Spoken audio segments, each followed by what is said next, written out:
What if Fleur Delacour saved Harry from Dursleys at age 7 and her Veela magic claimed him as her eternal mate? Chapter 1. The dreams that called her. The dreams began on Fleur Delacour's 11th birthday.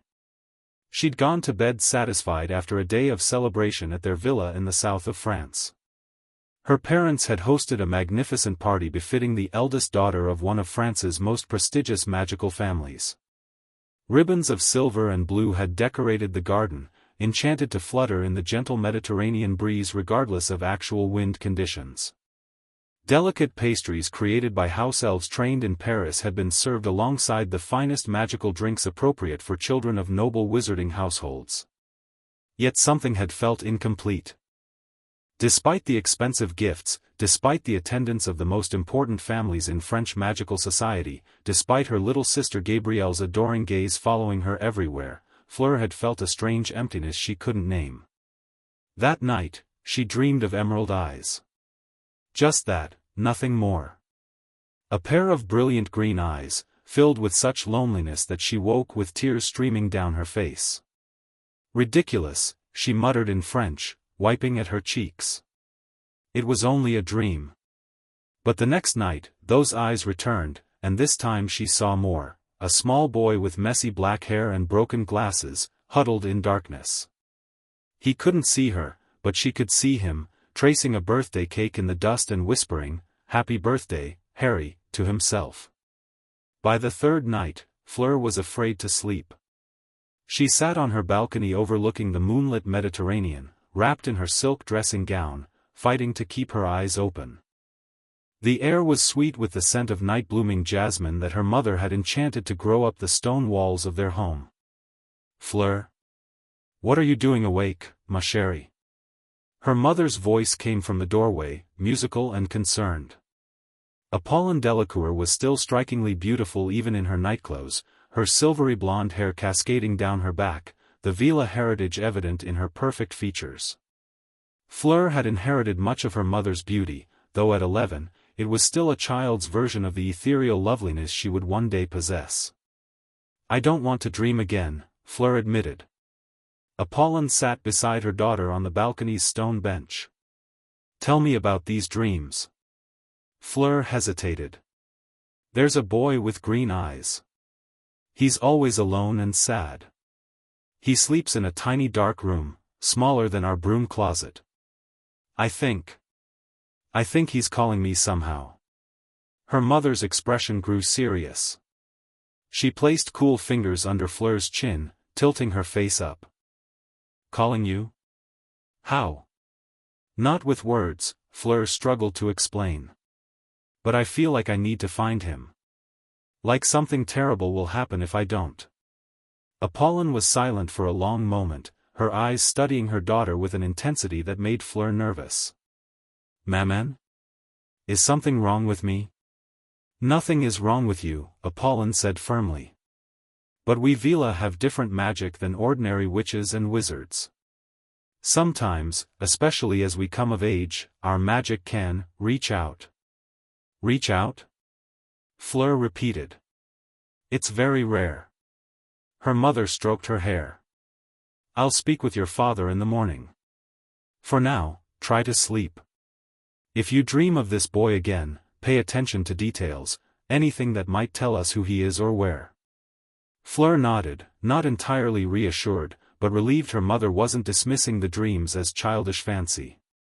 That night, the dream came again, more vivid than before.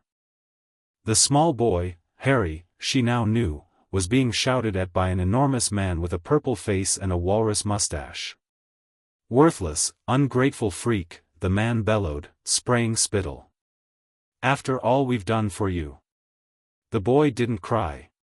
He just stood there, accepting the verbal abuse with a resigned expression that seemed wrong on a child's face. When he finally spoke, his voice was quiet but clear. "I'm sorry, Uncle Vernon. I didn't mean to do better than Dudley on the maths test." A sharp slap echoed, and Fleur jerked awake with a gasp, her cheek stinging as though she'd been struck herself. Without thinking, without even reaching for her wand, she threw off her blankets and stood in the center of her moonlit bedroom. Something was pulling at her, an invisible thread connected to her very core. "Harry," she whispered. The air compressed around her, a sensation like being squeezed through a tight rubber tube. Panic surged. She was only 11, too young to apparate, had never even been taught how, but the magic wasn't listening to reason. It responded only to the desperate need pulsing through her blood. The world distorted, stretched, and then snapped back into place. Fleur staggered, disoriented, and found herself standing on a perfectly ordinary suburban street. Identical houses lined both sides, their gardens too neat, their sameness oppressive. The air was cool and damp, nothing like the Mediterranean warmth she'd left behind. "Where am I?" she whispered to herself, suddenly afraid. She was wearing only her nightgown, had no wand, no means of contacting her parents. A street sign caught her eye, Privet Drive. The name meant nothing to her, but the pulling sensation was stronger now, drawing her toward the house marked number 4. She moved toward it cautiously, her bare feet silent on the pavement. The windows were dark, it must be the middle of the night here too. What was she doing? Breaking into a strange house in a foreign country? She should find help, contact the French magical embassy somehow. A soft sound interrupted her thoughts. A whimper, barely audible, coming from below. Fleur crouched near a small grate at ground level. Beyond it was darkness, but as her eyes adjusted, she could make out the shape of a tiny cupboard under the stairs. And inside, curled on a threadbare mattress, was a boy with messy black hair. "Harry," she breathed. The boy stirred, as though hearing her through his sleep. Fleur pressed her fingers to the grate. "Comment puis-je vous aider?" she whispered, then realized he wouldn't understand French. "How can I help you?" she tried in her accented English. Harry's eyes flickered open, vivid green, exactly as in her dreams. He stared at the grate, confused. "Hello?" he whispered back. "Is someone there?" Fleur's heart raced. "Yes. I'm Fleur. I've seen you in my dreams." The boy sat up, moving closer to the grate. "Are you real?" he asked, sounding more curious than frightened. "Oui. Yes. I am real." She could see him better now, thin face, lightning-shaped scar on his forehead, too large clothes. "Why do they keep you in a cupboard?" Harry shrugged, the gesture painfully casual. "It's my room." "Where did you come from? Are you a witch?" The question startled Fleur. "You know about witches?" "I'm not supposed to say that word," he admitted. "Uncle Vernon says there's no such thing as magic." A surge of indignation rose in Fleur's chest. "Of course there is magic. And you," she paused, suddenly understanding. "You don't know who you are, do you?" Harry frowned. "I'm just Harry. Harry Potter." The name hit Fleur like a physical blow. Harry Potter. The boy who lived. The infant who had somehow defeated the darkest wizard Britain had ever known. Every magical child in Europe knew that name. And he was living in a cupboard under the stairs. "Harry Potter," she repeated, a new urgency in her voice. "I need to get you out of there. Can you open this grate?" He shook his head. "It's locked from outside. Uncle Vernon does it every night." Fleur tugged at the grate in frustration. Her Veela magic had brought her here, but she had no wand, no way to unlock. The grate suddenly grew warm under her fingers, then melted away like ice under a flame. Harry stared, wide-eyed. "How did you do that?" "I don't know," Fleur admitted. "Can you climb out?" Harry hesitated only briefly before scrambling through the opening. He was even smaller than she'd realized, surely too small for a 7-year-old. Standing on the lawn of number 4, Privet Drive, the two children regarded each other with wonder. Harry was shivering slightly in the cool night air, wearing only oversized pajamas. "You look like an angel," he said matter-of-factly. Fleur felt her cheeks warm. Even at 11, she was accustomed to admiration, but there was something so innocent and genuine in his observation that it touched her differently. "I'm not an angel. I'm a witch. And you, Harry Potter, are a wizard." Harry's eyes widened. "I can't be." "You are. A famous one." She took his hand impulsively. "And I'm going to help." The moment their skin touched, a shockwave of magic erupted between them.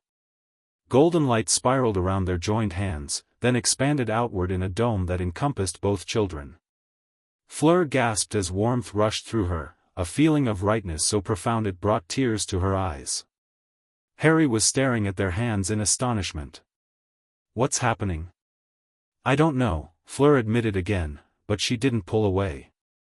The magic felt ancient, powerful, and strangely familiar, as though it had always been a part of her, waiting to awaken. The front door of number 4 burst open. Vernon Dursley stood there in striped pajamas, his face contorted with rage. "Boy," he bellowed. "What the devil do you think you're doing?" The golden light vanished instantly. Harry's hand tightened around Fleur's, his face pale with fear. "Run," he whispered to her. Vernon lumbered down the front steps, moving with surprising speed for a man of his size. "Who is this? Get back inside now, or I'll—" He never finished the threat. A deafening crack split the air, and suddenly there were 2 more people on the lawn, a tall, distinguished man with silver-streaked dark hair and a regal-looking woman with the same silvery blonde hair as Fleur. "Maman! Papa!" Fleur cried in relief. Sebastian Delacour didn't look at his daughter. His wand was drawn, pointed directly at Vernon Dursley, who had frozen in mid-step. "You will not touch these children," Sebastian said, his French accent pronounced but his English perfectly understandable. "Step back into your house immediately." Vernon's face purpled further. "This is my property. That boy is my nephew, and I don't know who this girl is, but you have no right." "Silencio," Apollon said almost casually, flicking her wand. Vernon's continuing tirade became a silent mime show. "Much better. Sebastian, I need to examine what's happened here." She knelt before Fleur and Harry, who were still holding hands. "Fleur, ma chérie, are you hurt?" Fleur shook her head. "I don't know how I got here, maman. I was thinking about my dream, and then I just appeared." "Accidental apparition across the channel," Sebastian muttered. "Impossible." "Apparently not," Apollon replied. She turned her attention to Harry, who was watching the exchange with wide, cautious eyes. "And you must be Harry Potter." Harry nodded hesitantly. "Do you know who we are?" Apollon asked gently. "No, madam," Harry replied with surprising politeness. "But Fleur said she saw me in her dreams. She said I'm a wizard." He whispered the last word, glancing nervously at his silently fuming uncle. Apollon's expression hardened. She turned to her husband. "He doesn't know." "Sebastian, he knows nothing." Sebastian Delacour's face darkened. He approached Vernon Dursley, removing the silencing charm with a flick of his wand. "Where is your wife? We need to speak with both of you." "I'm not telling you anything." Vernon spluttered. "Get off my property before I call the police." "The police?" Sebastian's smile was cold. "By all means. I would be fascinated to explain to British law enforcement why the famous Harry Potter is being kept in a cupboard under the stairs." Vernon paled. "You're one of them. Those freaks." "I am the French magical ambassador to Britain," Sebastian corrected. "And you have made a grave diplomatic error in mistreating this child." While her father dealt with Vernon, Apollon was examining the spot where the golden light had emanated from Harry and Fleur's joined hands. She murmured spells, her wand leaving traces of shimmering magic in the air. "Maman?" Fleur asked. "What was that light?" Apollon's expression was troubled. "Something very old, ma fille. Very old magic indeed. She looked at Harry. May I see where you sleep, Mr. Potter? Harry nodded, releasing Fleur's hand reluctantly. He led Apollon to the cupboard under the stairs, its door now standing open after Vernon's hasty exit from the house. Fleur followed close behind, unwilling to let Harry out of her sight. When Apollon saw the cupboard's interior, the thin, stained mattress, the shelf with a few broken toy soldiers, the spiders in the corners, her face went very still in the way Fleur knew meant controlled fury. Harry, Apollon said carefully. How long have you lived in this cupboard? Always, Harry replied. Well, except when I was a baby, I guess. But I don't remember that. And your cousin? Where does he sleep? Dudley? He has 2 bedrooms. One for sleeping and one for his toys. Apollon's nostrils flared. She straightened up, her wand emitting angry red sparks. Sebastian, she called sharply. We need to contact the British Ministry immediately. No need, a new voice interrupted. We're already aware of the situation. Standing on the lawn, having apparently operated silently, was Albus Dumbledore. His long silver beard gleamed in the moonlight, and his half-moon spectacles reflected the light of the street lamps. Despite the late hour, he was dressed in deep purple robes embroidered with silver stars. Professor Dumbledore, Sebastian acknowledged with a slight bow. This is unexpected. Is it? Dumbledore's blue eyes twinkled, but there was a wariness beneath. The wards around this house are connected to instruments in my office. They've been in quite an uproar for the past 15 minutes. His gaze moved to Fleur, then to Harry, who was peering around Apollon's robes. Most curious. What's curious is why Harry Potter is living in these conditions, Apollon said coldly. A cupboard, Dumbledore. They keep him in a cupboard. Dumbledore's smile faded. That was not my intention when I placed him here. Placed him? Sebastian echoed. You personally arranged this? It was necessary for his protection, Dumbledore said gravely.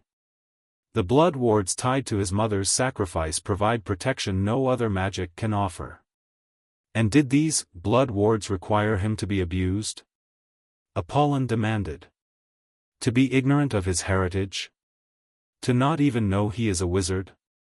Dumbledore frowned. Abuse is a serious accusation, Madame Delacour. One easily proven, Sebastian replied. We can summon aurors from both our countries to investigate. I'm sure the press would be fascinated to learn how Britain's child hero has been treated.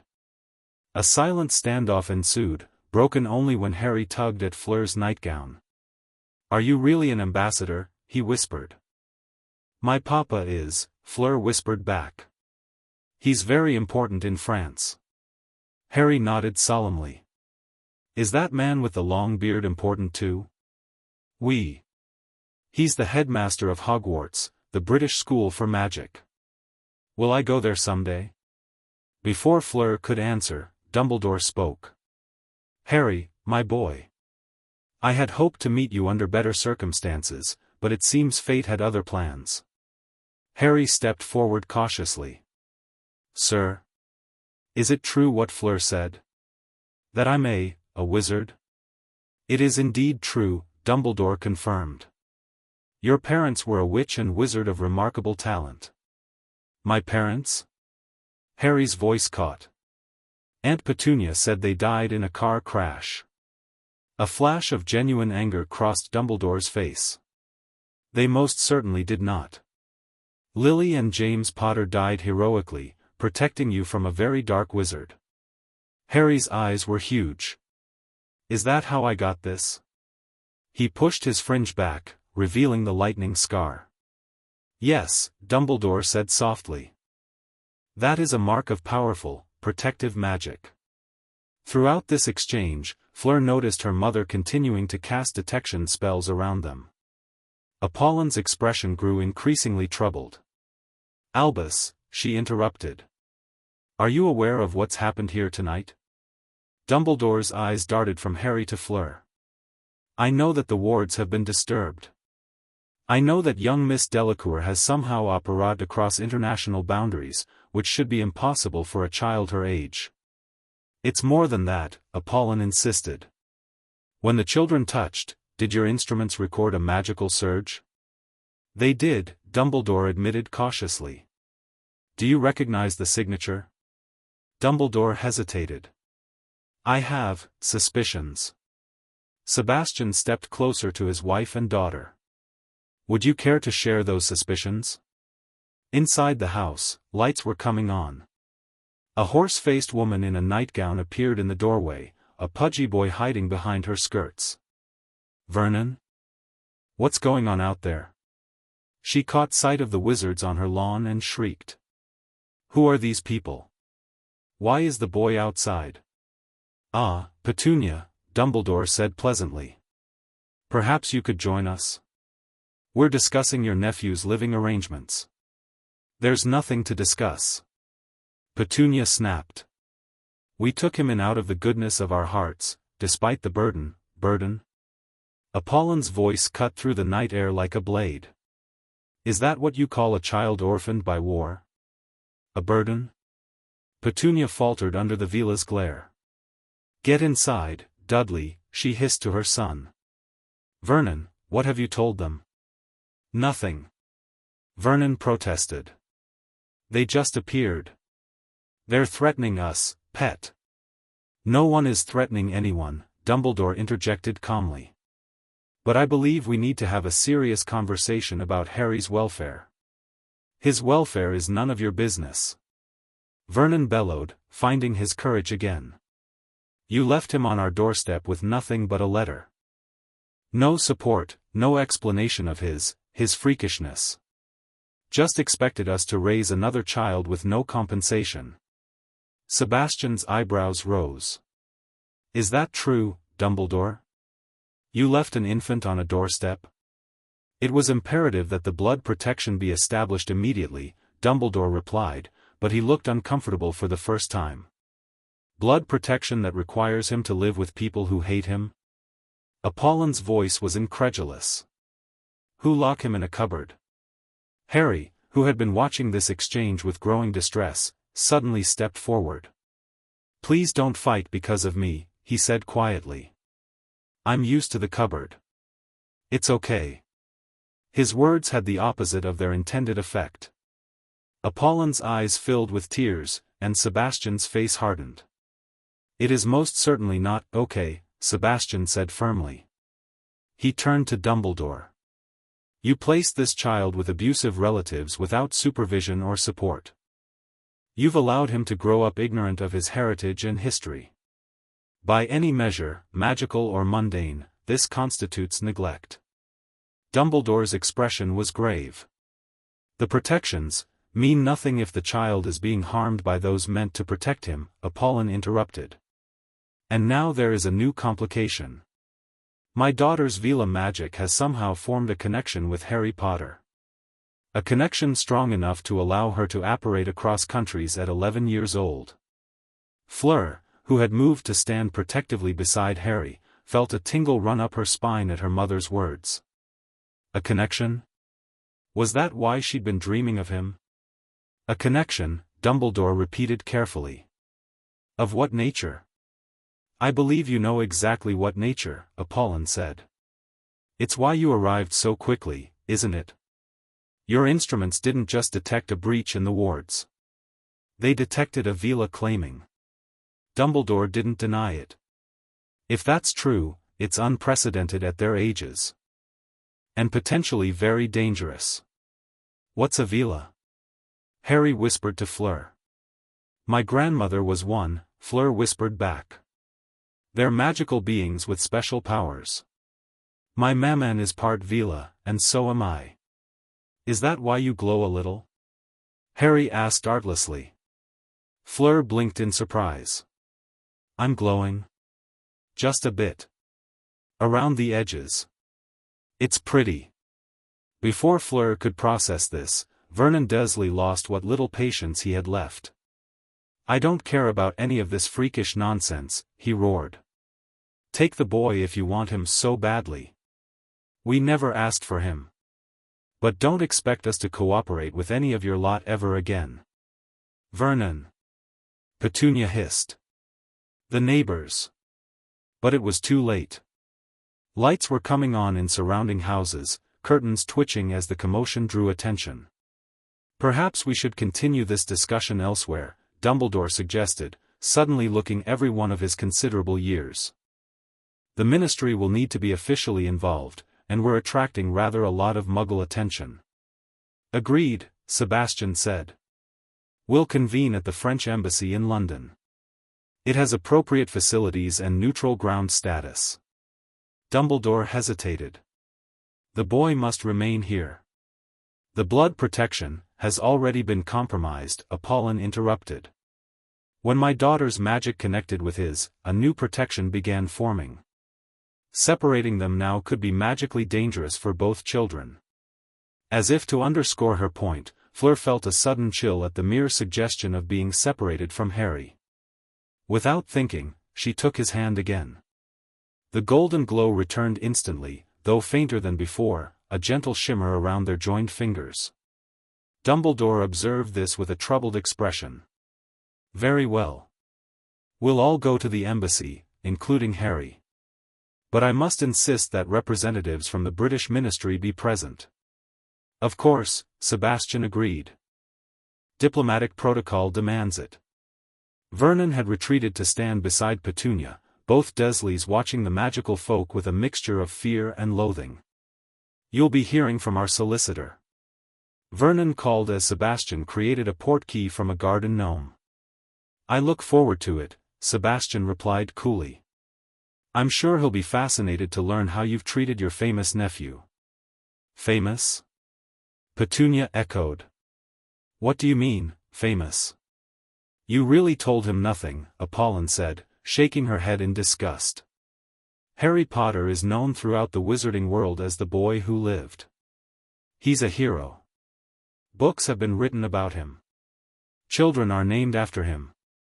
Harry stared at her in disbelief. That can't be right. I'm just Harry. You are far more than just Harry, Fleur told him fiercely. And these people should have told you so. Apollon nodded approvingly at her daughter. Everyone gather round the portkey. Harry, have you ever traveled by magic before? Harry shook his head, looking nervous but excited. It will feel strange, Fleur told him, not releasing his hand. But I won't let go.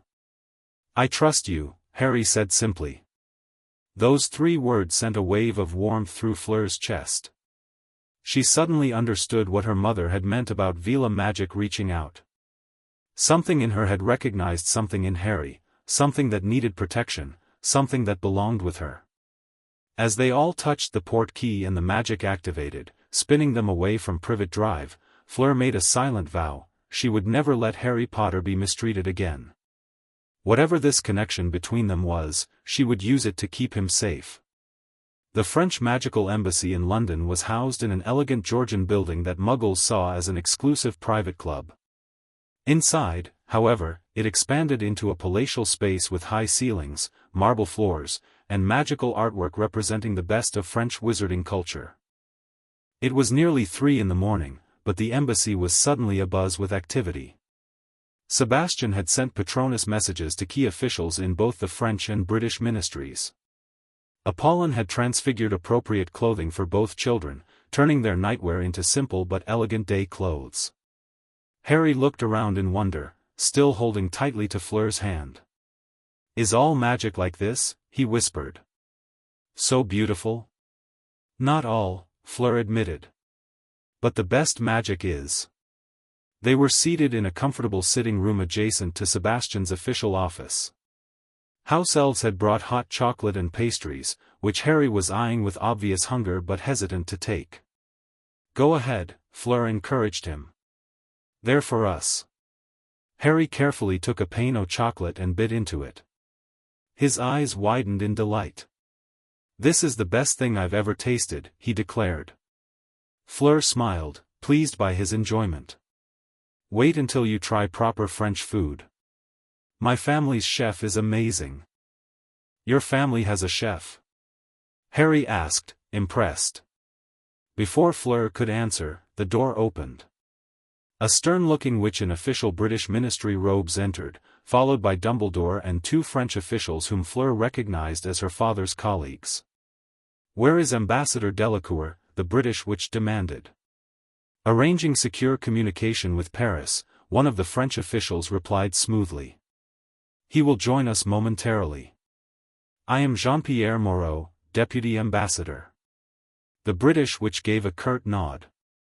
Amelia Bones, head of the Department of Magical Law Enforcement. Her gaze fell on Harry and Fleur, softening slightly. "Mr. Potter. It's an honor to meet you, though I wish it were under better circumstances." Harry, chocolate smudged on his lip, looked bewildered by the formal address. Hello." Amelia Bones turned to Dumbledore. "You have much to answer for, Albus. I've already dispatched Aurors to investigate the Dursley home. Their preliminary reports are disturbing." "Amelia, you must understand," Dumbledore began. "What I understand," Madame Bones interrupted, "is that the boy who lived has been living in conditions that violate at least 7 child welfare statutes. What I understand is that you placed him there without ministry approval or oversight. What I understand is that this situation only came to light because of accidental magic performed by a French national." Sebastian Delacour entered the room, his expression grim. "Not accidental," he corrected. "Or at least, not entirely.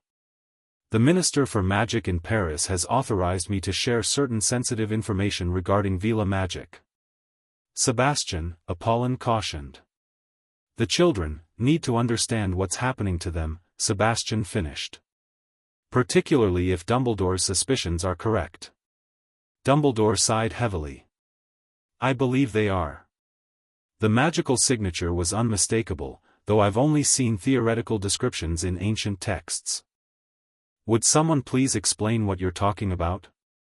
Madame Bones asked impatiently. Sebastian gestured to his wife. "Apollon is better qualified to explain." Apollon sat down opposite the children, her expression gentle but serious. "Fleur, Harry, I need to tell you about a very rare type of Veela magic.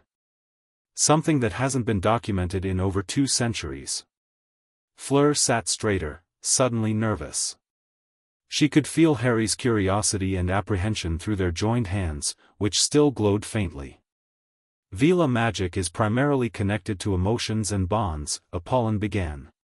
"When a Veela reaches maturity, usually around 16 to 18 years of age, her magic can sometimes identify a compatible magical partner, someone whose magic resonates harmoniously with her own." "Like soulmates?" Harry asked hesitantly. Apollon smiled. "Not quite so poetic, though that's a common misconception. It's more like magical compatibility. A potential for powerful magical synchronization." "But Fleur is only 11, Sebastian pointed out. "And Harry just 7. This shouldn't be possible at their ages." "Unless," Dumbledore interjected, "there were other magical factors at work. Harry bears a magical protection unlike any other, his mother's sacrifice, sealed in his very skin. And Fleur's Veela heritage responded to that protection," Apollon continued. "It's as though her magic recognized something in Harry that needed her specifically. The dreams," Fleur realized. "That's why I saw him in my dreams." "Precisely," her mother confirmed. "Your developing Veela magic sensed his distress across the channel and formed a preliminary bond, one that grew strong enough to actually transport you physically to his side when his need became acute." Harry looked both amazed and confused. "So her magic chose me? Why?" "That," Dumbledore said gravely, "is the million-galleon question." Sebastian cleared his throat. "The immediate concern is what happens now. The magical bond forming between them appears to be strengthening. According to our specialists in Paris, attempting to separate them at this stage could be harmful to both." "What exactly is this bond?" Madame Bones asked. In plain terms. In plain terms, Apollon said carefully, my daughter's Veela magic has initiated a protective claiming. It recognizes Harry as someone to be safeguarded, as a potential future mate. Harry's face flushed bright red. A mate? Like, getting married? Eventually, perhaps, Apollon said gently. But that's many years away, and nothing is predetermined. What's important now is that the magic has created a connection that needs to be handled carefully. This is unprecedented, Dumbledore murmured.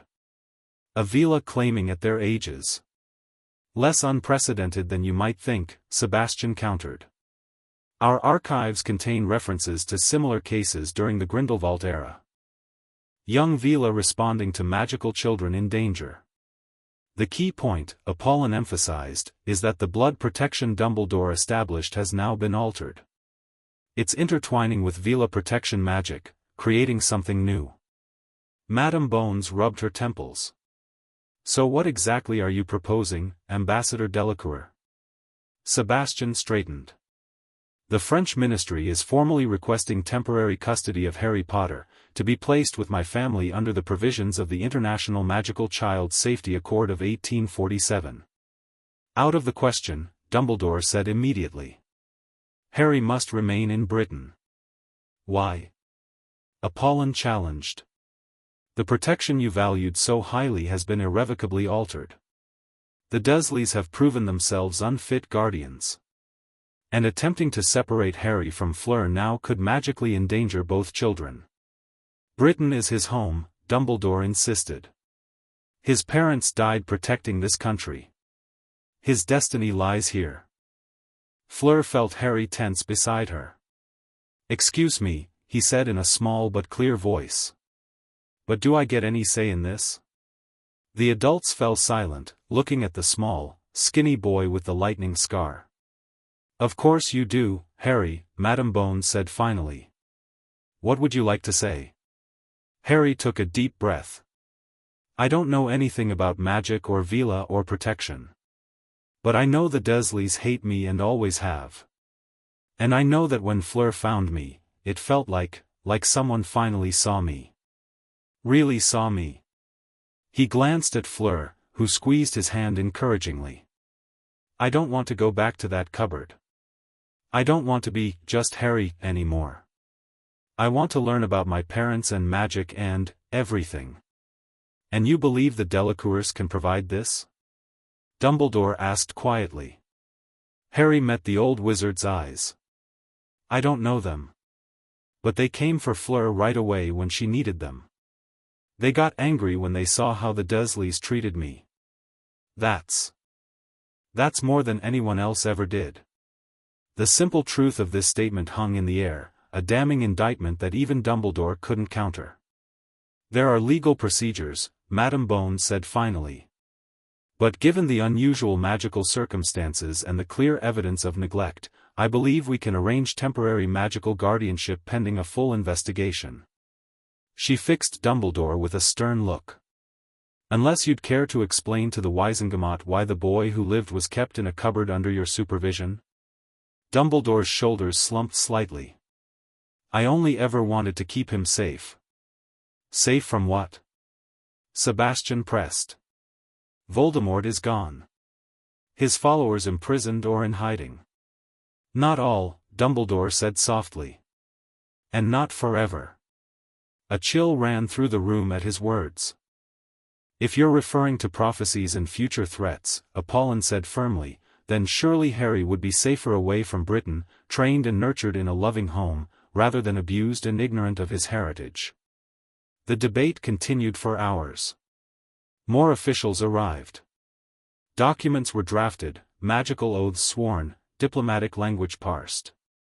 Through it all, Harry and Fleur remained together, their hands linked, the golden glow a constant reminder of the magical bond that had triggered this international incident. As dawn broke over London, Sebastian knelt before the exhausted children. It's settled, he told them quietly. Harry will come to France with us, at least temporarily. There will be conditions and monitoring, but you won't be separated. Fleur beamed at her father. Merci, Papa. Harry looked stunned. Just like that? I can leave the Dursleys. Just like that, Sebastian confirmed. Though there's a mountain of paperwork for the adults to handle. What about my things? Harry asked.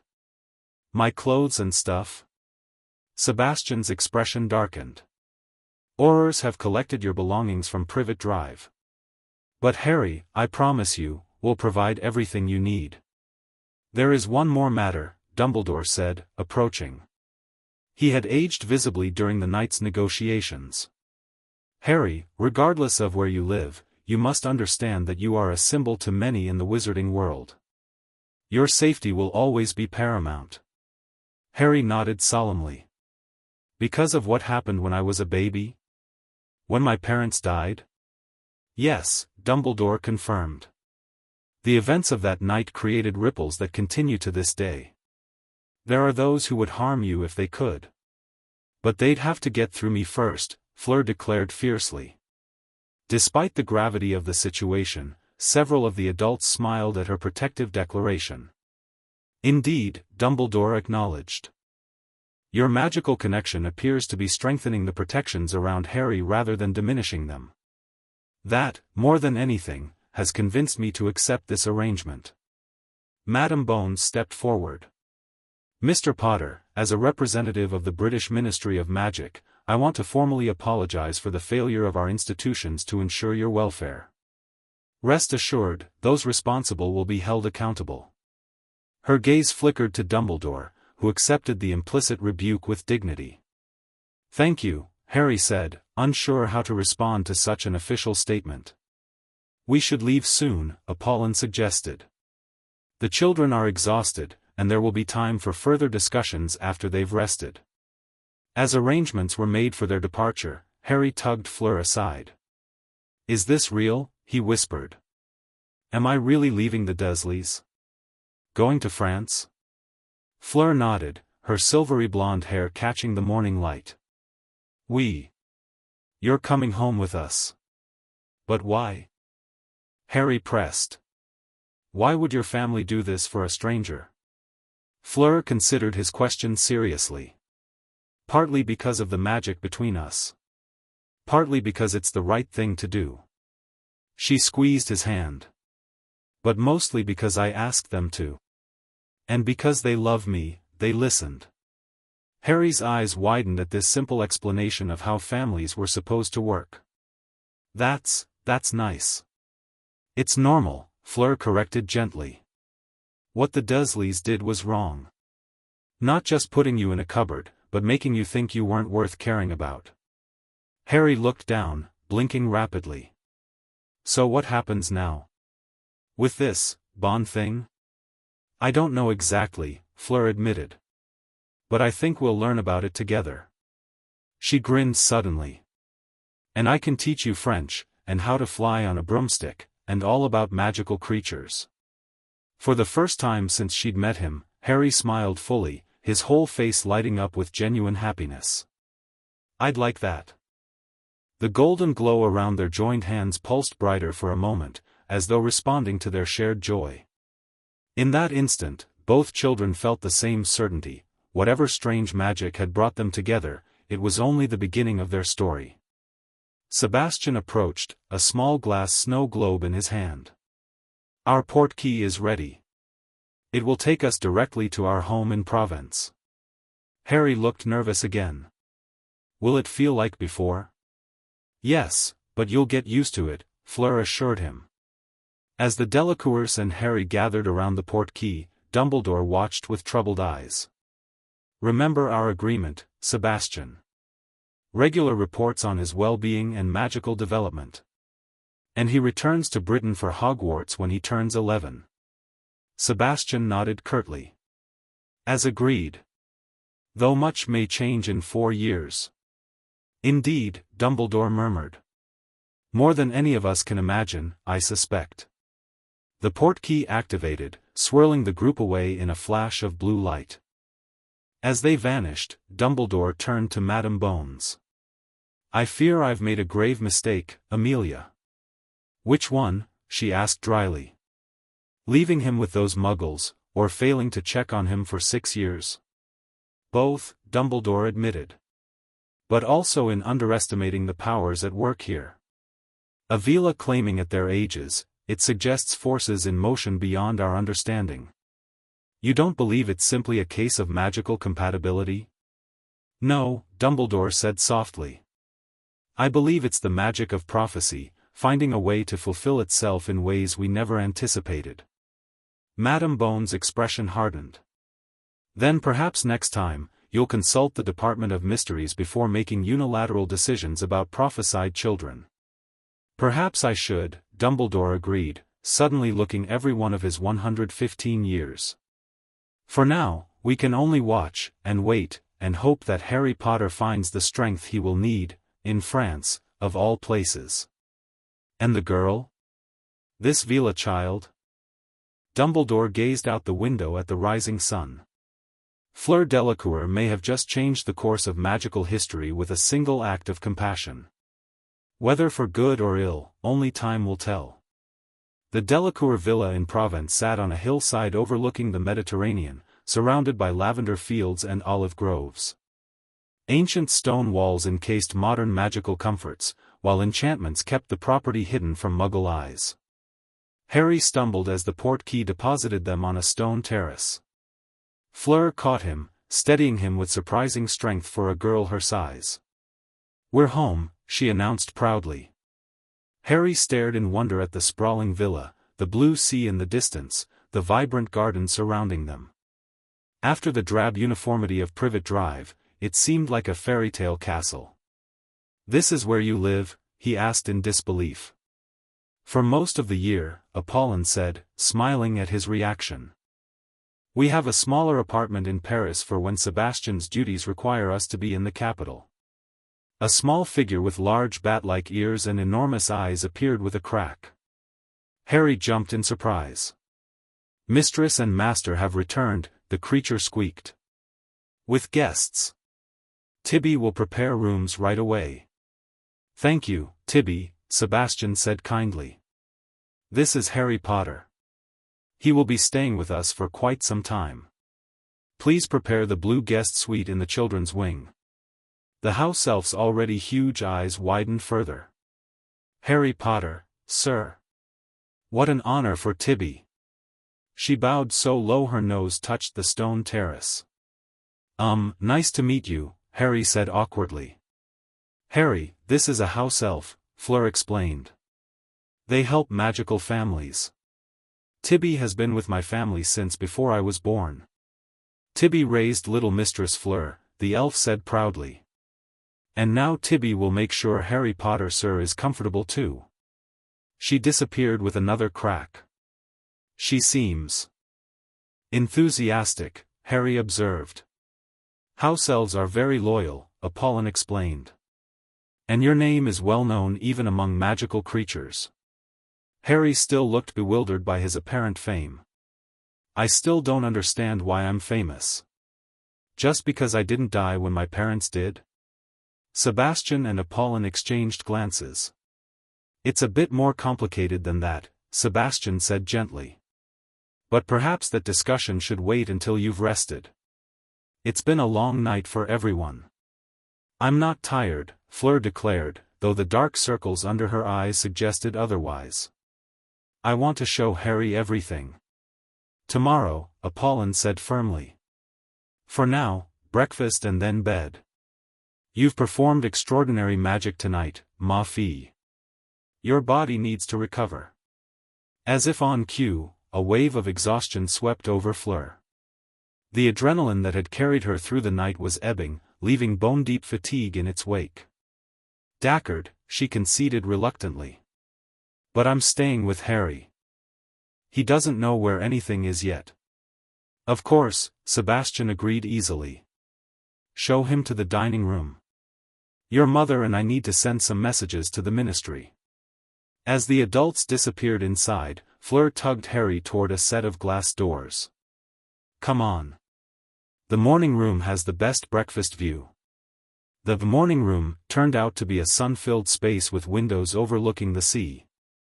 A table was already set with an array of pastries, fruits, and juices.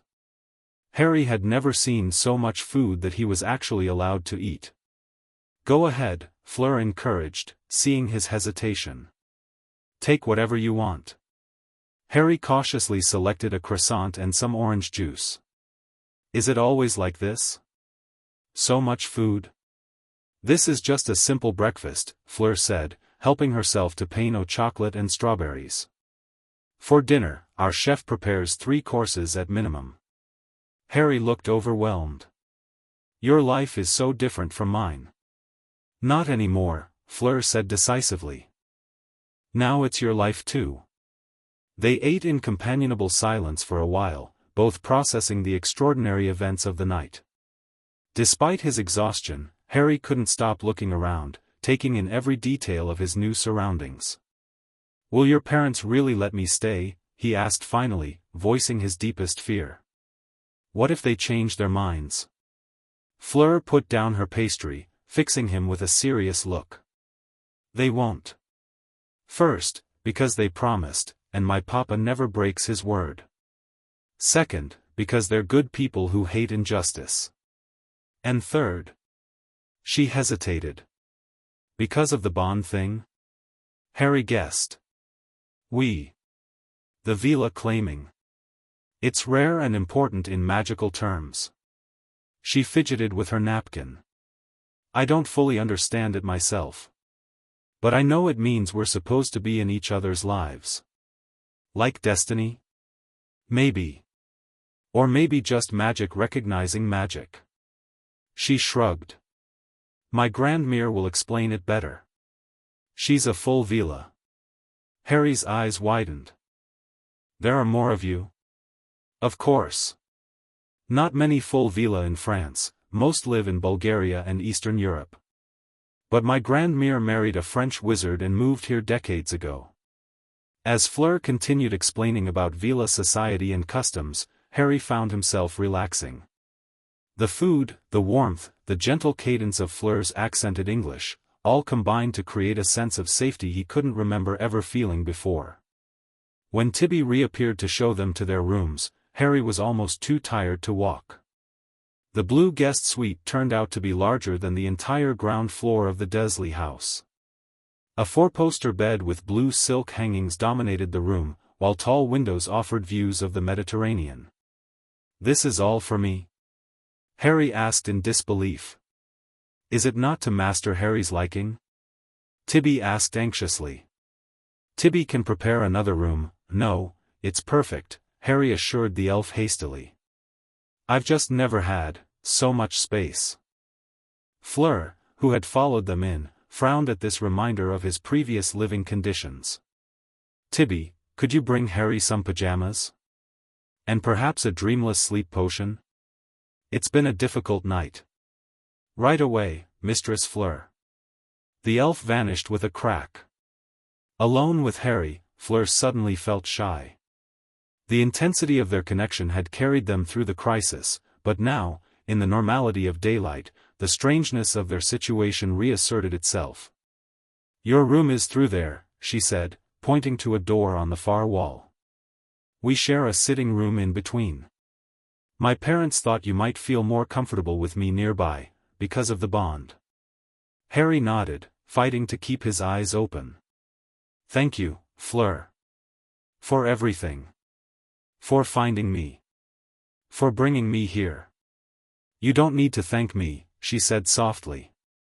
"My magic found you because it was supposed to." Tibby reappeared with silk pajamas and a small vial of purple liquid.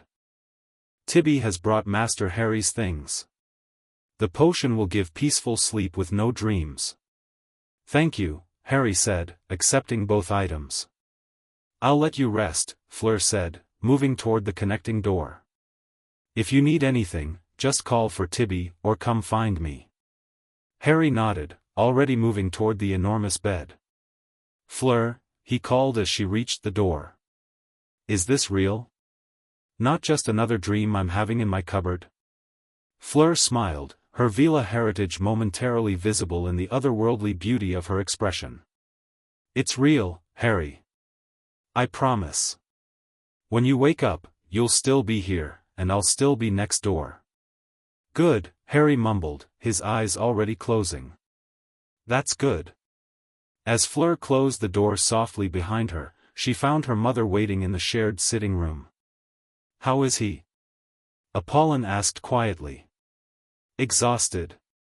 Overwhelmed. Fleur sat heavily on a velvet sofa. He asked if this was real or just a dream. Apollon sat beside her daughter, smoothing back her silvery hair. For a child who has known only cruelty, kindness can seem unbelievable. They were horrible to him, maman. They treated him like he wasn't even human. I know, ma chérie. Apollon's voice hardened. And they will face consequences for it. Both magical and mundane. Fleur leaned against her mother. What happens now? With the bond, I mean. Now, you both rest and recover. In the coming days, your grandmere will visit to examine the bond more thoroughly. There are rituals and tests to determine its exact nature. And if it's truly a Veela claiming? Apollon sighed. Then your lives are connected in ways even I don't fully understand. But you're both so young, there will be time to learn what it means together. I'm not sorry, Fleur said suddenly. Even if it's complicated or dangerous. I'm not sorry my magic found him. Nor should you be, Apollon assured her. What you did was extraordinary, Fleur. You followed your magic's guidance and saved a child from abuse. Whatever complications arise, remember that truth. As the Mediterranean sun climbed higher, casting golden light across the Delacour estate, both children fell into deep, healing sleep. In his blue-draped bed, Harry Potter dreamed not of cupboards or shouting uncles, but of open skies and a silver-haired girl with wings of flame. In her familiar room next door, Fleur Delacour dreamed of a green-eyed boy who walked beside her, their joined hands glowing with golden light that kept the darkness at bay. And somewhere in Britain, in a castle hidden from Muggle eyes, Albus Dumbledore stood before a collection of silver instruments. One, which had monitored the blood wards around Privet Drive for 6 years, had fallen silent. But another, which he had never expected to activate, had begun to emit a soft, melodious hum. Its glowing core showed 2 magical signatures, one recognized, one foreign, twining together like vines around a tree, supporting and strengthening each other. Fascinating, Dumbledore murmured to himself. Terrible, perhaps, but fascinating nonetheless. He had planned Harry Potter's life with such care, arranging the pieces like a chess master. Now, an unforeseen player had entered the game, a young part Veela with extraordinary power and determination. The prophecy was shifting, adapting, finding new pathways to fulfillment. All Dumbledore could do now was watch, and wait, and hope that when the final confrontation came, as it must, Harry Potter would be ready. And perhaps, if the fates were kind, he would not stand alone. Chapter 2, A Home Across the Channel. The Mediterranean sunrise filtered through gauzy curtains, casting golden patterns across Harry's face. For the first bleary moments of wakefulness, confusion reigned. The bed was too soft, the room too bright, the silence too complete. Where was Aunt Petunia's shrill voice ordering him to make breakfast? Where was the familiar cramped darkness of his cupboard? Then memory rushed back, Fleur appearing at his grate, the golden light when they touched, the confrontation on the lawn, and finally, the Delacours bringing him to this beautiful place by the sea. Harry sat up, reaching instinctively for his glasses on the bedside table. The world came into focus, the blue silk hangings of the 4-poster bed, the ornate furniture, the tall windows framing a view that still seemed impossible. The Mediterranean glittered in the distance, a deeper blue than anything Harry had ever seen in Surrey. You're awake. Fleur stood in the doorway between their rooms, already dressed in a simple pale blue dress, her silvery hair braided down her back. She looked as though she'd been up for hours, vibrant despite their late night. What time is it? Harry asked, his voice rough with sleep. Nearly 11. Maman said to let you sleep as long as you needed. She crossed to the windows and threw open the curtains fully. How do you feel? Harry considered the question. Strange, he admitted. Like I might still be dreaming. Fleur smiled, perching on the edge of his bed. Not a dream. Though I understand the feeling. When I woke up this morning, I had to remind myself that I really did apparate to England last night. Is that unusual? Apparating, I mean? At my age? Unheard of. Fleur looked both proud and puzzled. Most witches and wizards can't apparate until they're 17, and even then it requires training and licensing. To apparate internationally. She shook her head. The bond between us must be truly exceptional. The mention of their bond made Harry suddenly self-conscious. He was still wearing the silk pajamas Tibby had brought him, sitting in bed while this ethereal girl, apparently his magical mate according to the adults' discussions, sat casually on his blankets. As if sensing his discomfort, Fleur stood. Tibby has laid out clothes for you in the dressing room. She pointed to another door. When you're ready, come down for breakfast, or lunch, really, at this hour. I'll wait in the sitting room. Left alone, Harry discovered that the dressing room was larger than the Dursleys' master bedroom. Clothes in his size already hung in the wardrobe, jeans, shirts, light sweaters, and even a set of what looked like wizard robes. All new, all clearly expensive. On a shelf sat toiletries and even a new pair of glasses identical to his old ones but without the tape holding them together. Harry dressed quickly in jeans and a simple green shirt, marveling at how well everything fit. When he emerged into the sitting room, Fleur was reading a book written in what he assumed was French. Everything fits perfectly, he said, still amazed. How did your parents know my size? Magic, Fleur said simply, closing her book. Sizing charms. Maman cast them while you were asleep. She gave him an appraising look. Much better than those awful clothes your relatives made you wear. Harry flushed. They were Dudley's hand-me-downs. I never had my own clothes before. Something flashed in Fleur's eyes, anger, Harry realized, though not directed at him. In the short time he'd known her, he'd noticed how expressive her face was, how she made no effort to hide her emotions the way he'd learned to do at the Dursleys. Well, now you do, she said decisively. And this is just the beginning. Papa says you should have everything you need. As they made their way through the villa, Harry tried to memorize the layout. Sunlit corridors lined with artwork led to sweeping staircases. Rooms opened onto terraces overlooking the sea or the surrounding countryside. Everything gleamed with subtle opulence, not ostentatious like Aunt Petunia's prized possessions, but with the quiet confidence of old money and refined taste. Your house is amazing, Harry said as they descended a marble staircase. It's been in Papa's family for 12 generations, Fleur explained. Each generation adds something new. The east wing was built by my great-grandfather, and Maman redesigned all the gardens when she married Papa. They found a pollen in a sunny breakfast room, different from the one they'd used earlier that morning. She was speaking rapidly in French to a tall, distinguished-looking wizard in formal robes. Ah, Harry, you're awake, she said, switching smoothly to English. Come, meet Antoine Lefebvre, the French Minister for International Magical Cooperation. Harry suddenly felt very small and underdressed as the official turned to him with keen interest. Monsieur Potter. Lefebvre bowed slightly. It is an honor to meet you, though the circumstances are most unusual. Thank you, sir, Harry managed, unsure of the proper protocol. Thank you for letting me stay in France. The situation remains complex, Lefebvre said diplomatically, but I assure you, France takes the welfare of magical children very seriously, regardless of nationality. He turned back to Apollon. The British delegation will arrive at 3. I suggest preparing the boy. After he departed, Apollon sighed. Politics, she muttered. Always politics. Is something wrong? Harry asked nervously. Do I have to go back to the Dursleys? Absolutely not, Apollon said firmly. But the British ministry is concerned about your presence here. They're sending representatives to discuss your status. Harry's appetite vanished.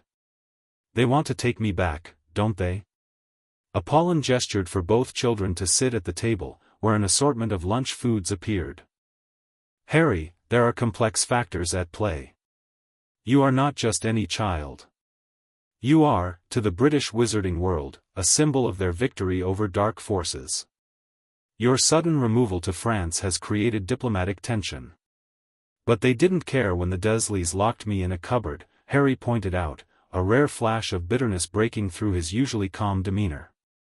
And that hypocrisy will be highlighted at today's meeting, Apollon assured him. Sebastian is preparing a comprehensive case for why you should remain with us. Fleur, who had been uncharacteristically quiet, suddenly spoke up. They can't separate us. The bond won't allow it.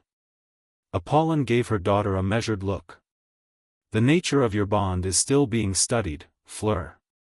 We cannot rely solely on that for legal protection. Where is Sebastian, I mean, Mr. Delacour? Harry asked. In Paris, consulting with Veela elders about your situation. He'll return before the British delegation arrives. Apollon's expression softened. Try not to worry, Harry. We will not let you go back to those people. Despite her reassurance, lunch was a tense affair. Afterward, Fleur insisted on showing Harry the grounds, perhaps sensing he needed distraction. The Delacour estate stretched for acres, encompassing formal gardens, an orchard, and even a small Quidditch pitch. Harry listened in fascination as Fleur explained the wizarding sport played on broomsticks. You'll learn to fly, of course, she said as they stood in the middle of the pitch. I'm already quite good, though I prefer watching to playing. People really fly? On actual broomsticks? Harry was still struggling to accept the reality of magic, despite having witnessed it firsthand. Of course. Papa has several racing brooms. Perhaps he'll let you try one later. Fleur took his hand, the gesture becoming natural between them. Come, I want to show you my favorite place. She led him through a lavender field to a small rise overlooking the entire property. A single ancient olive tree provided shade, its gnarled trunk and silver-green leaves creating a peaceful haven. I come here to read, or think, or just be alone, Fleur explained as they sat beneath the tree. Now you can too. Harry looked out over the vista, the elegant villa below, the gardens, the sea beyond. It's beautiful, he said simply. I never knew places like this existed outside of books. The magical world has many wonders, Fleur promised. And now you're part of it. They sat in companionable silence for a while, the warmth of the day and the gentle breeze lulling them into tranquility. Harry found himself studying Fleur covertly. In the sunlight, her silvery blonde hair seemed to shimmer with an inner light. She was only 11, 4 years older than him, but there was something timeless about her features, something that hinted at her Veela heritage. You're staring, Fleur observed without looking at him. Harry flushed. Sorry.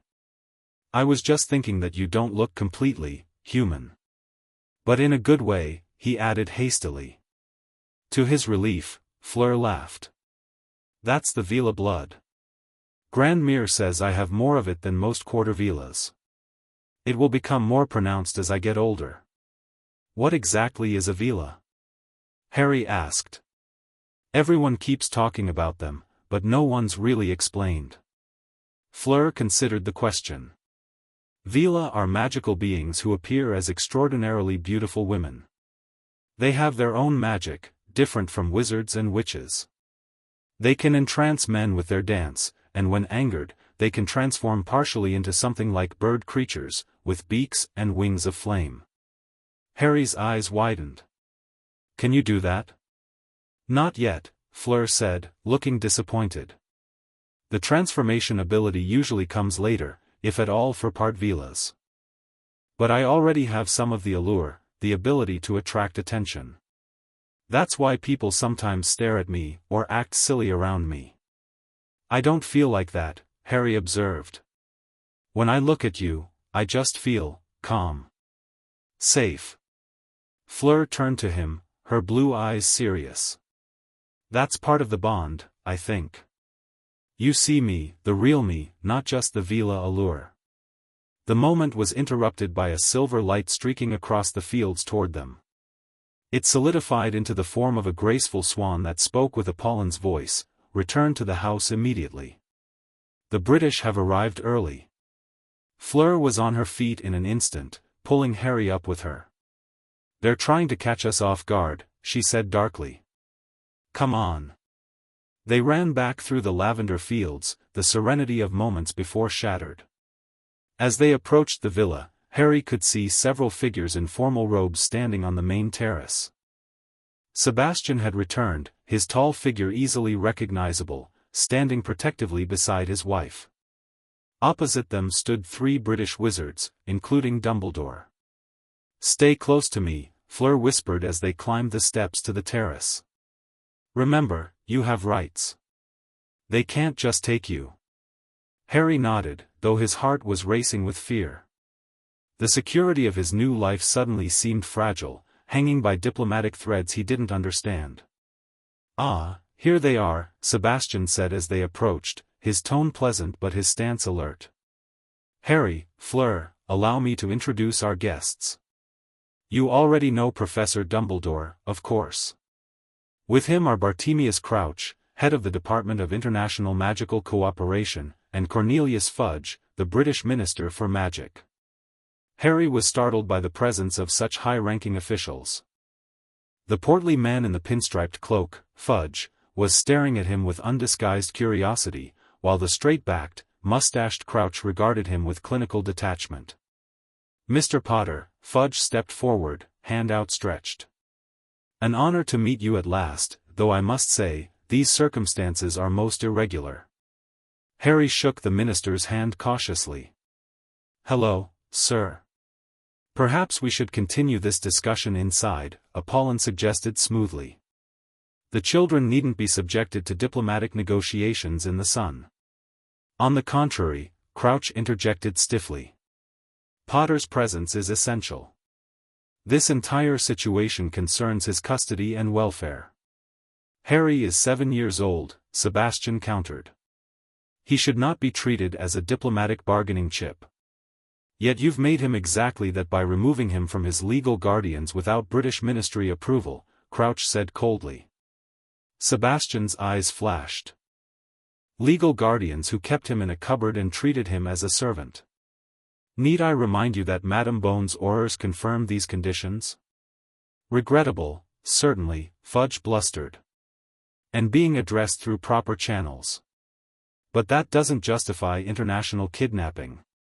"Perhaps," Dumbledore interjected calmly, "we should all remember that our primary concern is Harry's welfare." The tension was palpable as they moved into a formal sitting room. House elves appeared with refreshments, but no one seemed interested in the tea or delicate pastries. Harry found himself seated between Fleur and Apollon on a sofa, while the men took armchairs arranged in a loose circle. The setup felt oddly like a trial, with Harry as the defendant. "Let us be direct," Crouch began without preamble. "The British ministry demands the immediate return of Harry Potter to British soil. His placement with his Muggle relatives was legally established, and while concerns about his treatment will be investigated, the jurisdiction remains solely with British magical authorities." "And what of the magical bond that has formed between Harry and my daughter?" Sebastian challenged. "Your own experts have confirmed its existence. Separating them could have severe magical consequences." "A temporary discomfort at worst," Crouch dismissed. "The boy is too young for a true Veela bonding. What's occurred is likely a simple case of accidental magic, amplified by the girl's partial Veela heritage." Fleur stiffened beside Harry. "It's not accidental," she said, her accent thickening with emotion. "I apparat across the channel to find him. That's not possible without powerful, intentional magic. Fudge looked uncomfortable. Yes, well, that's another matter entirely. Unauthorized international apparition is a serious breach of the International Statute of Secrecy. Were you an adult, Miss Delacour, you'd be facing charges. Are you threatening my 11-year-old daughter, Minister? Apollon asked, her voice deceptively soft. The temperature in the room seemed to drop several degrees. Of course not, Fudge backpedaled quickly. Merely pointing out the irregular nature of this situation. Dumbledore, who had been watching silently, finally spoke. Perhaps we're approaching this from the wrong angle. Harry's placement with the Dursleys was indeed my arrangement, based on magical protections tied to his mother's blood sacrifice. Those protections have now been altered by the Veela bond, creating a new magical reality we must address. What exactly is this bond? Harry asked suddenly. All eyes turned to him in surprise. Everyone keeps talking about it, but no one's really explained what it means. Dumbledore regarded him thoughtfully. A fair question, Harry. In essence, Miss Delacour's developing Veela magic has formed a protective connection with you. Such bonds are typically formed between mature Veela and their chosen partners, but your case is unique due to both your ages and your own unusual magical circumstance. It means, Fleur said firmly, that my magic recognized you needed protection. It connected us so I could help you. That's one interpretation, Crouch said dryly.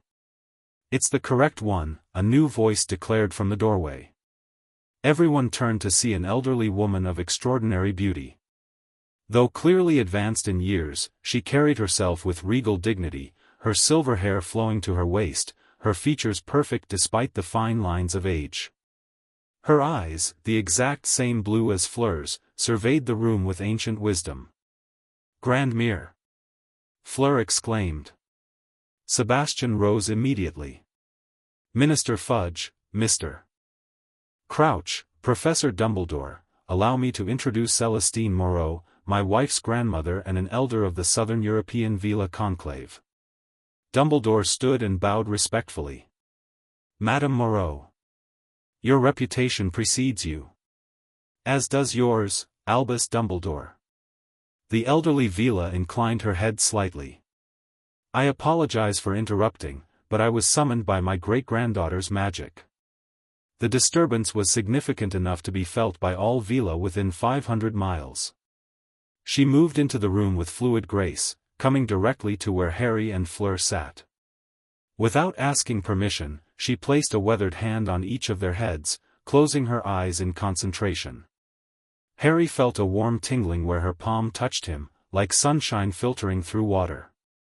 Strange images flashed behind his eyelids, fire and feathers, lightning and emerald light. Madame Moreau removed her hands, looking troubled. This is no ordinary bond, she announced. Nor is it temporary or easily severed. She turned to face the British delegation. What has formed between these children is an ancient Veela magic known as Lane Guardian, the guardian soul bond. It has not been documented in over 200 years. Fudge looked baffled, but both Dumbledore and Crouch appeared deeply concerned. That's impossible, Crouch said flatly. The girl is only part Veela, and they're both children. Nevertheless, it has occurred, Celestine replied with the serene confidence of absolute authority. The boy's unique magical signature, carrying both the protection of his mother's sacrifice and the echo of the killing curse, created conditions ripe for such a bond. My great-granddaughter's Veela magic responded to his need, initiating a guardian bond that will mature as they do. What exactly does this mean for their future? Apollon asked, looking both awed and concerned. Celestine considered the children thoughtfully. The guardian soul bond is not the same as a mate bond, though it may evolve in that direction when they reach maturity. For now, it creates a magical interdependence. Fleur's magic will strengthen Harry's natural protections. In return, his magic will accelerate her Veela development.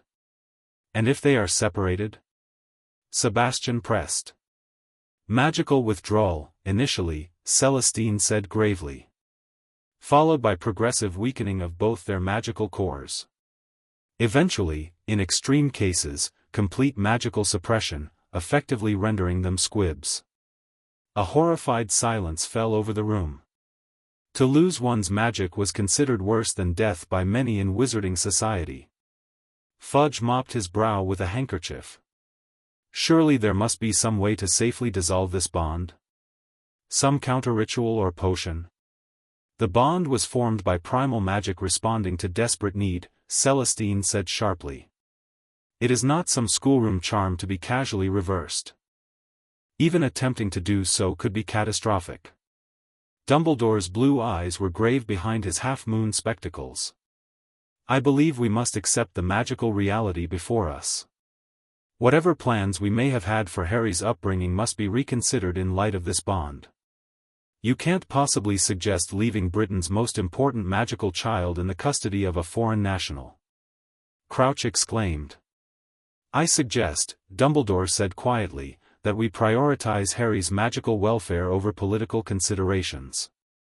Harry, who had been listening to his fate being debated with growing anxiety, finally spoke up again. Don't I get any say in this? The adults fell silent, looking at the small boy with the lightning scar. Of course you do, Harry, Dumbledore said gently. What would you like to say?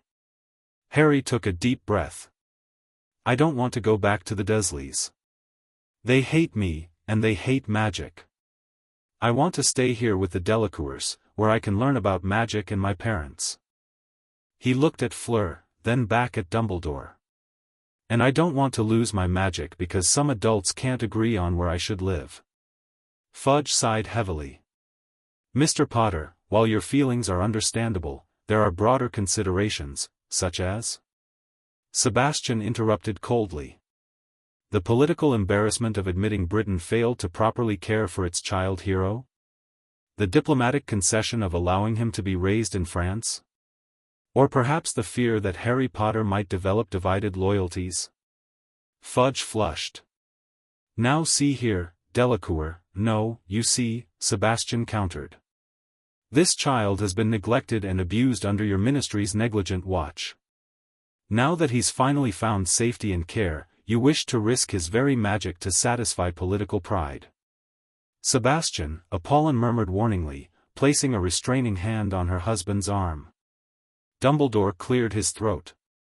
I believe a compromise is possible. Harry could remain with the Delacours under certain conditions: regular monitoring by British ministry officials, guaranteed attendance at Hogwarts when he turns 11, and regular exposure to British Magical Society to maintain his connection to his heritage. Crouch scowled, but Fudge looked relieved at the potential diplomatic solution. Yes, well, that could be workable. With the right oversight, of course. And with ironclad guarantees against any attempt to forcibly separate the children, Sebastian added firmly. As the adults began negotiating specific terms, Harry felt Fleur's hand slip into his. The now familiar golden glow appeared briefly around their joined fingers, visible only to them beneath the coffee table. See, she whispered. They'll let you stay. Is it true? Harry whispered back. About losing our magic if they separate us? Fleur's expression was solemn. Grandmere never exaggerates about Veela magic. But don't worry, she won't let them take you away. None of us will. The negotiations continued for hours, eventually moving to Sebastian's study where formal documents could be drafted.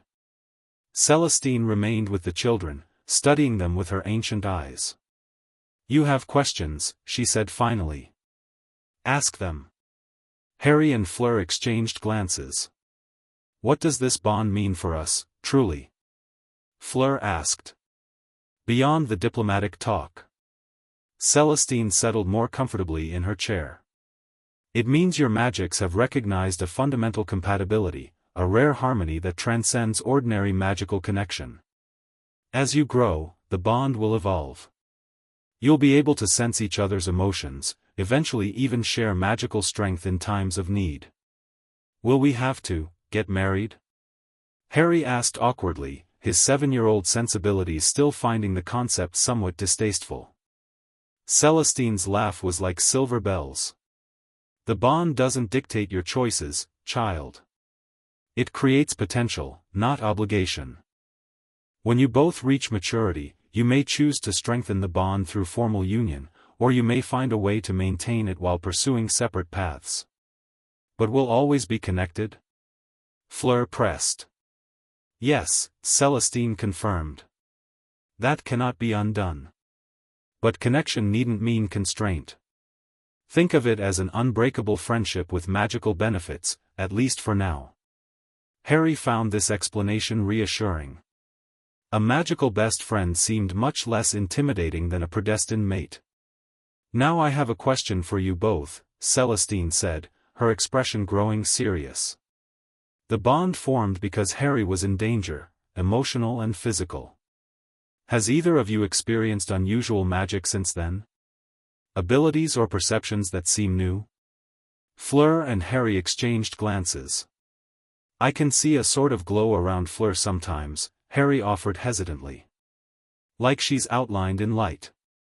And I can feel when Harry is anxious or afraid, Fleur added. Even from different rooms. Celestine nodded as though this confirmed her suspicions. The bond is already developing. You'll discover more abilities as you grow. Some will be useful, others merely curious. All should be noted and practiced with care. Will I get Veela powers? Harry asked, a hint of excitement in his voice. Not Veela powers precisely, Celestine corrected. But your magic may adopt certain Veela characteristics, particularly protective ones. And Fleur, your Veela abilities will likely manifest earlier and more strongly than they would otherwise, drawn out by Harry's magical signature. Their conversation was interrupted when the adults finally emerged from Sebastian's study. Fudge and Crouch looked disgruntled but resigned. Dumbledore's expression was inscrutable. It's settled, Sebastian announced. Harry will remain with us as our ward, with certain diplomatic conditions. What conditions? Fleur asked immediately, suspicious. Quarterly visits from British Ministry representatives to monitor Harry's welfare and magical development, Apollon explained. Annual visits to Britain to maintain his connection to his homeland. And confirmation that he will attend Hogwarts when he turns 11. Hogwarts? Fleur repeated, dismayed. But I'll be at Beauxbatons by then. We'll be separated. Only during school terms, Sebastian assured her. And arrangements will be made for regular contact to maintain the bond's stability. Harry was torn between relief at being allowed to stay and anxiety about eventually being separated from Fleur. Does that mean I'll live in Britain again when I'm 11? No, Apollon said firmly. This will remain your home. You'll attend Hogwarts as a day student or weekly boarder, returning here for weekends and holidays. That's highly irregular, Crouch muttered. As is this entire situation, Sebastian replied coolly.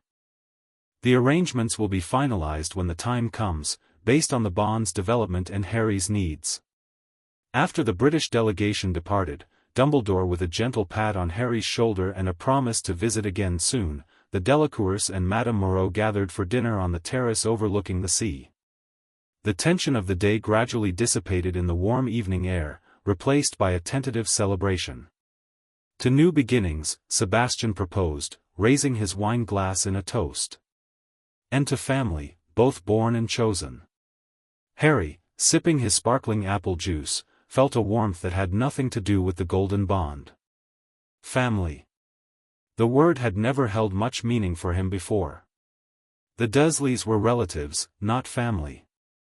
But here, watching Sebastian's proud smile as Fleur recounted their morning exploration, seeing Apollon's gentle concern as she ensured he took second helpings, feeling Madame Moreau's wise gaze resting approvingly on him, Harry began to understand what family truly meant.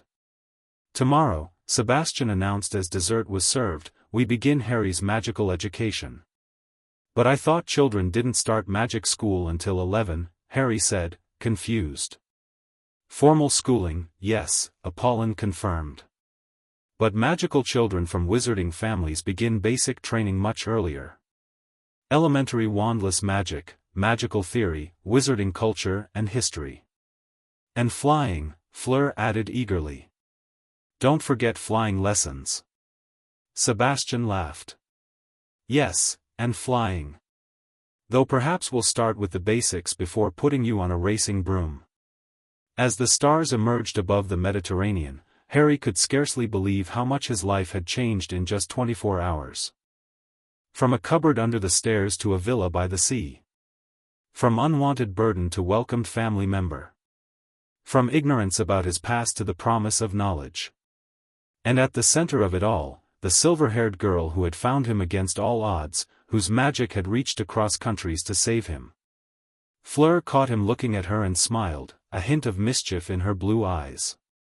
Under the table, she reached for his hand, and the now familiar golden glow wrapped around their joined fingers like a promise.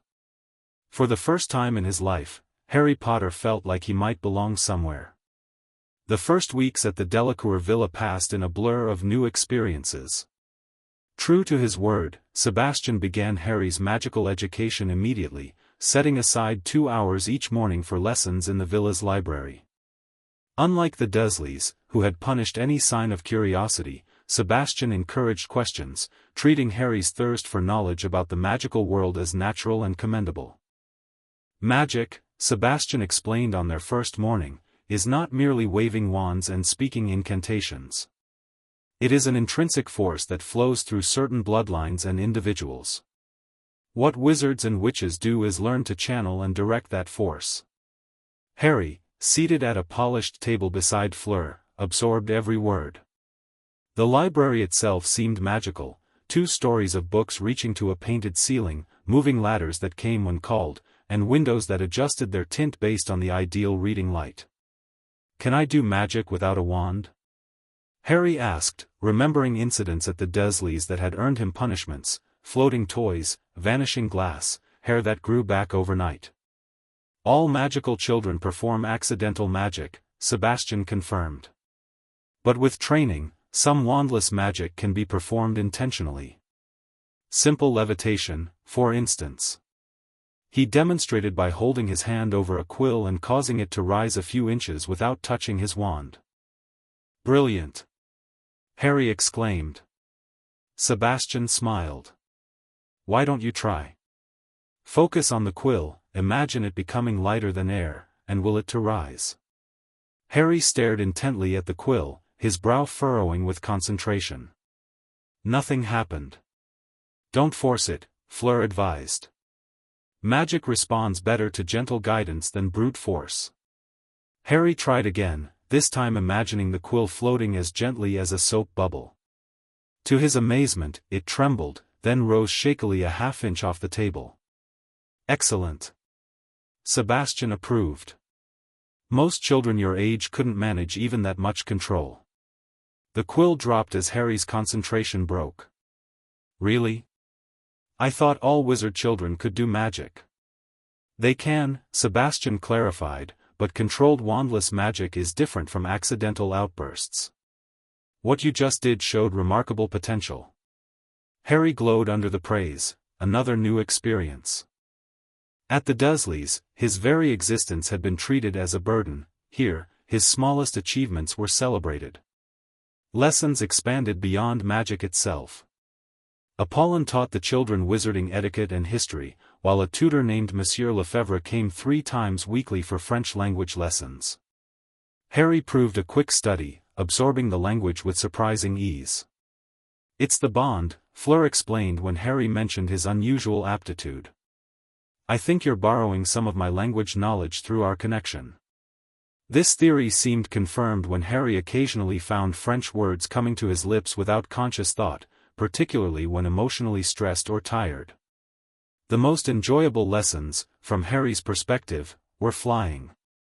True to her word, Fleur convinced her father to teach Harry the basics of broomstick flight just 1 week after his arrival. Start with this, Sebastian said, presenting Harry with a training broom in the center of the Quidditch pitch. It won't go higher than 6 feet or faster than a gentle run. Harry took the broom reverently. Even limited, the prospect of flying was thrilling. Place it on the ground, Sebastian instructed. Then stand beside it, hold out your hand, and command it firmly, up. Harry did as directed. Up, he commanded, and the broom jumped instantly into his hand with such eagerness that Sebastian blinked in surprise. Well done. Most beginners need several attempts. From the sidelines where she was watching, Fleur clapped. I told you he'd be a natural, Papa. The broom seemed to vibrate with eagerness in Harry's grip. Following Sebastian's instructions, he mounted it and kicked off gently from the ground. The sensation of rising into the air, even just a few feet, was unlike anything he'd ever experienced. A feeling of absolute freedom swept through him, a certainty that this was something he was born to do. Careful! Sebastian called as Harry instinctively leaned forward, urging the broom faster. Stay within the pitch boundaries. But Harry had discovered his element. The training broom, despite its limitations, responded to his slightest touch. He weaved between the goal posts, executed a perfect figure eight, and finally came to a hover directly in front of an astonished Sebastian. Are you certain you've never flown before? Sebastian asked, amazed. Harry shook his head, grinning. Never. But it feels like I've been doing it my whole life. You're a natural flyer, Sebastian declared. With training, you could be exceptional. Harry's days quickly fell into a pleasant routine. Mornings were for lessons with Sebastian, afternoons for French with Monsieur Lefebvre or flying practice. Evenings were spent with the whole family, often dining on the terrace while Sebastian told stories of magical history or Apollon shared Veela legends passed down from her grandmother. For Harry, who had never known family meals beyond serving the Dursleys before retreating to his cupboard, these dinners were precious beyond words. The easy affection between Sebastian and Apollon, the way Fleur rolled her eyes at her father's cornier jokes, the animated discussions where everyone's opinion was valued, this, Harry thought, must be what a real family felt like. Only one shadow hung over his new happiness, the quarterly visits from British ministry representatives. The first came just 3 weeks after Harry's arrival. Percy Weasley, a self-important young man from the Department of International Magical Cooperation, arrived with a parchment full of questions and a barely concealed air of suspicion. The ministry requires detailed information about Mr. Potter's living conditions, educational progress, and magical development, Percy announced pompously as Sebastian escorted him into the library where Harry and Fleur were having their morning lesson. Of course, Sebastian replied smoothly. Though I remind you that the agreement specifies observation and reporting, not interrogation. Percy flushed. I'm simply following protocol, Ambassador. For the next hour, Percy watched Harry's lessons, taking copious notes on everything from the books they were studying to the wandless magic exercises Sebastian had assigned. He asked Harry numerous questions about his treatment, his happiness, and whether he missed Britain. Not really, Harry admitted when asked about his homeland. I don't remember much of it except the Dursleys' house. Surely you must feel some connection to the country where your parents lived and died heroically? Percy pressed. Harry shifted uncomfortably. I'd like to learn more about my parents, he acknowledged. But no one at the Dursleys ever talked about them, except to say they died in a car crash. Percy looked scandalized. A car crash? Lily and James Potter? That's outrageous. Which is precisely why Harry is better off here, Sebastian interjected smoothly. Where he can learn the truth about his heritage and develop his magical abilities in a supportive environment. Percy sniffed but made another note on his parchment. And the bond with Miss Delacour? Has it shown any development or caused any incidents? Fleur, who had been watching the interrogation with growing annoyance, spoke up. We can sense each other's strong emotions now, and Harry sometimes speaks French without realizing it. Nothing dangerous or problematic. She neglected to mention the incident the previous week when a visiting French ministry official had tried to take a magical photograph of Harry without permission. The camera had burst into flames the moment Harry flinched in surprise, and Fleur had momentarily displayed glowing veins across her face, a partial Veela transformation that shouldn't have been possible for a quarter Veela her age. Percy completed his inspection with grudging approval of Harry's living conditions and educational progress. "The Ministry will review my report," he said importantly as he prepared to leave. "Further visits may be conducted by senior officials if deemed necessary." After he departed, Harry slumped in relief. That was intense. Will it be like that every time? Sebastian ruffled his hair affectionately. "Bureaucracy is the same in every country, I'm afraid. But you handled yourself well. The British Ministry wasn't the only source of complications." Harry's presence in France had become something of an international sensation in the magical press. Sebastian regularly intercepted newspapers and magazines attempting to get photographs or interviews with "the boy who lived in exile," as one particularly dramatic headline had put it. "Why do people care so much about where I live?" Harry asked one morning over breakfast, having spotted a discarded French magical newspaper with his moving photograph on the front page. "Because you're famous," Fleur said matter-of-factly, buttering her croissant. "The only person ever to survive the killing curse. The baby who defeated the darkest wizard in generations." "But I didn't do anything," Harry protested. "I was just a baby." "That's part of the mystery," Apollon explained gently. "No one knows exactly how you survived, which makes you a subject of both scholarly interest and public fascination. Plus," Fleur added with unusual perceptiveness for her age, "you're a symbol. People projected all their hopes onto you after the war ended. Now they feel entitled to know everything about you." Harry considered this unhappily. Will it always be like this? People staring and taking pictures and making up stories? Sebastian sighed. "Fame is rarely easy to bear, especially when acquired so young and through such tragic circumstances. But we'll do everything possible to shield you from the worst of it." Despite these complications, Harry's life with the Delacours was the happiest he had ever known. Summer faded into autumn, bringing cooler temperatures but still plenty of sunshine. The Mediterranean took on deeper blues, and the lavender fields turned dusky as harvest time approached. Through it all, the bond between Harry and Fleur continued to develop. Their ability to sense each other's emotions grew stronger, sometimes extending across considerable distances. When Harry flew high above the Quidditch pitch, Sebastian had upgraded him to a proper broom after just a month. Fleur could feel his exhilaration from her bedroom. When Fleur practiced piano in the music room, Harry could sense her frustration at difficult passages even from the gardens. "Is this normal?" Harry asked Madame Moreau during one of her regular visits to monitor the bond. Being able to feel what Fleur feels so clearly. The elderly Veela, who had become something of a mentor to both children, considered the question carefully. "The guardian soul bond typically includes emotional resonance, but yours is developing with unusual speed and depth. I suspect it's due to your unique magical signature, Harry. Your mother's protection magic seems to amplify the bond's natural tendencies." "Is that dangerous?" Harry worried. "Not dangerous," Celestine assured him. "But it does mean you both need to learn proper mental discipline earlier than most magical children. The ability to shield your emotions from each other will become important as you grow older." She began teaching them basic occlumency, the magical art of protecting one's mind and organizing one's thoughts. Though advanced for their ages, both children showed aptitude for the discipline, particularly when it came to creating mental walls between their emotions. "Imagine a door between your minds," Celestine instructed.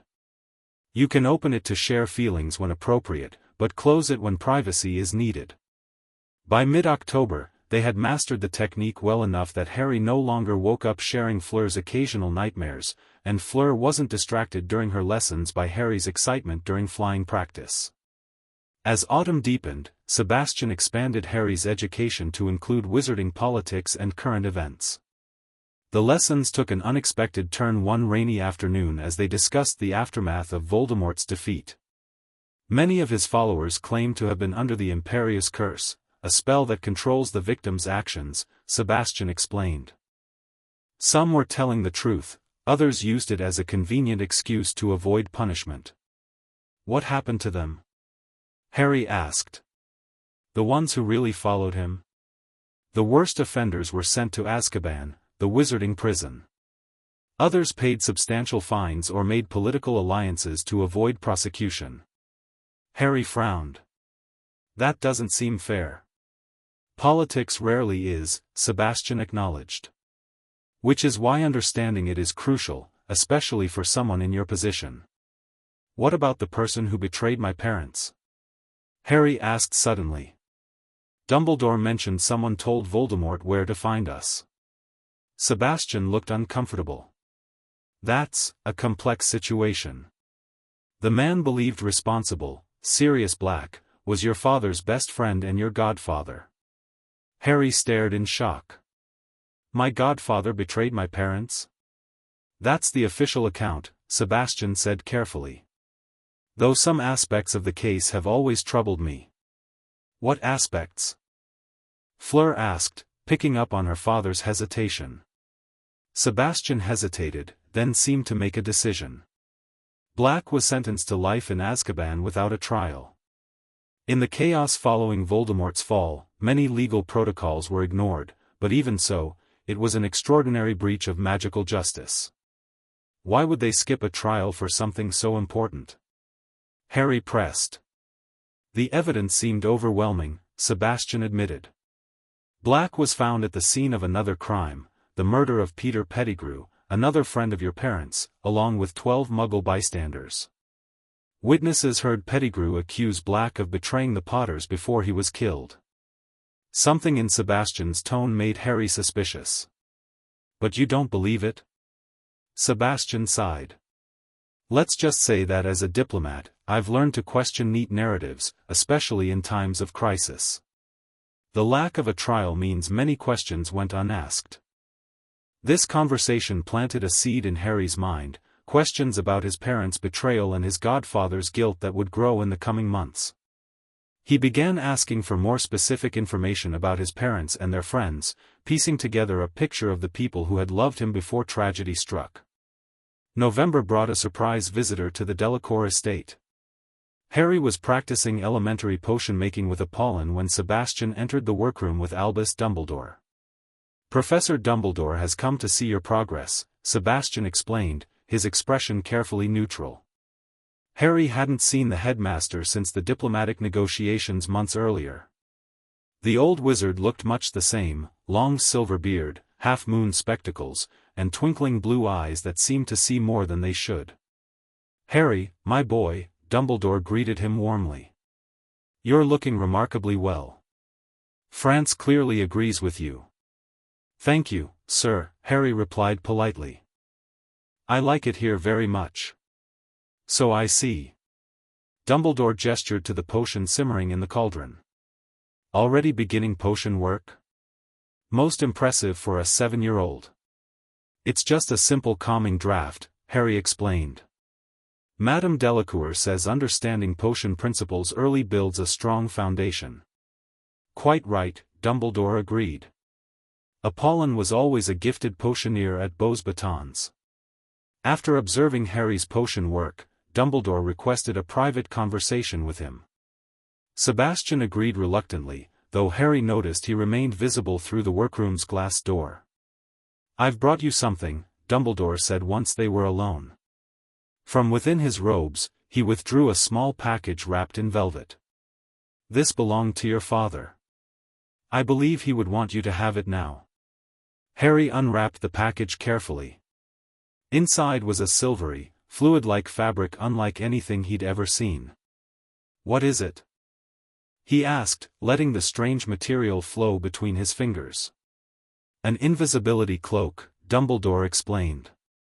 And quite an extraordinary one at that. Most fade over time or become damaged, but this one has remained perfect for generations of Potters. Harry's eyes widened. It makes you invisible? Indeed. Your father and his friends used it for many, adventures during their time at Hogwarts. Dumbledore's eyes twinkled with remembered mischief. I thought you might appreciate having this connection to him. Harry wrapped the cloak around his shoulders experimentally, gasping when his body disappeared from view. This is amazing, he exclaimed. Thank you, Professor. You're quite welcome, Harry. I have something else as well, less magical but perhaps equally valuable. Dumbledore produced a leather-bound album. Hagrid, the Hogwarts gamekeeper, collected these from your parents' friends. Harry opened the album with trembling hands to find photographs, magical, moving photographs, of his parents. James Potter with his untidy black hair and glasses, Lily with her vivid green eyes so like Harry's own. They waved at him, laughed, and in one particularly precious image, held baby Harry between them, looking radiantly happy. Harry swallowed hard against the sudden lump in his throat. Thank you, sir. I've never had. I didn't know what they looked like. Dumbledore's expression softened with genuine sadness. That should never have been the case, Harry. I bear responsibility for the years you spent without knowledge of your heritage, and for that, I am truly sorry. The simple apology, delivered without excuses or qualifications, caught Harry by surprise. He nodded, not trusting himself to speak. I understand Sebastian has been telling you about Sirius Black, Dumbledore continued, changing the subject. Harry looked up sharply. He said there wasn't a trial. Is that true? It is, Dumbledore confirmed heavily. Those were dark, chaotic days. Many decisions were made hastily, in fear rather than wisdom. So he might be innocent? Harry pressed. Dumbledore sighed. The evidence against him was substantial, Harry. But yes, without a proper trial, certainty is impossible. Will he ever get one? A trial, I mean? The Ministry considers the matter closed, Dumbledore said carefully. But perhaps, when you're older, there might be ways to re-examine the case. Their conversation turned to lighter topics, Harry's flying progress, his French studies, the quarterly Ministry inspections. Before departing, Dumbledore pulled a small golden key from his pocket. Your parents left you more than memories, Harry. This key opens your vault at Gringotts Bank in London. The Delacours have been managing your financial affairs, but when you visit Britain next summer, you should see your inheritance yourself. After Dumbledore left, Harry showed Fleur the invisibility cloak, both of them delighting in the possibilities it presented. The photo album, however, he kept to himself that first night, studying each image for hours after retiring to his room, memorizing his parents' faces and movements, the way his father's hand always seemed to find his mother's, the pride in their expressions as they held him. The visit from Dumbledore, while welcome in terms of the gifts he'd brought, unsettled the comfortable routine Harry had established. Questions about his parents' betrayal and his godfather's possible innocence gnawed at him. The Delacours noticed his preoccupation and did their best to provide what information they had, but much remained uncertain. December transformed the Delacour estate with festive magic unlike anything Harry had ever experienced. The villa was decorated with enchanted ice sculptures that never melted, fairy lights that actually contained tiny glowing fairies, and a massive Christmas tree adorned with ornaments that sang carols in perfect harmony. Christmas at the Dursleys meant watching Dudley open piles of presents while I got old socks or coat hangers, Harry confided to Fleur as they helped decorate the tree. I wasn't allowed to touch the decorations in case I broke something. Fleur's expression darkened, as it always did when Harry mentioned his treatment at the Dursleys. Well, here you'll have proper presents and as many decorations as you want to hang. She wasn't exaggerating. On Christmas morning, Harry woke to find a mountain of gifts at the foot of his bed. From Sebastian, a junior potioneer's kit with real ingredients and equipment. From Apollon, a set of wizard chess pieces that moved and battled at his command. From Madame Moreau, a rare book on protective magic with sections on the ancient mother-love protection that had saved his life. Fleur's gift was handmade, a dream catcher woven with silver thread and adorned with Veela feathers. Grandmere helped me make it, she explained as Harry examined it with wonder. It's infused with Veela magic to keep nightmares away. I noticed you still have them sometimes. Harry had indeed suffered occasional nightmares, flashes of green light and high, cold laughter that left him shaking. He hadn't realized Fleur knew about them, since their emotional shielding had improved. I feel them even through our shields, she admitted when he asked. Not the dreams themselves, just the fear afterward. Harry's gift to Fleur was more modest, a silver bookmark enchanted by Sebastian to display tiny images from whatever book it was placed in, bringing the text to life in miniature. It's perfect, she declared, immediately testing it in her current novel. Tiny figures emerged from the silver surface, acting out a dramatic duel described on the page.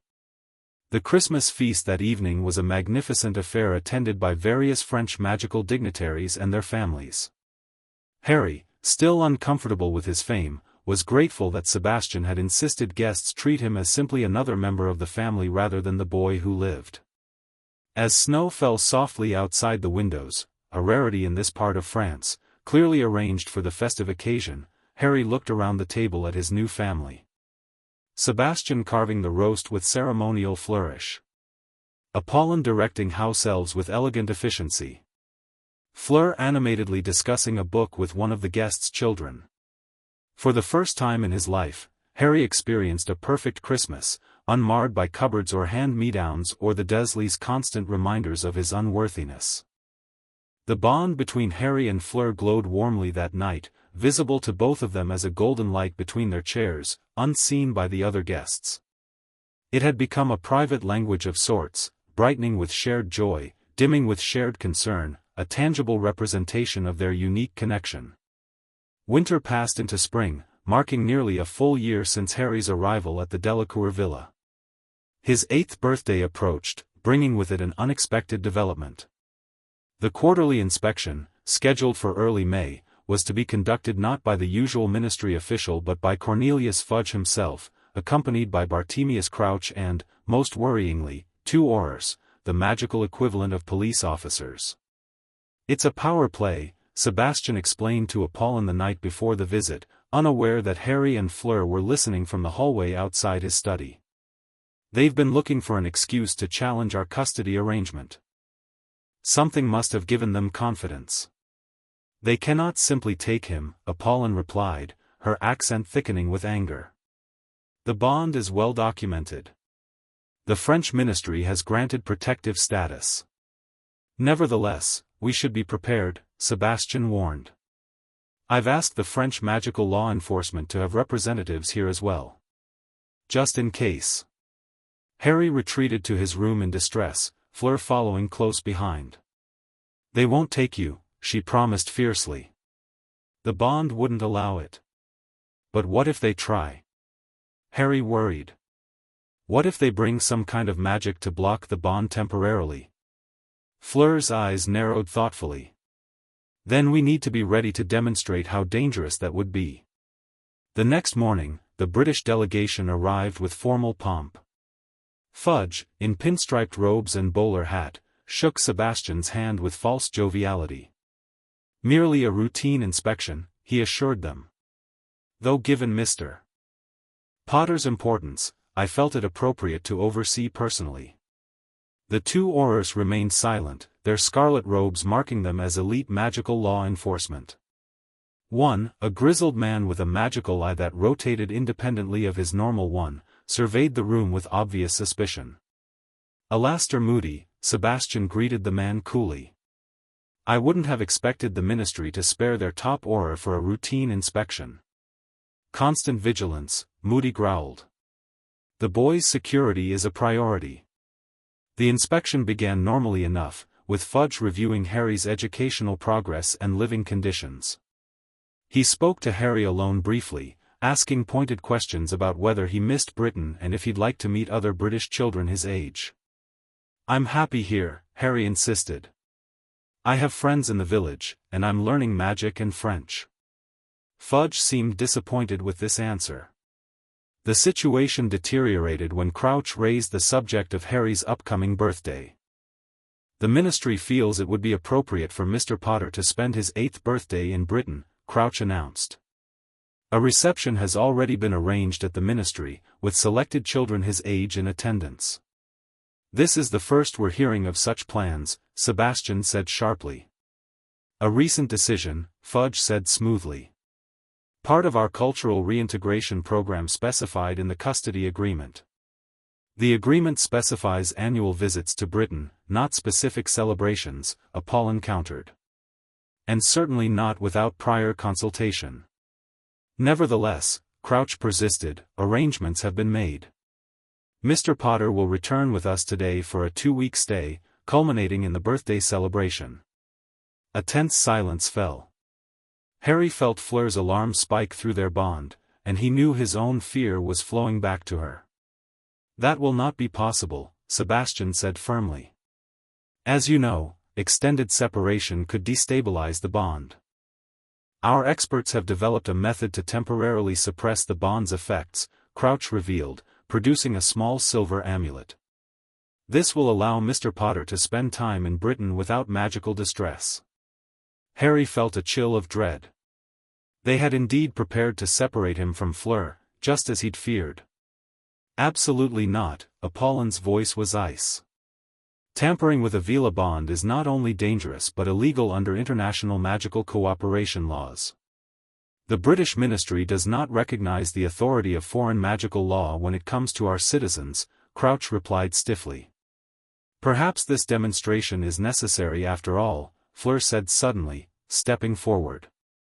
Her eyes had taken on a faint glow, her Veela heritage more visible than usual. Before anyone could stop her, she walked to Harry and took his hand. The familiar golden glow appeared, but this time Fleur did something new, she amplified it, drawing on some deep well of Veela magic she'd never accessed before. The golden light expanded rapidly, enveloping both children in a dome of pulsing energy. Harry felt a surge of power unlike anything he'd experienced, a perfect harmony between his magic and Fleur's. What is she doing? Fudge demanded, stepping back in alarm. Demonstrating what happens when the bond is fully activated, came a new voice. Madame Moreau stood in the doorway, her ancient eyes fixed on the glowing children. And what would happen if you attempted to suppress it? As if on cue, Moody stepped forward, drawing his wand. Finite incantatum, he growled, attempting to dispel what he perceived as a magical performance. The spell struck the golden dome and rebounded with shocking force, sending Moody staggering backward. Simultaneously, the silver amulet in Crouch's hand began to vibrate, then crack, finally shattering into dust. Impossible, Crouch whispered, staring at his empty palm. The guardian soul bond cannot be suppressed or broken by external magic, Madame Moreau declared, moving to stand protectively near the children. Any attempt causes it to strengthen defensively. Your amulet would have harmed both children severely had you attempted to use it. The golden dome gradually receded, though Harry and Fleur remained connected by tendrils of light between their joined hands. You see, Sebastian said quietly, the bond is not a diplomatic inconvenience to be managed. It is a powerful magical reality that must be respected. The French magical law enforcement representatives, who had been observing silently, now stepped forward. Minister Fudge, the senior officer said formally, the French Ministry of Magic formally protests this attempted interference with a recognized magical bond. Under the terms of the International Confederation of Wizards Treaty of 1832, we must ask your delegation to depart French territory immediately. Fudge sputtered indignantly, but Moody, surprisingly, nodded in grudging respect. The bond's real enough, he told Fudge gruffly. And stronger than our experts predicted. Trying to break it would be dangerous folly. After a tense standoff, the British delegation withdrew, though not without Fudge promising that this matter isn't closed. The moment they departed, Harry sagged with relief, the magical exertion leaving him drained. That was incredibly reckless, Apollon scolded Fleur, though her eyes shone with pride. And absolutely brilliant. I didn't know I could do that, Fleur admitted. I just knew I had to show them how strong the bond really is. You access true Veela defensive magic, Madame Moreau explained, examining both children with concern. Something that shouldn't be possible for a quarter Veela your age. The bond is accelerating your development, just as I predicted. The attempted removal had unexpected diplomatic repercussions. The French magical government, incensed by the British ministry's tactics, formally granted Harry political asylum, strengthening his legal status beyond the original custody arrangement. This new protection meant that any future attempt to remove Harry from France against his will would constitute a direct violation of international magical law.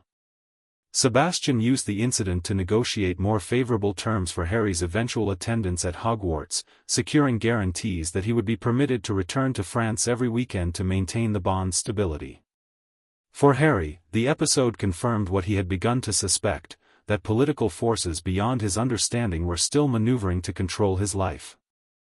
But it also demonstrated something equally important, that the Delacours and the bond with Fleur provided protection not just from the Dursleys but from those who would use him as a political pawn. Harry's 8th birthday was celebrated at the Delacour Villa, a joyous occasion unmarred by British interference. Sebastian had arranged a special surprise. A professional Quidditch player from the French national team came to give Harry a private flying lesson. "You have extraordinary natural talent," the player told him afterward. "With proper training, you could play professionally someday." This casual comment planted a seed in Harry's mind, offering a potential future beyond being simply the boy who lived, a future based on skill rather than fame or prophecy. As summer waned, Harry's thoughts turned increasingly to his parents and the circumstances of their deaths. The photo album Dumbledore had given him was a treasured possession, but it raised as many questions as it answered. Who were the other people in the photos, standing beside his parents? What had truly happened on that fateful Halloween night? And was his godfather really the traitor everyone believed? Sebastian, noticing Harry's preoccupation, suggested a project to channel his curiosity productively. "Why don't you write down what you know about your parents and that night, then identify the specific questions you want answered? When we visit Britain next month, we can begin researching properly." The promised visit to Britain, Harry's first return since leaving the Dursleys, was approached with mixed emotions. Harry was curious to see the country of his birth but anxious about potential interference from the ministry. Fleur, who would accompany him along with Apollon, was openly skeptical about British magical society. "They're so traditional," she complained as they packed for the trip. "And obsessed with blood status. Not like France." "Is France really that different?" Harry asked. "Of course. French magical society values achievement and artistry over bloodlines. That's why Beauxbatons accept students from all backgrounds, even part humans like Veela." She paused, considering. "Though I suppose there are still some old families who care about blood purity." The visit was structured carefully to maintain diplomatic protocol while allowing Harry meaningful connections to his heritage.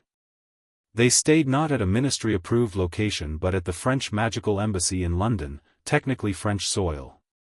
Their first stop was Gringotts Bank, where Harry was formally introduced to his family vault. The mountain of gold, silver, and bronze coins inside left him speechless. "All this is mine?" "This is merely your trust vault," the goblin escort explained. "The main Potter family vault will become accessible when you reach magical majority at 17. Beyond the money, Harry discovered personal items, jewelry that had belonged to his mother, his father's collection of rare magical texts on transfiguration, and most precious of all, letters written between his parents during their courtship. "We should leave these for you to read privately," Apollon suggested sensitively when they found the bundled correspondence. The visit to Diagon Alley that followed was Harry's first exposure to British wizarding society. Despite Sebastian's precautions, a light glamour charm that slightly altered Harry's appearance and hid his famous scar, whispers followed them through the magical shopping district. "Is that Harry Potter? With the French ambassador's family? They say he's practically French now." Harry endured the attention with growing discomfort until Apollon suggested they visit Flourish and Blots, the bookshop where they might find historical accounts relevant to Harry's research project. In the bookshop, Harry discovered several books about himself, or rather, about the night he supposedly defeated Voldemort. The accounts varied wildly, from scholarly analysis to sensationalized narratives clearly intended for children. None contained information about Sirius Black that contradicted the official story. "We need primary sources," Apollon murmured. "Ministry records, trial transcripts, though if there was no trial, that complicates matters." Their research hit an unexpected breakthrough the following day during a scheduled meeting with Amelia Bones, who had been sympathetic to Harry's situation during the initial custody negotiations. "Mr. Potter," she greeted him formally in her office at the ministry. "I'm pleased to see you looking so well." "Thank you for seeing us, Madam Bones," Harry replied with the polite formality Sebastian had coached him on. "I've been researching the events surrounding my parents' deaths, and I have questions about Sirius Black." Madam Bones looked surprised but not displeased. "That's a difficult subject, but I appreciate your direct approach. What specifically do you wish to know? Why wasn't there a trial? Even murderers get trials." Bones sighed heavily. "Those were chaotic days, Mr. Potter. The evidence seemed overwhelming. Multiple witnesses saw Black confront Pettigrew, heard Pettigrew accuse him of betraying your parents, and then witnessed the explosion that killed Pettigrew and 12 Muggles. When Aurors arrived, Black was laughing maniacally. But none of that proves he betrayed my parents," Harry pointed out. "Just that he might have killed Pettigrew. There was also the matter of the Fidelius charm," Bones explained. "Your parents were hidden under this powerful spell, which conceals a secret, in this case, their location, inside a single living soul, called the Secret Keeper. Albus Dumbledore testified that Black was that secret keeper.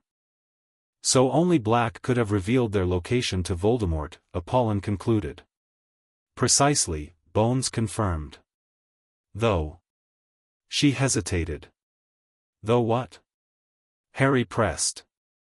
"There have always been inconsistencies in the case. Black's behavior after the arrest, for one.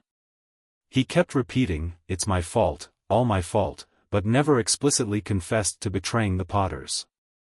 And the magical forensics of the explosion were unusual, more power than a wizard should have been able to channel through a single wand. Have you ever visited him? In Azkaban?" Harry asked. Bones looked startled by the question. "No. Few people visit Azkaban willingly. The Dementors make it exceedingly unpleasant." "Dementors?" "Dark creatures that guard the prison. They feed on human happiness, leaving only despair. Most prisoners go mad within months. Black has been there nearly 7 years now." Harry absorbed this information with growing unease. If Black was innocent, he'd spent 7 years in a nightmarish prison for a crime he didn't commit, a crime against Harry's parents. "Could I see the evidence? The official reports?" Harry asked. Bones hesitated. "Those records are sealed to the public." "I'm not the public," Harry said quietly. "They're about my parents' murder." Something in his steady gaze must have moved Bones, for she nodded slowly. "I can authorize limited access to certain documents, given your personal connection to the case. It would need to be done here, under supervision." This concession led to an extraordinary afternoon spent in a secure ministry room, poring over the original Auror reports from both the Potter's murder and Pettigrew's death. Fleur sat beside Harry, helping him understand the complex legal and magical terminology, while Apollon and Madame Bones observed. "Look at this," Fleur murmured, pointing to a detail in the Pettigrew report. "They only found a finger. An entire body was supposedly blown apart, but they only recovered one finger?" Harry frowned. "And here, it says Black's wand was tested and showed no recent explosive spells. The theory was that he used wandless magic in his rage," Bones explained, though she looked troubled by the questions being raised. "Wandless magic powerful enough to create an explosion that killed 13 people?" Apollon asked skeptically. "Even the most powerful wizards struggle with complex wandless magic." By the end of their research session, Harry had compiled a list of discrepancies and unanswered questions about the official narrative. Madame Bones, to her credit, seemed genuinely concerned by the issues they'd identified. "I cannot promise immediate action," she told Harry as they prepared to leave, "but I will review the case personally. If there are grounds for reopening the investigation, I have the authority to do so." "Thank you," Harry said sincerely. "I just want to know the truth, whatever it is." As they departed the ministry, Harry felt a curious mixture of hope and unease. If Black was innocent, a grave injustice had been done. If guilty, then Harry's last connection to his parents, his godfather, was truly a traitor. The remainder of their British visit passed without incident, though Harry noticed increased security around them, suggesting the French embassy had concerns about another attempt to keep him in Britain. They visited several sites connected to wizarding history, including Godric's Hollow, where Harry's parents had lived and died. Standing before the ruins of the cottage, preserved as a memorial behind magical barriers, Harry felt a strange sense of connection to his past. A monument in the village square depicted James, Lily, and baby Harry, while messages of support and gratitude had been magically graffitied on the garden gate of their destroyed home. "So many people cared about what happened here," Harry observed quietly. But no one questioned the story about Black. "People needed closure," Apollon explained gently. "A clear villain to blame alongside Voldemort himself." Their return to France brought a sense of homecoming that surprised Harry with its intensity. The Mediterranean sunshine, the familiar sense of the lavender field surrounding the villa, the comfort of his blue bedroom, all felt more like home than anything he'd experienced in Britain. The seasons turned, marking the approach of Harry's second full year with the Delacours. His French had become nearly flawless, with only the occasional idiom betraying that it wasn't his native language. His magical education progressed remarkably, with Sebastian noting that his control and power were advancing well beyond typical expectations for a child his age. "The bond is accelerating your magical development," Sebastian explained during one lesson. "Just as it's accelerating Fleur's Veela abilities." Indeed, at 12, Fleur had begun displaying Veela characteristics that normally wouldn't emerge until mid-adolescence. Her allure, the natural attractiveness that affected males around her, had strengthened to the point where Sebastian had taught her ethical techniques to suppress it in public. "It's not fair," Fleur complained after an incident in the village where a teenage boy had made a fool of himself trying to impress her. "I can't control it completely yet, and then people blame me when they act stupid." "The allure is part of who you are," Apollon counseled her daughter. "Learning to manage it is part of a Veela's responsibility." The bond between Harry and Fleur continued to evolve in unexpected ways. They discovered, quite by accident during a flying lesson, that they could temporarily share magical abilities. When Harry had attempted a particularly difficult aerial maneuver and nearly fallen, Fleur's instinctive fear had somehow channeled through their connection, manifesting as a burst of Veela fire that slowed his descent. "I've never produced fire before," Fleur exclaimed afterward, examining her hands in wonder. "And I definitely didn't cast any spell," Harry added, equally amazed. Sebastian, who had witnessed the incident, immediately contacted Madame Moreau. Her examination confirmed what they had suspected: the bond was allowing for magical transference under certain conditions, particularly danger or strong emotion. "This is both remarkable and concerning," the elderly Veela told them. Such ability could be invaluable in threatening situations, but it could also lead to magical dependency if overused. She recommended structured exercises to understand and control this new aspect of their bond, emphasizing that they should use it only in genuine need, not as a convenient magical shortcut. As the autumn of 1989 approached, bringing Fleur's 13th birthday, a new consideration arose: her upcoming attendance at Beauxbatons Academy of Magic. The French magical school began at 13 rather than 11, and Fleur was eagerly anticipating her first year. "What about the bond?" Harry asked worriedly when the subject was discussed over dinner. "Won't being separated be a problem?" "Beauxbatons is only a few hours from here," Sebastian reassured him. You'll be able to see Fleur on weekends, and the separation will be a good test of the bond's resilience over modest distances. Still, preparations were made to minimize any potential distress. Madame Maxime, the headmistress of Beauxbatons, was fully briefed on the bond's nature and importance. Special permission was granted for Harry to visit the school monthly, and for Fleur to return home if any bond-related complications arose. Fleur's departure for Beauxbatons in September was a significant milestone for both children. Though they had spent brief periods apart before, this would be their first extended separation since the bond formed. Harry helped her pack, trying to hide his anxiety behind practical assistance. "You'll write every day?" he asked, handing her a stack of books to place in her trunk. "Of course," Fleur promised. "And we'll see each other on weekends. It's not like I'm going to another country." Despite her reassurance, both children felt the same unspoken concern: how would the bond react to their separation? The past 2 years had seen them grow increasingly comfortable with their magical connection. It had become part of their identity, a constant presence linking them across rooms and gardens and even during sleep. The first week of separation proved challenging but manageable. Harry felt a constant awareness of Fleur's absence, like a limb fallen asleep, not painful but definitely uncomfortable. Through their emotional link, he could sense her general well-being: excitement about classes, frustration with certain classmates, homesickness in quiet moments. Sebastian used the opportunity to intensify Harry's magical training, perhaps hoping to distract him from Fleur's absence. They began working on more advanced wandless magic, building on Harry's natural aptitude. "Most wizards rely entirely on their wands," Sebastian explained as they practiced levitating increasingly heavy objects.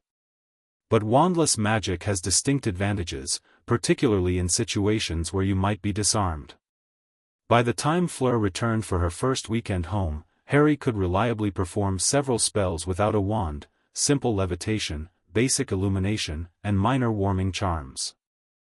His control was still developing, but the raw power behind his wandless magic impressed even Sebastian.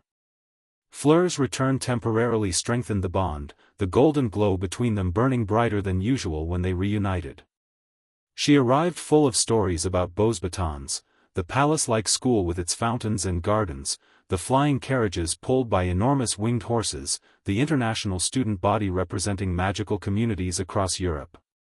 "The classes are fascinating," she told Harry as they walked through the lavender fields to their favorite spot under the olive tree. "But some of the students are insufferable, especially the boys. They follow me around like lovesick puppies because of the allure." "Can't you control it better now?" Harry asked. Fleur sighed in frustration. "I'm trying, but being around so many people is different from the village. And there are other part Veela students who are jealous because my abilities are developing faster than theirs." "Because of our bond?" "Exactly. One girl, Amélie Rousseau, actually accused me of using dark magic to enhance my Veela heritage." Fleur scowled at the memory. "As if the bond were something artificial I created for advantage." These social complications continued throughout Fleur's first term at Beauxbatons. While she excelled academically, particularly in charms and transfiguration, she struggled to form close friendships. Her accelerated Veela development, combined with her connection to the famous Harry Potter, set her apart from her peers. "They either want to be my friend because of you," she complained during the Christmas holiday, "or they resent me for the same reason." Harry, who had experienced similar isolation at his Muggle primary school due to Dudley's influence, sympathized deeply. "Maybe it will get better when they get to know the real you." "Maybe," Fleur said, though she didn't sound convinced. "At least I have you to talk to about it." Their weekends together became precious time for both of them.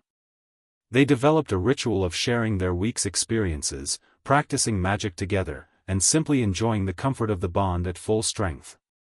Sebastian noted with interest that their magical abilities seemed to synchronize during these periods, Harry's spells growing more precise, Fleur's Veela characteristics more controlled. The rhythm of their lives continued this way through Fleur's first year at Beauxbatons. Harry's magical education at home progressed rapidly, with Sebastian bringing in specialized tutors for subjects like ancient runes and arithmancy, advanced topics not typically taught to children his age. "You have a remarkable mind for abstract magical concepts," his arithmancy tutor remarked after one particularly successful lesson. "Most students twice your age struggle with these principles." Harry wondered sometimes how much of his accelerated learning was natural aptitude and how much was influenced by the bond with Fleur. He found he could sometimes access concepts or knowledge that seemed beyond his experience, particularly in subjects where Fleur excelled at beaux batons. The summer following Fleur's first year at school brought another significant development. During their annual visit to Britain, a diplomatic obligation Sebastian still insisted upon despite Harry's clear preference for France, they met with Madame Bones to discuss progress on the Sirius Black investigation. "I've been reviewing the case extensively," Bones told them in her private office, security charms ensuring their conversation remained confidential. "The inconsistencies you identified last year have led me to some disturbing conclusions." She produced a slim folder containing what appeared to be transcripts of recent interviews. "I personally questioned 3 Aurors who were present at Black's arrest. Their recollections include details that never made it into the official reports, specifically, Black's exact words upon being taken into custody." Harry leaned forward, heart pounding. "What did he say?" "According to all 3 witnesses, Black repeatedly said, 'I as good as killed them. I convinced James to change secret keepers. It's my fault.'" Bones looked at Harry significantly. "Change secret keepers, Mr. Potter. Not, 'I betrayed them' or 'I told Voldemort.' But that he convinced your father to change secret keepers. Meaning someone else was the actual secret keeper," Apollon concluded. "Someone else betrayed the Potters." "Precisely," Bones confirmed. "And the most likely candidate would be Peter Pettigrew," Harry finished, the pieces suddenly falling into place. "The man Black supposedly killed. Along with 12 Muggles, with an explosion that left only Pettigrew's finger behind," Fleur added skeptically. "Rather convenient." Bones nodded grimly. "I've had magical forensic experts re-examine the evidence using modern techniques. Their conclusion is that the explosive spell originated from the approximate position where Pettigrew was standing, not Black." "So you believe Black is innocent?" Harry asked, hardly daring to hope. "I believe there is sufficient evidence to warrant a formal review of the case," Bones said carefully. "I've already submitted a request to the Wizengamot, our high magical court, to authorize a proper trial." "After 7 years in Azkaban?" Fleur asked, horrified. "If he's innocent, that's monstrous." "It is," Bones agreed heavily. "And it represents a failure of magical justice that I'm determined to correct, regardless of political fallout." That fallout proved significant. News of the potential case review leaked to the press, creating a sensation in British magical society. The Daily Prophet ran sensationalized headlines questioning whether the boy who lived's godfather might be innocent, while the ministry publicly distanced itself from Bones' investigation. Sebastian, ever the skilled diplomat, leveraged the situation to Harry's advantage. If Black is exonerated, he would legally resume his position as Harry's godfather, he explained to the British Minister for Magic. That would create a direct familial connection to Britain, alleviating concerns about Harry's cultural ties to his homeland. This diplomatic framing helped neutralize some of the political opposition to revisiting Black's case. By presenting it as potentially strengthening Harry's British connections rather than questioning ministry competence, Sebastian created space for Bones to pursue her investigation without being blocked by higher authorities. The process moved slowly through legal channels, but by the end of summer, a significant breakthrough occurred. The Wizengamot agreed to a preliminary hearing to determine whether sufficient grounds existed for a full trial review. "It's just the first step," Sebastian cautioned Harry, who had been following every development with intense interest. "The British magical justice system moves glacially, particularly when admitting potential errors." Nevertheless, it was progress. For Harry, who had spent the past year piecing together his parents' story through research and the memories of those who knew them, the possibility of speaking with someone who had been their close friend was powerfully motivating. "If he's innocent, he's suffered terribly," Harry observed quietly after reading about Azkaban's conditions in a magical law text. "Because everyone assumed he was guilty without proof." A lesson in the importance of due process, Sebastian noted. And in questioning official narratives. As Harry's 11th birthday approached, the age when British magical children typically received their Hogwarts letters, a question loomed that had been temporarily set aside in previous custody negotiations: would Harry attend Hogwarts as originally agreed, or would he remain in France and eventually join Fleur at Beauxbatons? The bond had stabilized over the past year, allowing them to function normally despite Fleur's school attendance. But Hogwarts would mean much greater distance and longer separations. "I think you should have the choice," Sebastian told Harry when they discussed the matter. "Both schools offer excellent magical education, albeit with different emphases. Hogwarts has stronger programs in transfiguration and defense against the dark arts, while Beauxbatons excels in charms and international magical cooperation. Would the British Ministry accept my attending Beauxbatons?" Harry asked doubtfully. "They would protest vehemently," Sebastian acknowledged. "But legally, the choice belongs to your guardians, which, at present, means Apollon and me. And we would support whatever decision you make." The decision weighed heavily on Harry's mind as his birthday neared. Attending Hogwarts would mean connecting with his parents' legacy, walking the same halls, learning from some of the same professors, perhaps even making friends with the children of their former classmates.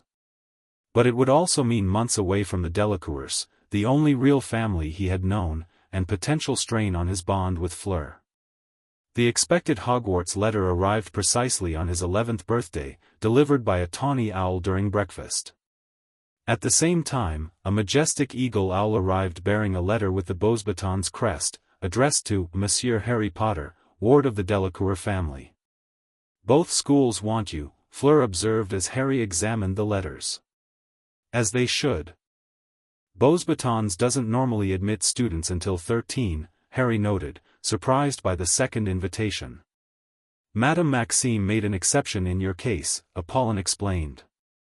"Given your accelerated magical education and the unique circumstances of the bond." Harry opened both letters, comparing their contents. The Hogwarts letter was exactly as Sebastian had described, a standard admission letter signed by Professor McGonagall, accompanied by a list of required books and equipment. The Beauxbatons letter was more personalized, written by Madame Maxime herself, acknowledging his unusual situation and offering a customized educational program that would allow him to attend alongside students 2 years his senior in some subjects while receiving appropriate age-level instruction in others. "This is very generous," Harry said, impressed by the Beauxbatons offer. But Hogwarts was your parents' school," Sebastian finished understandingly. "And where you were always expected to go." Harry nodded, conflicted. "I feel like I should want to go to Hogwarts. To learn where they learned, to understand that part of my heritage." "Yet you're hesitant," Apollon observed gently. "Why?" Harry considered the question carefully. "I'm not the same person I would have been if I'd stayed in Britain. My life is here now, my family, my education, my connection to Fleur. Going to Hogwarts feels like stepping backwards somehow. Or perhaps like embracing all parts of yourself," Sebastian suggested. "The British and the French, the past and the present." The discussion continued throughout the day, with no pressure from the Delacours to choose either option. That evening, as Harry and Fleur sat beneath their olive tree watching the sunset over the Mediterranean, he finally reached his decision. "I'm going to accept Hogwarts," he told her, "but with conditions." Fleur's disappointment was evident both in her expression and through their bond, but she nodded supportively. "What conditions?" "I'll attend as a weekly boarder, not a full-time resident. I'll return here every weekend to maintain our bond and continue my French education. And I reserve the right to transfer to Beauxbatons if the arrangement proves too difficult." Do you think Dumbledore will agree to such terms? Fleur asked doubtfully. Sebastian thinks so. Especially with the serious black case developing.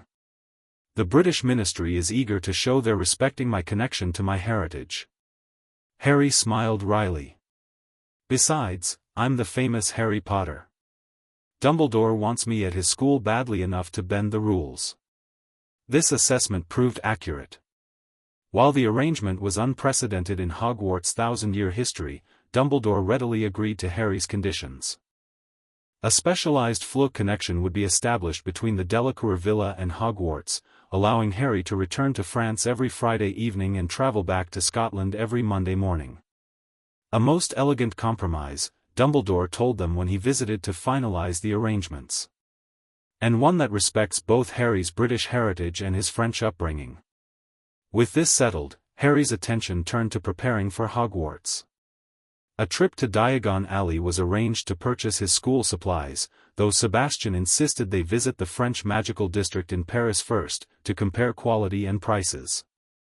British wand makers are excellent, he explained as they entered Enchante, the premier wand shop in magical Paris, but the French approach to wandcraft is more personalized. I believe it would be valuable to explore both traditions before making such an important purchase. The French wand maker, Monsieur Laurent, approached wand selection as an artistic collaboration rather than a mysterious process. He had Harry handle dozens of materials, observing his magical reactions to different woods and cores. Fascinating, Laurent murmured as he watched Harry test a Rowan wand with Veela hair core. Your magic has unusual patterns, very adaptable, very resilient. And there's something else. He glanced at Fleur, then back to Harry. A harmonization effect I've rarely encountered. After nearly an hour of testing, Laurent suggested an unconventional approach. I would like to craft a wand specifically for you, Monsieur Potter. One that acknowledges the unique duality in your magic, British-born but French-raised, with this remarkable bond influence. The custom wand would take several weeks to complete, so Harry agreed to purchase a standard wand in London for temporary use at Hogwarts. Their trip to Diagon Alley the following day proved eventful in unexpected ways. At Ollivander's, Harry tried dozens of wands before finding one that chose him, Holly and Phoenix Feather, 11 inches. Mr. Ollivander's reaction to this pairing was unsettling. Curious, the wand maker murmured. Very curious indeed.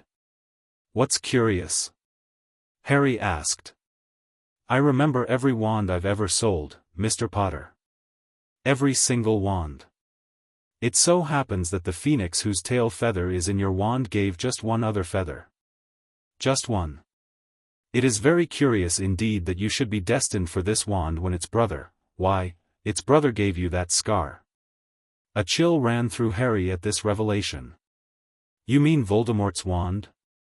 Ollivander flinched at the name but nodded. The wand chooses the wizard, Mr. Potter.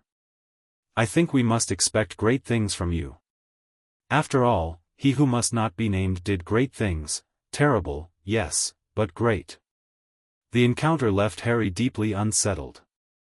The connection to Voldemort felt like an unwelcome intrusion into his carefully constructed new life, a reminder that no matter how French his upbringing, his British past would always claim a part of him. Their shopping continued with the purchase of school robes, books, and a cauldron. At Apollin's insistence, they also visited Magical Menagerie to select a pet for Harry. Every student should have a familiar, she declared. It's tradition. Harry was immediately drawn to the owls, but after considering his situation, realized a more practical choice might be better. I'll be traveling between Hogwarts and home every week. An owl might find that confusing. In the end, he selected a small black cat with unusually intelligent green eyes that reminded him of his own. The shopkeeper seemed relieved to see it go. Strange little thing, she commented as she prepared a carrier. Too clever by half. Been here for months with no one wanting him. Harry named the cat Midnight and it immediately took to Fleur, purring loudly whenever she was near. Through their bond, Harry could sense the cat's emotions, a muted version of what he experienced with Fleur, but distinct nonetheless. "I think he might be part Kneazle," Fleur suggested, referring to the magical feline creatures known for their intelligence. "He seems to understand exactly what we're saying." Their final stop was Quality Quidditch Supplies, where Sebastian insisted on purchasing a top-of-the-line broom for Harry despite the rule against first-years bringing their own. "Keep it at home for weekends," he advised. "You can use the school brooms at Hogwarts. Though I suspect an exception might be made once they see you fly." As their preparations for Hogwarts continued through August, one final significant development occurred in the Sirius Black case. The preliminary Wisengamot hearing determined that sufficient evidence existed to warrant a full trial review, scheduled for October. More importantly, the court ordered that Black be temporarily removed from Azkaban to a ministry-holding facility where Dementors were not present, allowing his mental state to stabilize before proceedings began. "This is extraordinary progress," Sebastian told Harry when the news arrived. "Madame Bones has accomplished what many thought impossible, forcing the ministry to acknowledge the possibility of a miscarriage of justice." "Will I be able to see him?" Harry asked eagerly. "Before the trial, I mean." "That would be premature," Sebastian cautioned. "But I've arranged for a letter from you to be delivered to him. Something personal, to let him know you're aware of the case and hoping for justice." Harry spent days drafting and redrafting this letter, unsure what to say to the godfather he couldn't remember, the man who might have been innocent all these years while Harry lived first with abusive relatives and then with the Delacours.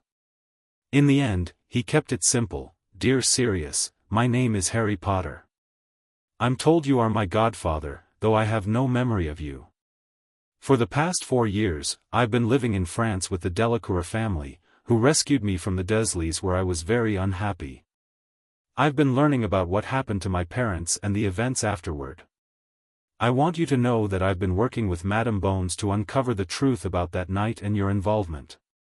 If you are innocent, as the evidence increasingly suggests, I want to help prove it. I start at Hogwarts in September, though I'll be returning to France on weekends. I hope that by the time you read this, you are already away from the Dementors and beginning to recover. I have so many questions about my parents that only someone who truly knew them could answer. I hope someday we'll have the chance to talk. Sincerely, Harry Potter." The letter was sent through official channels, with no guarantee it would reach Black or that he would be mentally capable of responding after 7 years with Dementors. Harry tried not to get his hopes up, but the possibility of connecting with this last link to his parents was powerful. As September 1st approached, Harry's emotions were mixed. Excitement about Hogwarts warred with anxiety about being away from the Delacours and potential strain on his bond with Fleur. The British magical press had gotten wind of his unusual attendance arrangement, leading to speculation about whether the boy who lived was truly British anymore, and whether his French indoctrination would alienate him from his peers. "Ignore them," Fleur advised. "British tabloids are notoriously xenophobic." "Easy for you to say," Harry replied nervously. "You're not the one who has to live up to their expectations." "You don't have to live up to anyone's expectations but your own," she countered firmly. "Remember who you are, not the boy who lived or the Delacour's ward, but Harry. Just Harry." The night before his departure, Harry couldn't sleep. He wandered out to the terrace overlooking the sea, breathing in the familiar scents of lavender and salt air. The thought of leaving, even temporarily, created a hollow feeling in his chest. "Can't sleep either?" Fleur asked, joining him at the stone balustrade. Harry shook his head. "I'm worried about the bond. What if the distance is too much? What if something goes wrong and I can't get back?" Fleur took his hand, the golden glow illuminating their faces in the darkness. "The bond is stronger now. It's had 4 years to develop. We managed when I started Beaux Batons, and we'll manage this too." "It's not the same," Harry argued. "Beaux Batons is hours away. Hogwarts is in another country. Distance doesn't matter to this kind of magic," Fleur insisted. "Remember what Grandmere said? The bond exists outside normal space. That's how I found you in the first place, across the channel when I was only 11. Her confidence reassured him somewhat, but the anxiety lingered. This would be his first significant step away from the safety of the Delacour home, away from the people who had become his family, into a world that had already formed opinions and expectations about who he should be. Just be yourself, Fleur advised, sensing his thoughts through their bond. The rest will sort itself out. As dawn broke over the Mediterranean on September 1st, Harry stood in the entrance hall of the Delacour villa, trunk packed, midnight secure in his carrier, ready for the journey to platform 9 3/4. Sebastian and Apollon would accompany him to London, while Fleur would remain in France, preparing for her own return to Beauxbatons the following week. The goodbye between Harry and Fleur was brief but intense, their bond flaring brightly as they hugged. "See you Friday," Fleur said with forced cheerfulness. "Try not to get into too much trouble before then." "I'll write every day," Harry promised. "And I'll be back before you know it." As the international port key activated, whisking the Delacours and Harry away to London, he caught a last glimpse of Fleur standing in the morning sunlight, silver blonde hair gleaming, one hand raised in farewell. Through their bond, he felt her confidence and support flowing toward him like a golden thread connecting them across the growing distance. Harry Potter was going to Hogwarts, but France, and Fleur, would always be home. Chapter 3, Powers Awakening. The scarlet steam engine gleamed in the morning light as Harry navigated the crowded platform with Sebastian and Apollon. Platform 9 3/4 bustled with activity, students reuniting after summer holidays, parents giving last-minute instructions, younger siblings watching enviously as their older brothers and sisters prepared to depart for another year of magical education. Harry felt the stares immediately. Conversations hushed as he passed, followed by excited whispers. "That's him, Harry Potter. With the French ambassador, where's his scar?" "I can't see it, heard he barely speaks English anymore, my father says he's practically a foreigner now." Sebastian's hand settled reassuringly on Harry's shoulder. "Ignore them," he advised quietly. "Remember what we discussed." Harry nodded, focusing on projecting the quiet confidence Sebastian had coached him on. For years with the Delacours had transformed him from the scared, malnourished boy in the cupboard to a poised young wizard who moved with the assurance of proper upbringing. His clothes were tailored and expensive, his glasses replaced with custom-made frames that complemented his features. He'd grown his hair slightly longer in the French wizarding style, which had the added benefit of partially concealing his famous scar. Still, he could feel the weight of expectations pressing down. These people didn't see Harry, they saw the boy who lived, returning to claim his British heritage after years of French influence. The narrative had been playing out in the British magical press for weeks. A flash of red hair caught his attention as a large family hustled past, the mother's voice carrying over the crowd. Packed with muggles, of course, the woman, plump and kind-faced, was shepherding 4 boys with the same flaming hair, plus a small girl who clung to her hand. Something about them seemed friendly and approachable compared to the staring strangers around them. "Would you like us to help you find a compartment?" Apollon asked, drawing Harry's attention back. "No, I should do it myself," Harry replied, straightening his shoulders. "But thank you for coming with me."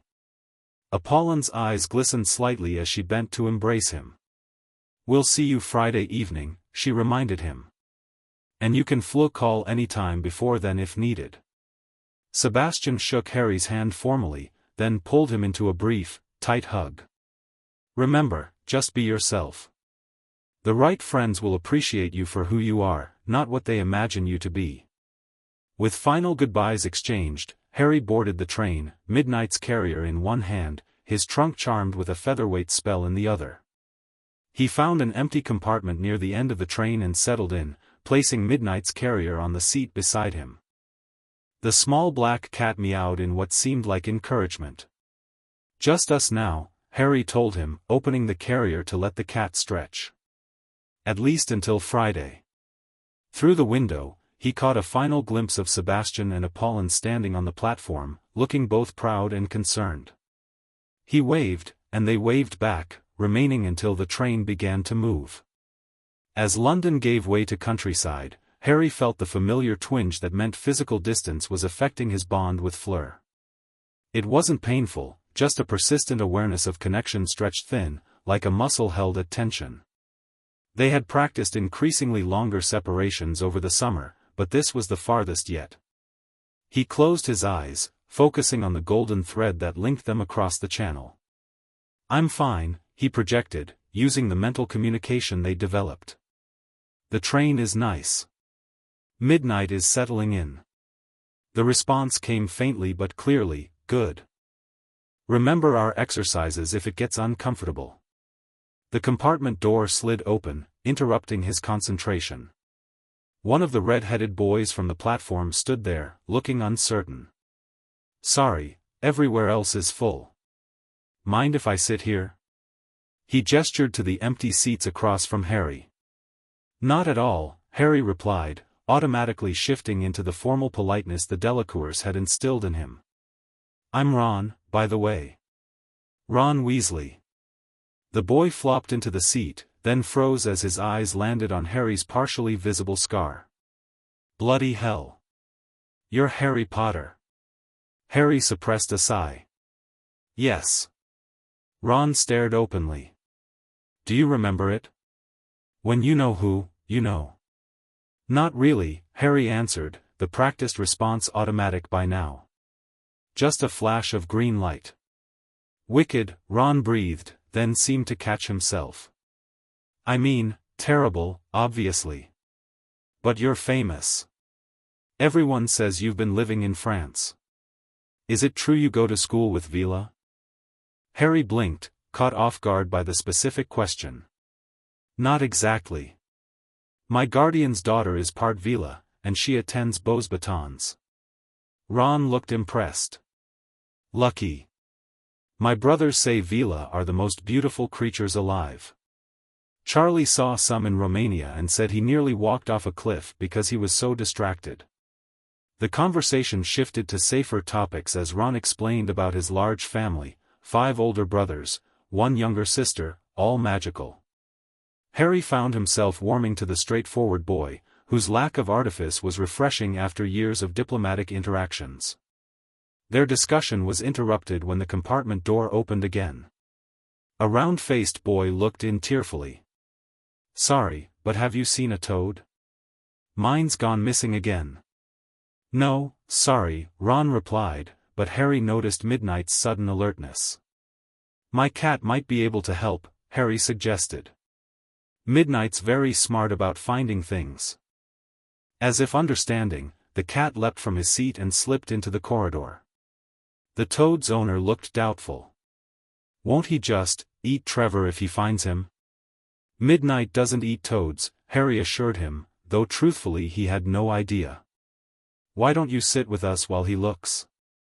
"I'm Harry, and this is Ron." Neville Longbottom, the boy introduced himself, taking a seat. Unlike Ron, he showed no reaction to Harry's name, seeming too preoccupied with his missing pet to notice who he was talking to. The 3 boys were soon joined by a bushy-haired girl already wearing her Hogwarts robes, who introduced herself as Hermione Granger. Her rapid-fire questions about Harry's life in France were interrupted when Midnight returned triumphantly, gently carrying a large toad in his mouth. "Trevor!" Neville cried in relief as the cat deposited the unharmed amphibian in his lap. "How did he?" "Nasal intelligence," Harry explained, scratching Midnight behind the ears. "He's part magical cat." As the journey continued, Harry found himself relaxing into the easy camaraderie of the compartment. Hermione's initial intensity softened as they discussed the differences between French and British magical education. Neville, having recovered from his toad crisis, revealed a deep knowledge of magical plants. Ron contributed enthusiastic explanations of wizard chess and Quidditch. It wasn't until a pale, blonde boy appeared in their doorway, flanked by 2 larger boys, that the atmosphere changed. "They're saying Harry Potter is in this compartment," the boy announced, his gaze settling on Harry with calculating interest. "Is it you?" Yes, Harry acknowledged simply. Draco Malfoy, the boy introduced himself with an air of importance. This is Crabbe and Goyle. You'll find some wizarding families are better than others, Potter. I can help you there. He extended his hand, but Harry didn't take it. Sebastian had briefed him extensively on British wizarding families, including the Malfoys and their problematic history during Voldemort's rise. I appreciate the offer, Harry said diplomatically, but I think I can determine that for myself. Malfoy's pale face flushed. I've heard about you. Raised by French half-breeds, barely British anymore. My father says it's a disgrace what they've done with you. Harry felt heat rising in his chest, not just anger, but something else. Since bonding with Fleur, he'd occasionally experienced Veela-like reactions when emotionally provoked. Now, he could feel that familiar warmth building. I'd suggest you reconsider your language, Harry said quietly, forcing the feeling down. The term half-breed is considered extremely offensive. Is it? Malfoy sneered. Well, that's what happens when you're raised by. He never finished the sentence. Midnight, who had been curled peacefully on Harry's lap, suddenly leapt at Malfoy with a hiss. The boy stumbled backward in alarm, nearly knocking over his companions. Keep that beast under control. Malfoy snapped, straightening his robes. You'll regret this, Potter. Sooner than you think. After they departed, Ron let out a low whistle. Blimey, Harry. You just made an enemy of Draco Malfoy. His family's really powerful. So is mine, Harry replied simply. My guardian is the French magical ambassador. Still, Neville said nervously, the Malfoys have a reputation. My gran says they were right in you-know-who's inner circle, though they claimed to be under the Imperious curse afterward. Harry exchanged a look with Midnight, who had returned to his lap looking inordinately pleased with himself. I'll keep that in mind. As the train journey continued, Harry felt the bond with Fleur stretching thinner. He excused himself briefly to practice the centering exercises Madame Moreau had taught them, focusing on the golden thread and mentally reinforcing it. The discomfort eased, though he knew it would return as the distance increased further. When they finally arrived at Hogsmeade Station, Harry followed Hagrid's booming instructions to join the other first years in the boats. The castle appeared suddenly as they rounded a bend in the lake, its many towers and turrets silhouetted against the starry sky. Harry caught his breath at the sight. This was where his parents had studied, where they had met and fallen in love. Beautiful, isn't it? Hermione whispered beside him in the boat. Hogwarts, a history says the castle dates back over 1,000 years. Harry nodded, unable to find words. For all the Delacour's elegant homes and the beauty of their Mediterranean villa, there was something about Hogwarts that spoke to something deep within him, a sense of belonging, of heritage. The sorting ceremony in the Great Hall brought a new wave of whispers as Professor McGonagall called Potter, Harry. His walk to the stool felt endless, the entire hall craning to see him. The last thing he saw before the sorting hat dropped over his eyes was hundreds of faces turned in his direction like sunflowers tracking the sun. Said a small voice in his ear. Difficult. Very difficult. Plenty of courage, I see. Not a bad mind either. There's talent, oh my goodness, yes, and a nice thirst to prove yourself. But what's this? How interesting, a Veela bond, and at such a young age. This complicates things. Harry gripped the edges of the stool, thinking, not Slytherin. Not with Malfoy. Not Slytherin, the small voice said. Are you sure? You could be great, you know, it's all here in your head, and Slytherin would help you on the way to greatness, no doubt about that. The bond makes you uniquely suited for, but no? Well, if you're sure, better be Gryffindor. The last word was shouted to the hall, and Harry removed the hat to thunderous applause from the Gryffindor table. He made his way over on slightly shaky legs, relieved to see Ron sorted into Gryffindor shortly afterward, joining his older brothers. As the feast appeared magically before them, Harry found himself between Ron and Neville, with Hermione across the table.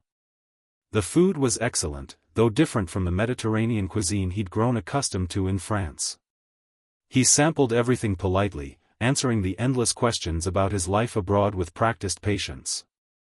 "Is it true you're only here on weekdays?" asked Seamus Finnegan, another first year. "My mum read in the Prophet that you go back to France on weekends." Harry nodded. "I return on Fridays and come back on Monday mornings." "Why?" demanded Ron through a mouthful of potato. "What's in France that's so important?" Harry hesitated, unsure how much to reveal about the bond. Sebastian had advised discretion, at least initially. "My guardians and I have an arrangement with Dumbledore. It's partly for diplomatic reasons."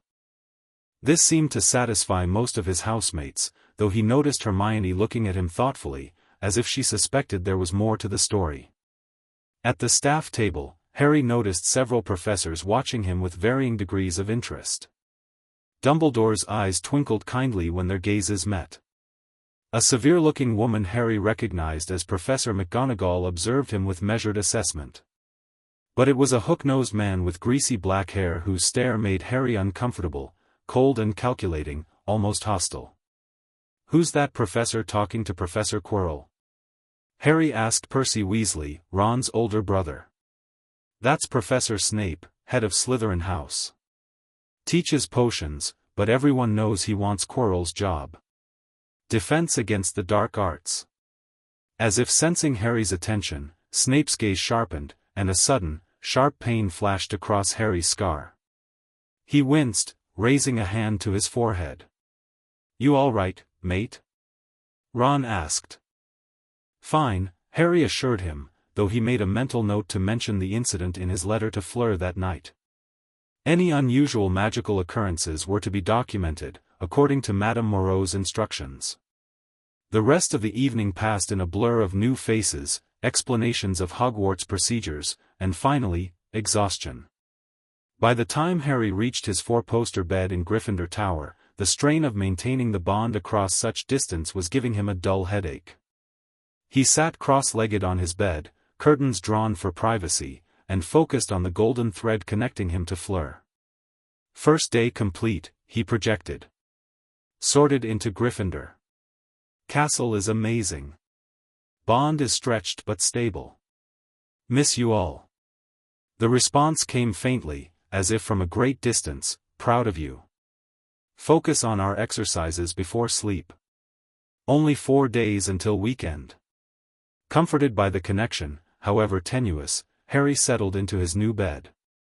Midnight curled against his side, purring rhythmically in a way that seemed deliberately soothing.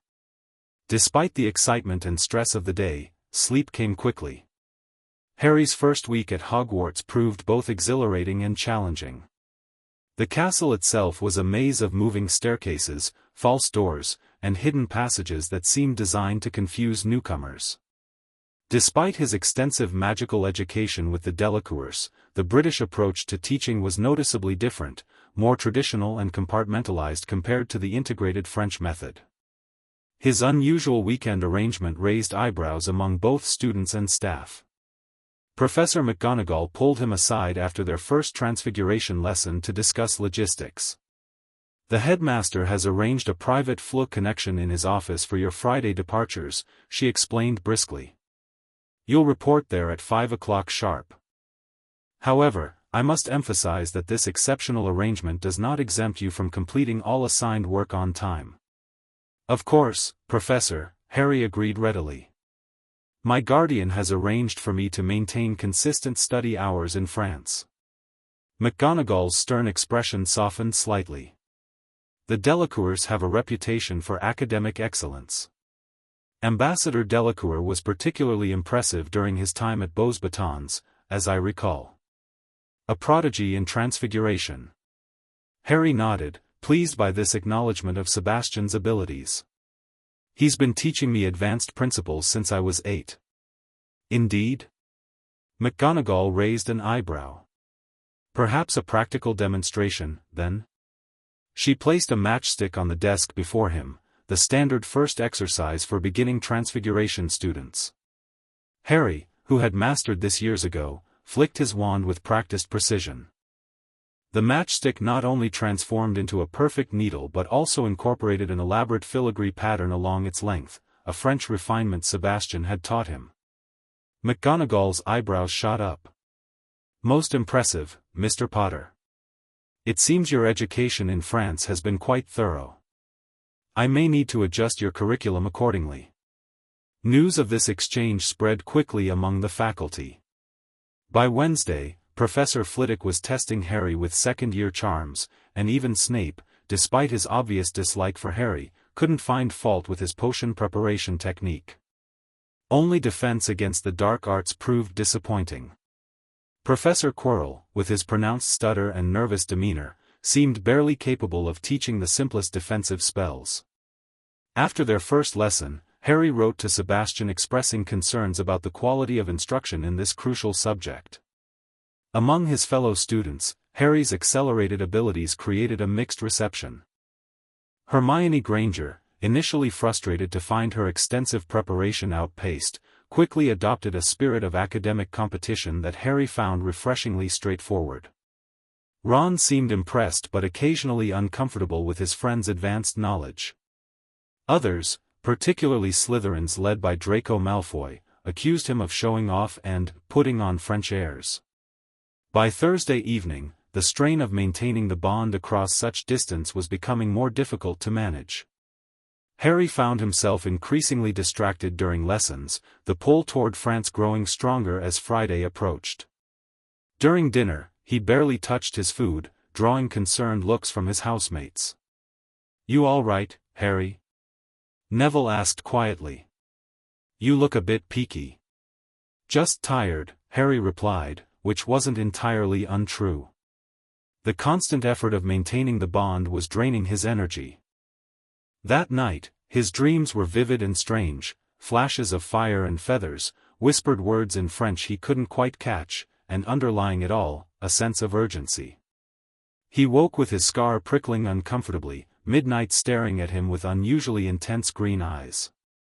"Just one more day," he told the cat, who meowed as if in agreement. Friday brought double potions with the Slytherins, a lesson Harry had been dreading since learning of Snape's apparent dislike for him.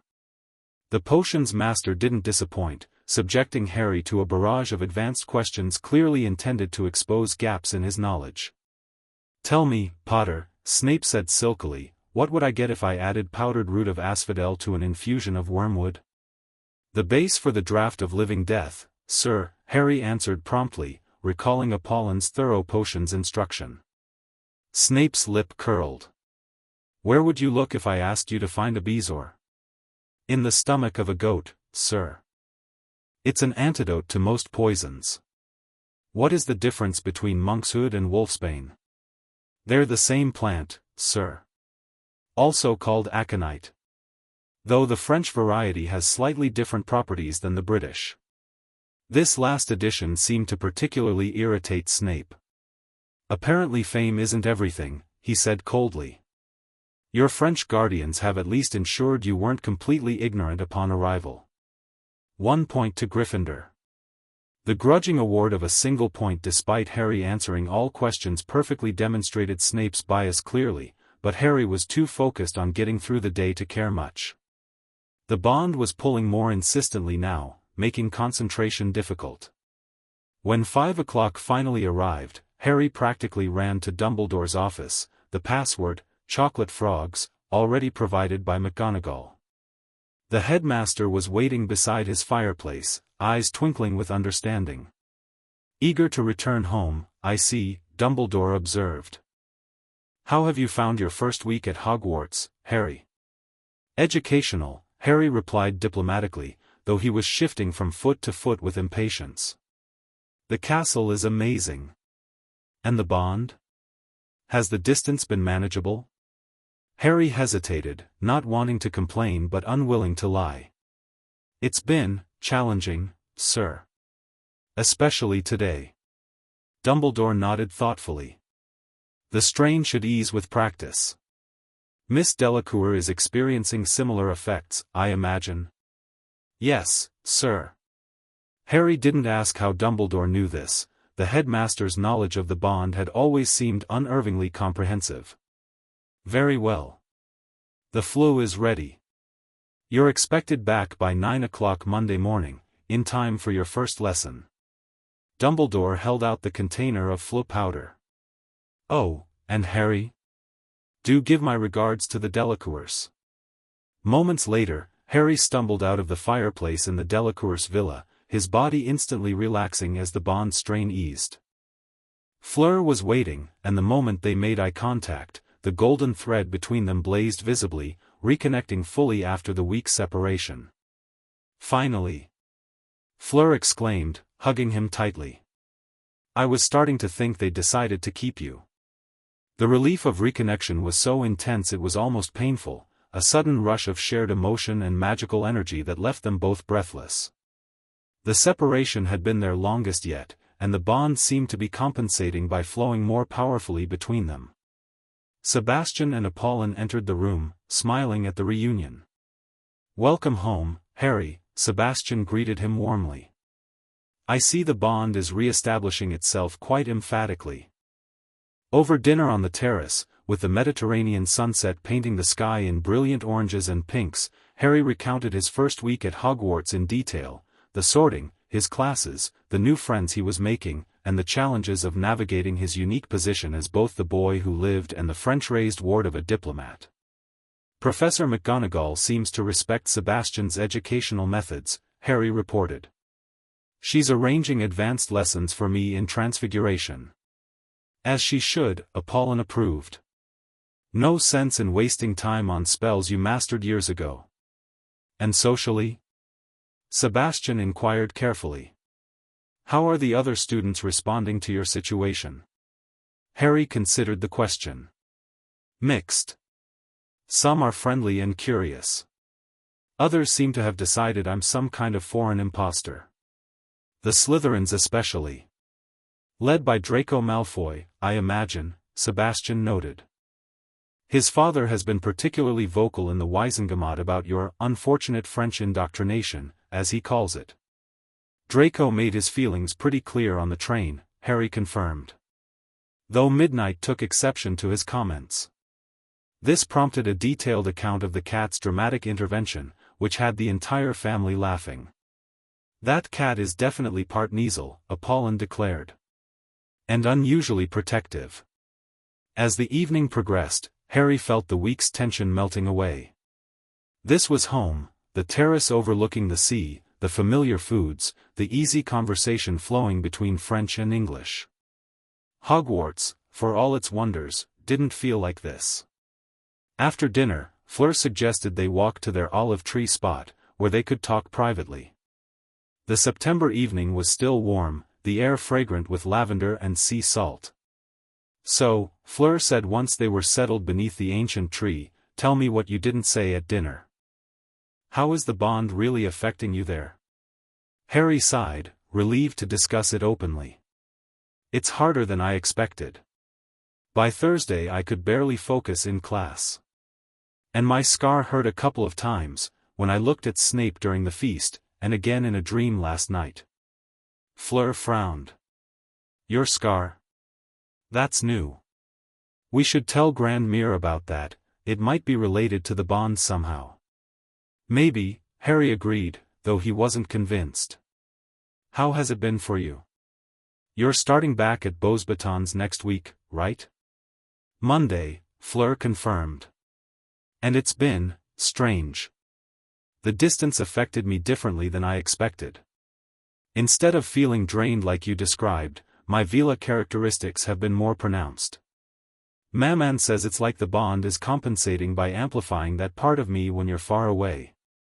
She demonstrated by holding out her hand. Small flames danced across her fingertips, a Veela ability she'd only recently developed and had previously been able to maintain for just seconds. Now the flames burned steadily, controlled and bright. That's brilliant, Harry said, genuinely impressed. So the separation isn't all bad? Not all bad, Fleur agreed, extinguishing the flames with a thought. But definitely intense. I missed you. The simple admission touched Harry deeply. At 15, Fleur was becoming more reserved with her emotions, the easy affection of childhood gradually giving way to teenage complexity. These moments of straightforward connection were increasingly precious. I missed you too, he replied, extending his hand. The golden glow appeared between their fingers, stronger than usual after the week apart. Hogwarts is amazing in many ways, but it's not home. They spent the rest of the evening reconnecting, sharing details too personal for the dinner table, Fleur's anxieties about returning to Beauxbatons where her accelerated Veela abilities had made her something of an outsider, Harry's discomfort with the celebrity status that followed him through Hogwarts halls. The weekend passed too quickly. Saturday brought a visit from Madame Moreau to evaluate the bond after their first extended separation. The elderly Veela performed a series of magical tests, having them demonstrate their current abilities both individually and together. The connection has matured significantly, she concluded, watching as Harry successfully channeled a small amount of Veela fire, a skill that should have been impossible for a non-Veela. The separation has acted as a catalyst, forcing the bond to strengthen its core while extending its reach. Is that good or bad? Fleur asked, extinguishing the flames Harry had produced. Neither. It simply is. Madame Moreau's ancient eyes studied them thoughtfully. Though I would recommend caution. Accelerated development can bring unexpected manifestations. Document any new abilities or sensations, no matter how trivial they seem.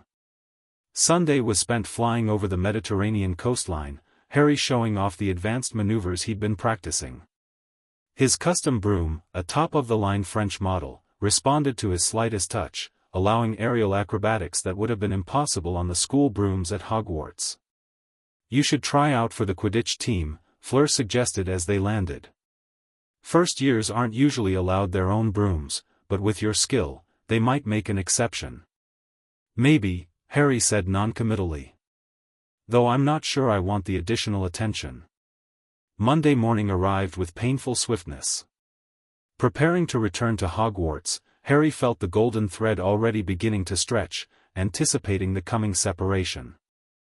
Fleur, packed for her own return to Beauxbatons, hugged him tightly before he stepped into the fireplace. Remember our new exercises, she reminded him. And write tonight so I know you've arrived safely. You too, Harry replied, suddenly reluctant to leave. I'll see you Friday. The pattern established during that first week continued throughout September. Weekdays were spent at Hogwarts, where Harry gradually adjusted to the strain of the distant bond and began to find his place among his peers. Weekends brought relief and reconnection in France, the bond strengthening each time before stretching again on Monday. His friendship with Ron and Hermione solidified despite his unusual schedule. Ron appreciated Harry's willingness to share his advanced knowledge, especially when it came to homework, while Hermione found in Harry an intellectual peer who challenged her academically without the competitive edge that sometimes characterized their relationship. It must be fascinating having access to both educational systems, Hermione commented one evening in the library. French magical theory takes a more integrated approach to the disciplines, doesn't it? Harry nodded, helping her with a particularly complex transfiguration essay. Sebastian says magic shouldn't be taught in isolated subjects the way Hogwarts does it. Everything connects: charms, transfiguration, potions. The French approach acknowledges those connections explicitly. Ron, who was struggling through the same essay, groaned. Sounds like twice the homework. Actually, it's more efficient in many ways, Harry countered. Once you understand the underlying principles, new spells become more intuitive. This philosophical difference between British and French magical education became a recurring theme in their discussions. Hermione, ever the scholar, borrowed Harry's French magical theory books, rapidly becoming fluent in the alternative approach. Ron remained skeptical but appreciated the practical assistance that resulted from Harry's broader education. October brought new developments on multiple fronts. The first arrived via owl during breakfast in the Great Hall, a letter bearing the official seal of the Department of Magical Law Enforcement. Dear Mr. Potter, I am writing to inform you that the case review regarding Sirius Black has progressed significantly. New evidence, including your observations about inconsistencies in the original investigation, has led the Wiesengemot to approve a full trial, scheduled for October 28. Given your personal connection to the case and your status as the child of the victims, you have the right to attend the proceedings as an observer. However, as you are a minor, this would require approval from your magical guardians. Please advise whether you wish to attend. If so, appropriate arrangements will be made. Yours sincerely, Amelia Bones, head of the Department of Magical Law Enforcement. Harry read the letter twice, his heart racing. A real trial at last, the possibility of answers about his parents' betrayal, about the godfather he couldn't remember.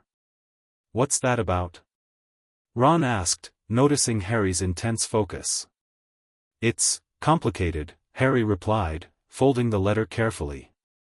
Something about my parents' case. He would need to discuss this with Sebastian immediately, rather than waiting for the weekend. The trial was less than 3 weeks away, and preparations would need to be made if he was to attend.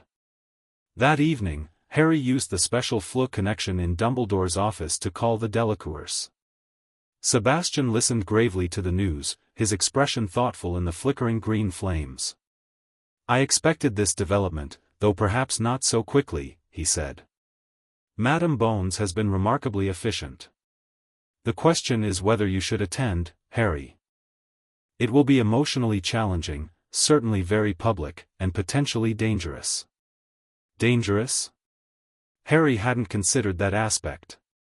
Black has powerful enemies who prefer the current narrative, that he betrayed your parents and has been justly imprisoned. If evidence emerges that contradicts this, especially in such a high-profile case. Sebastian's expression was grim. Political embarrassment can motivate desperate actions. Despite these concerns, the decision was ultimately clear to Harry. I need to be there, he said firmly. I need to hear the truth for myself, to see him in person. Sebastian nodded, respecting his determination. Very well. I'll contact Madame Bones to arrange security. Apollon and I will accompany you, of course. The next significant development came during flying lessons. Though Harry had initially planned to keep his exceptional flying abilities private to avoid additional attention, circumstances intervened in the form of Neville Longbottom's accident. When the nervous boy fell and broke his wrist, Madame Hooch took him to the hospital wing, leaving the class with strict instructions not to fly. Naturally, Draco Malfoy seized the opportunity to cause trouble, snatching up Neville's Remembrall and taking to the air with it. Come and get it, Potter, he taunted. Or is flying not taught in France? The challenge was too direct to ignore. Harry mounted his broom and shot into the air with such speed and precision that several students gasped. His years of training were immediately evident as he maneuvered with professional skill, executing a perfect high-speed turn that brought him face to face with Malfoy. Give it here, Harry said quietly, or I'll knock you off your broom.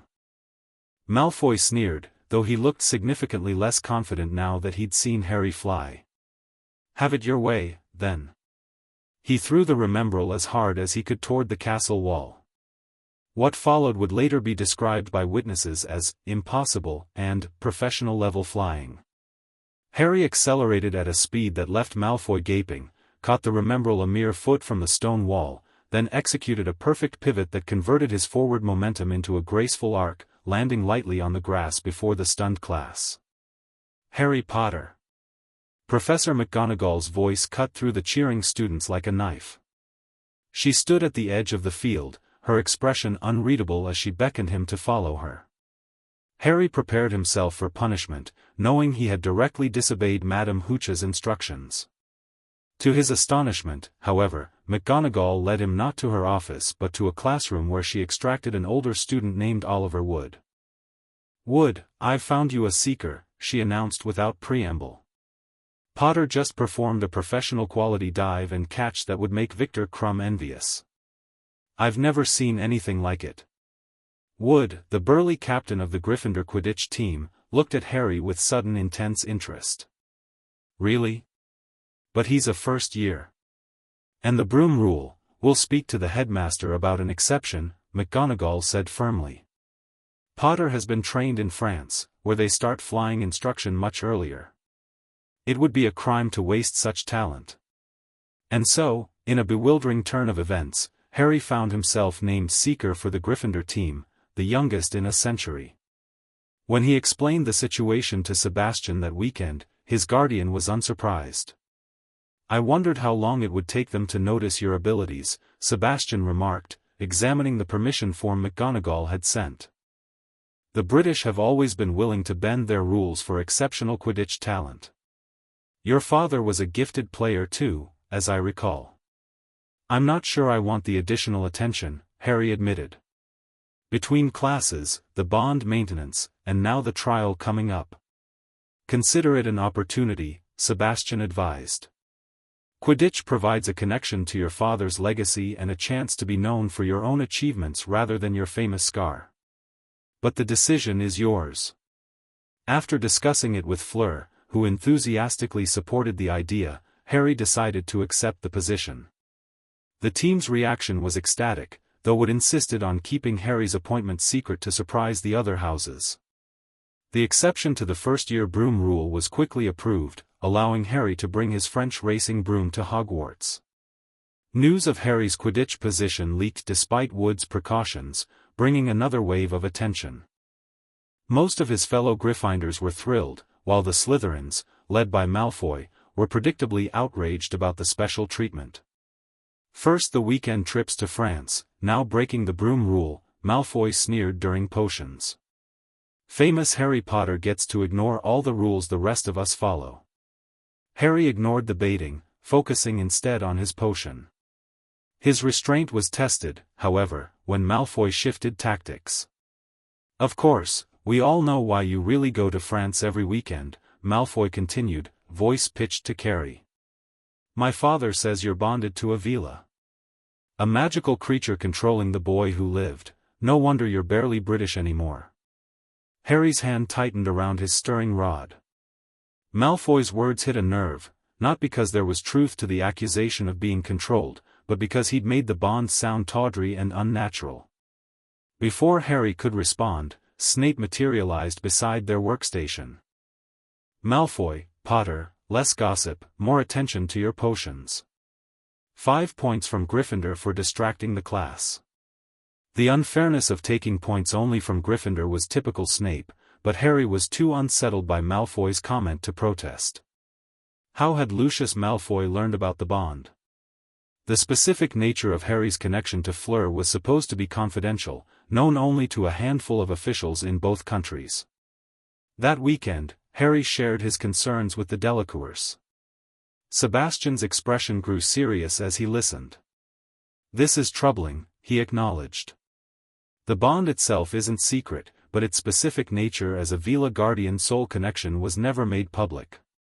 Only a few people at the highest levels of both ministries know those details. Could someone have leaked the information?" Fleur asked, clearly disturbed by the breach. "Possibly," Sebastian conceded. "Or Lucius Malfoy's connections in dark magical circles may have given him insight. Veela bonds are better understood among those who study ancient magic, including some less savory practitioners." This conversation took on new significance the following week, when Harry encountered Malfoy in the trophy room during a late-night exploration with Ron. Harry had been showing his friend some of the hidden passages he discovered using his invisibility cloak, when they overheard Malfoy speaking with an older Slytherin student. "Father says the Dark Lord's most loyal followers are taking notice of Potter's situation," Malfoy was saying smugly. "The Veela bond makes him vulnerable in ways Dumbledore hasn't considered. When the time comes," he broke off abruptly, perhaps sensing their presence. Harry and Ron retreated silently under the invisibility cloak, but the partial conversation was deeply unsettling. "What did he mean about you-know-whose followers taking notice?" Ron whispered once they were safely back in Gryffindor Tower. "And what's this about a Veela bond? Is that why you go to France?" Harry hesitated, then decided Ron deserved some version of the truth. "It's complicated," he began. When I was 7, Fleur Delacour, she's my guardian's daughter, had a kind of magical connection form with me. Her Veela heritage created a protective bond that helped get me away from my awful relatives. Ron's eyes widened. Bloody hell, Harry. That's serious magic. Veela bonds are rare, my brother Bill mentioned them once. Said they're powerful enough to break curses in some cases. It's why I need to return to France regularly, Harry explained. The bond requires proximity to stay stable. And Malfoy thinks this makes you vulnerable somehow? Ron looked worried. Maybe we should tell Dumbledore what we heard. Harry shook his head.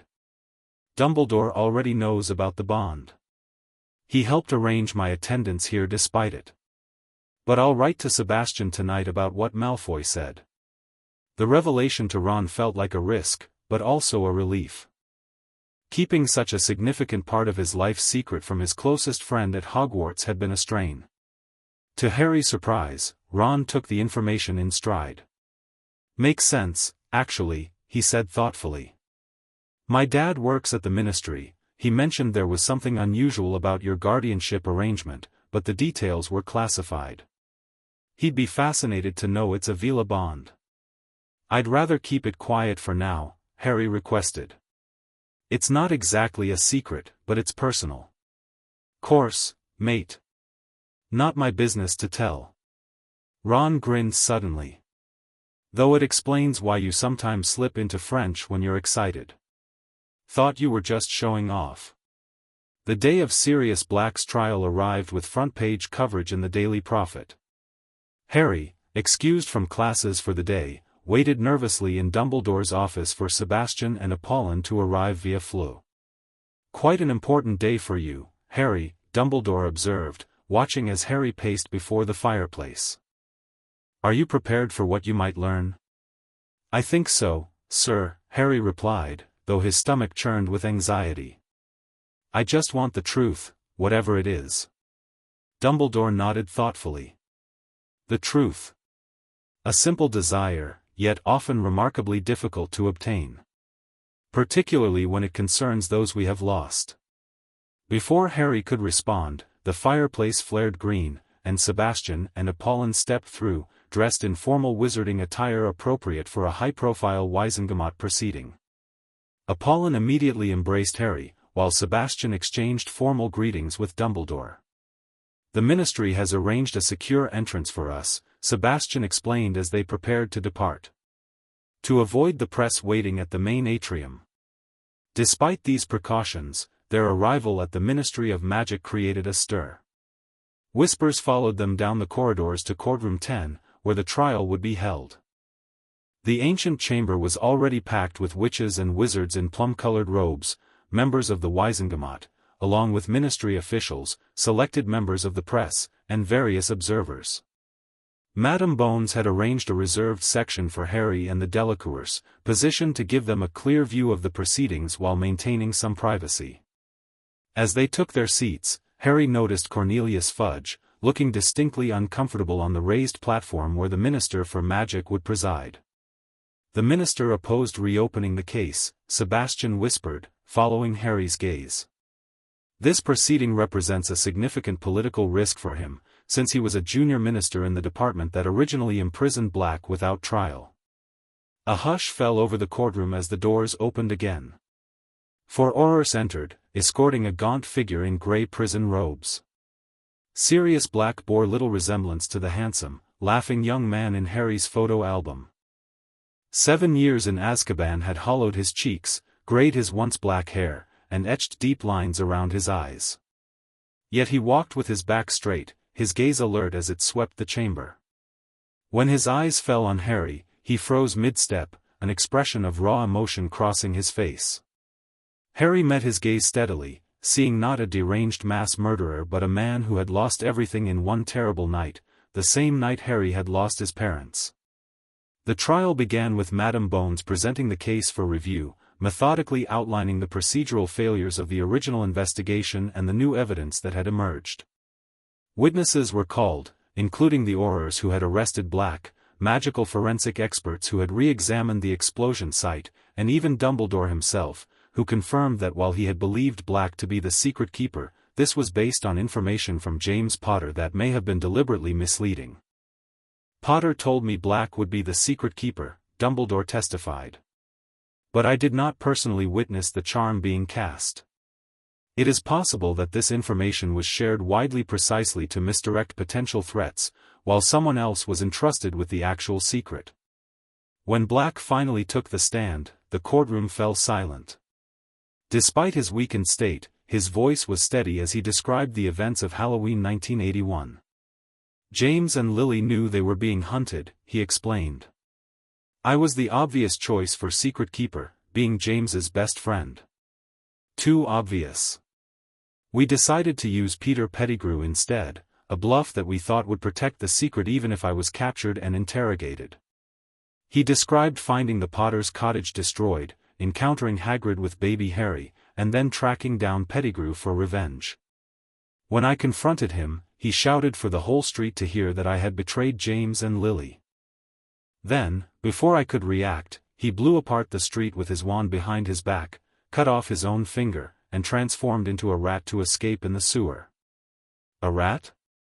Fudge interrupted incredulously. Are you claiming Pettigrew was an animagus? Yes, Black confirmed.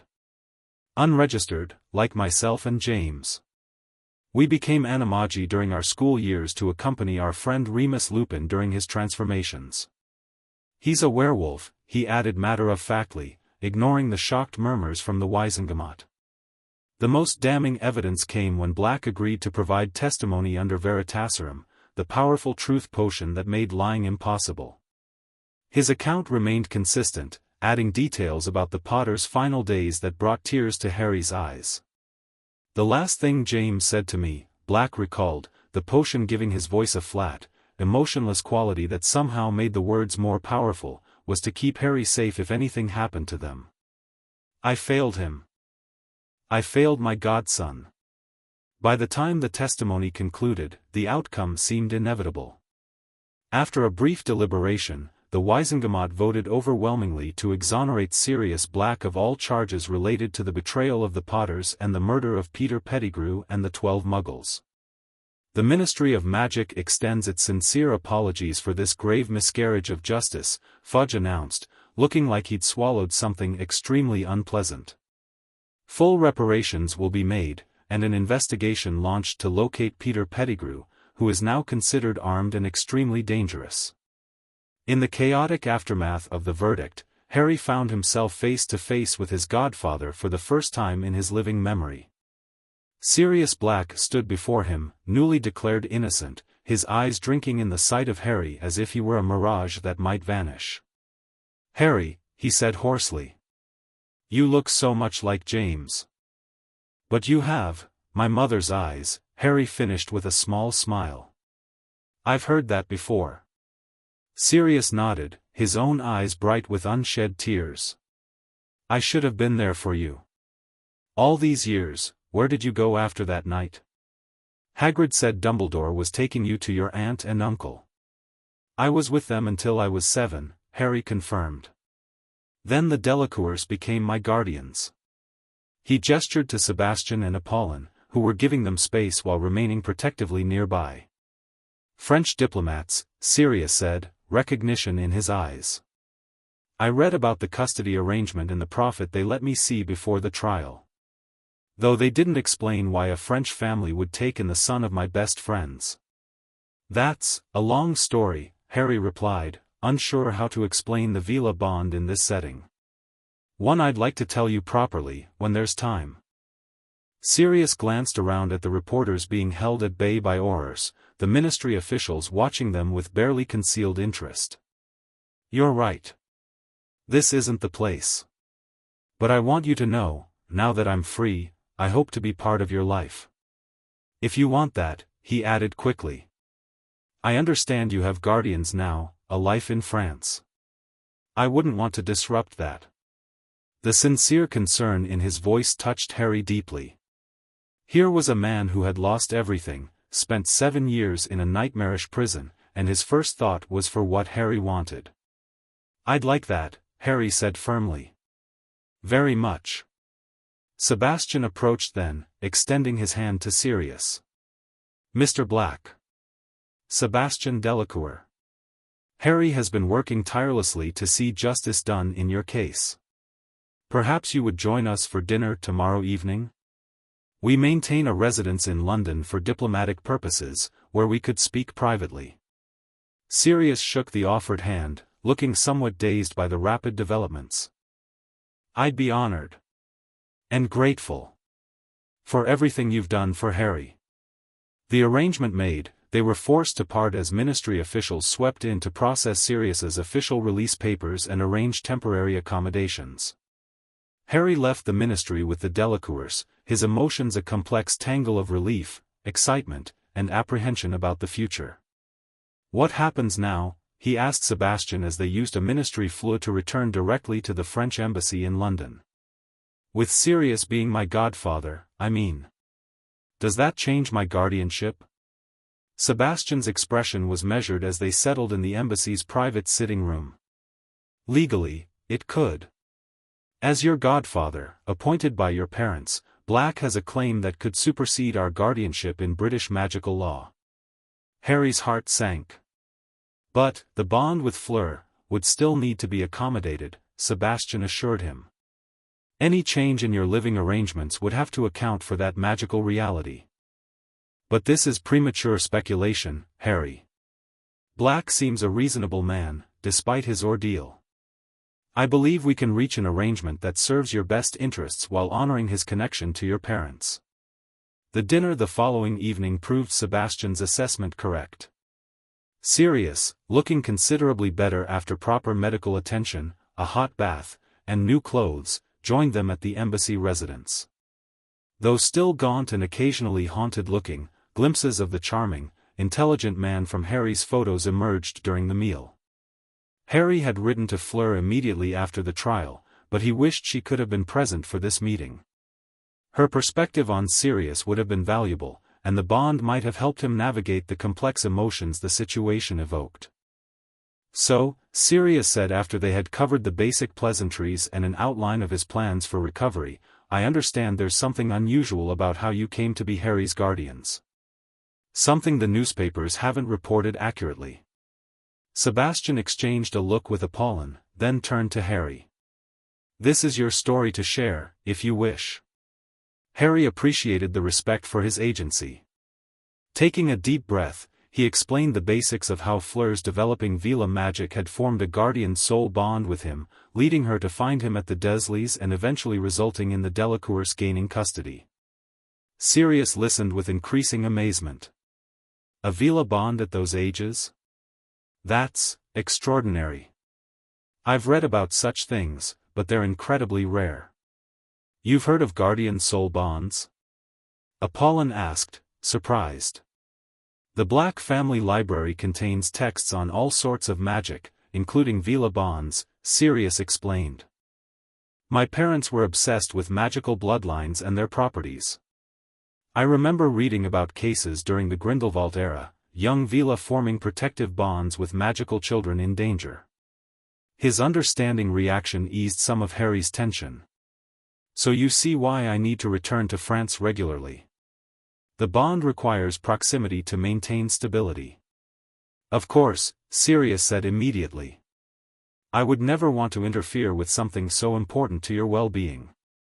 He looked thoughtfully at Sebastian. I assume we'll need to work out some kind of shared arrangement. I am his godfather, but you've been his guardians for years, and there's this magical bond to consider. That would be my suggestion, Sebastian agreed. A formal co-guardianship, perhaps. You would have legal recognition of your relationship with Harry and regular visitation, while he would continue to live primarily with us in France to maintain the bond with Fleur. Sirius nodded slowly. That seems reasonable. Though I'd like to be more than just an occasional visitor in his life. I made a promise to James and Lily. Perhaps you could join us in France periodically? Apollon suggested. We have plenty of room, and it would give you time to truly get to know Harry in a comfortable environment.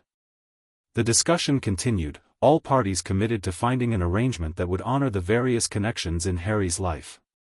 By the end of the evening, a rough framework had been established. Sirius would remain Harry's godfather with certain legal rights, while the Delacours would maintain primary physical custody due to the bond with Fleur. Sirius would visit France during holidays and perhaps eventually establish a residence nearby. As they were concluding the negotiations, an unexpected topic arose. "There's one more matter I should mention," Sirius said, his expression turning serious. "Peter Pettigrew is still out there. He betrayed James and Lily to Voldemort, and he knows I've been exonerated now. That makes you a potential target, Harry." The mood in the room darkened instantly.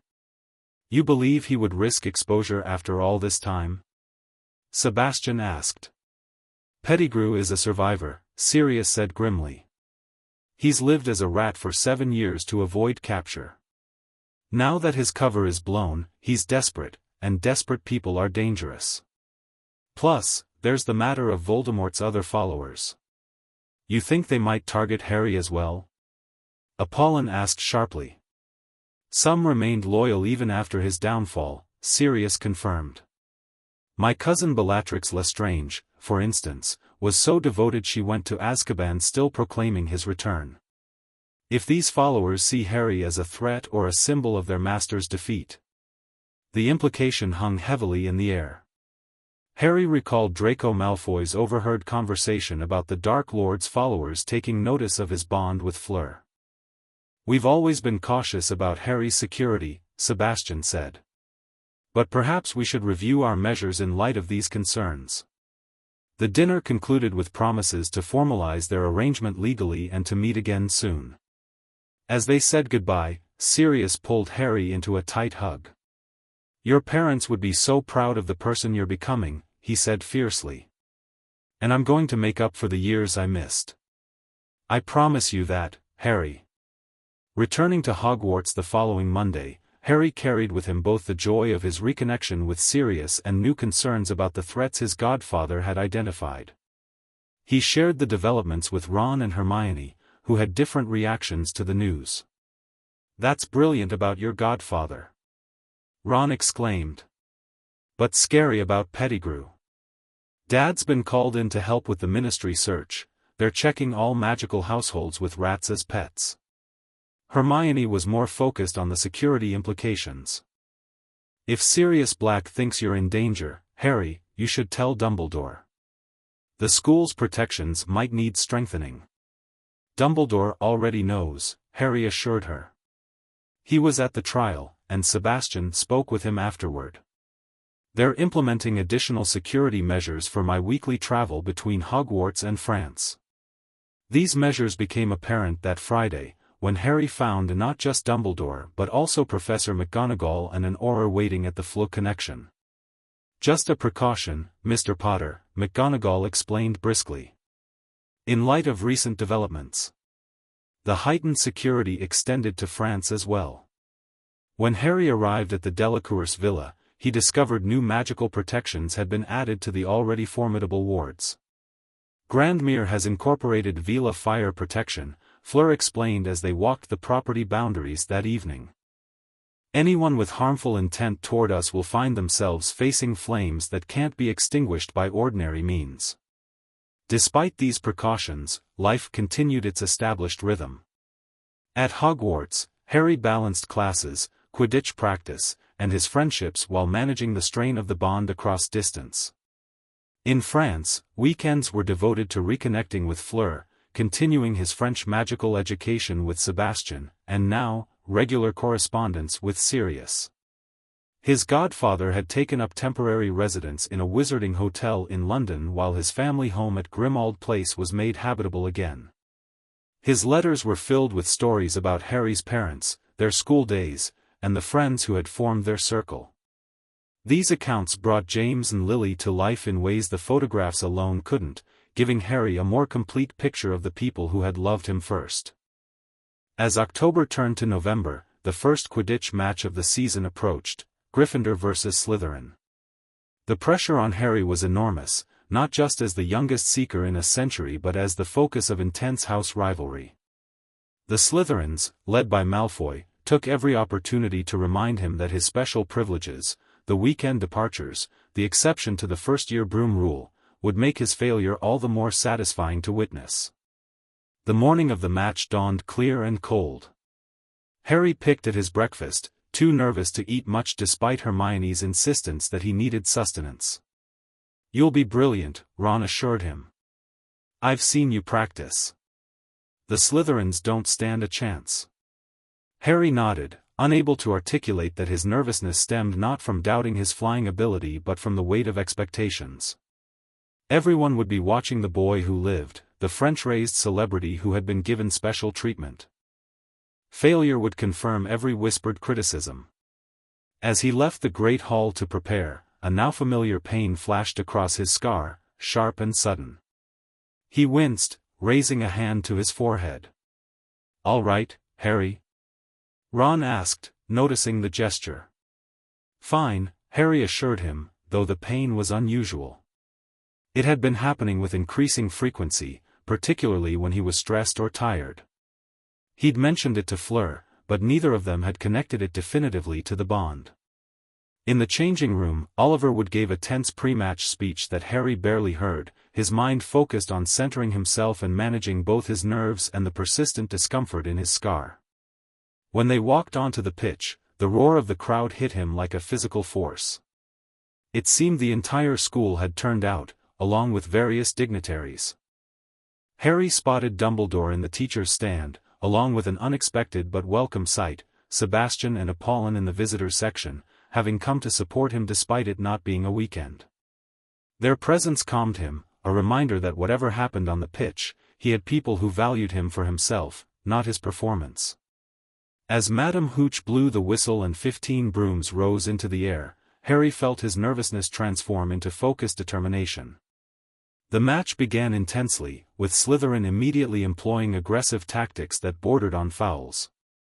Harry soared above the main action, scanning for the golden snitch while keeping an eye on the Slytherin seeker, a burly sixth-year named Terence Higgs. The first sign of trouble came about 10 minutes into the game. Harry's broom gave a sudden lurch, as though trying to buck him off. He gripped the handle tightly, momentarily confused. His broom was top quality, regularly maintained, and had never malfunctioned. Then it happened again, more violently. The broom jerked upward, then sideways, completely ignoring his steering attempts. Below, the game continued, no one yet noticing his predicament as the broom carried him higher and higher, jerking and twisting.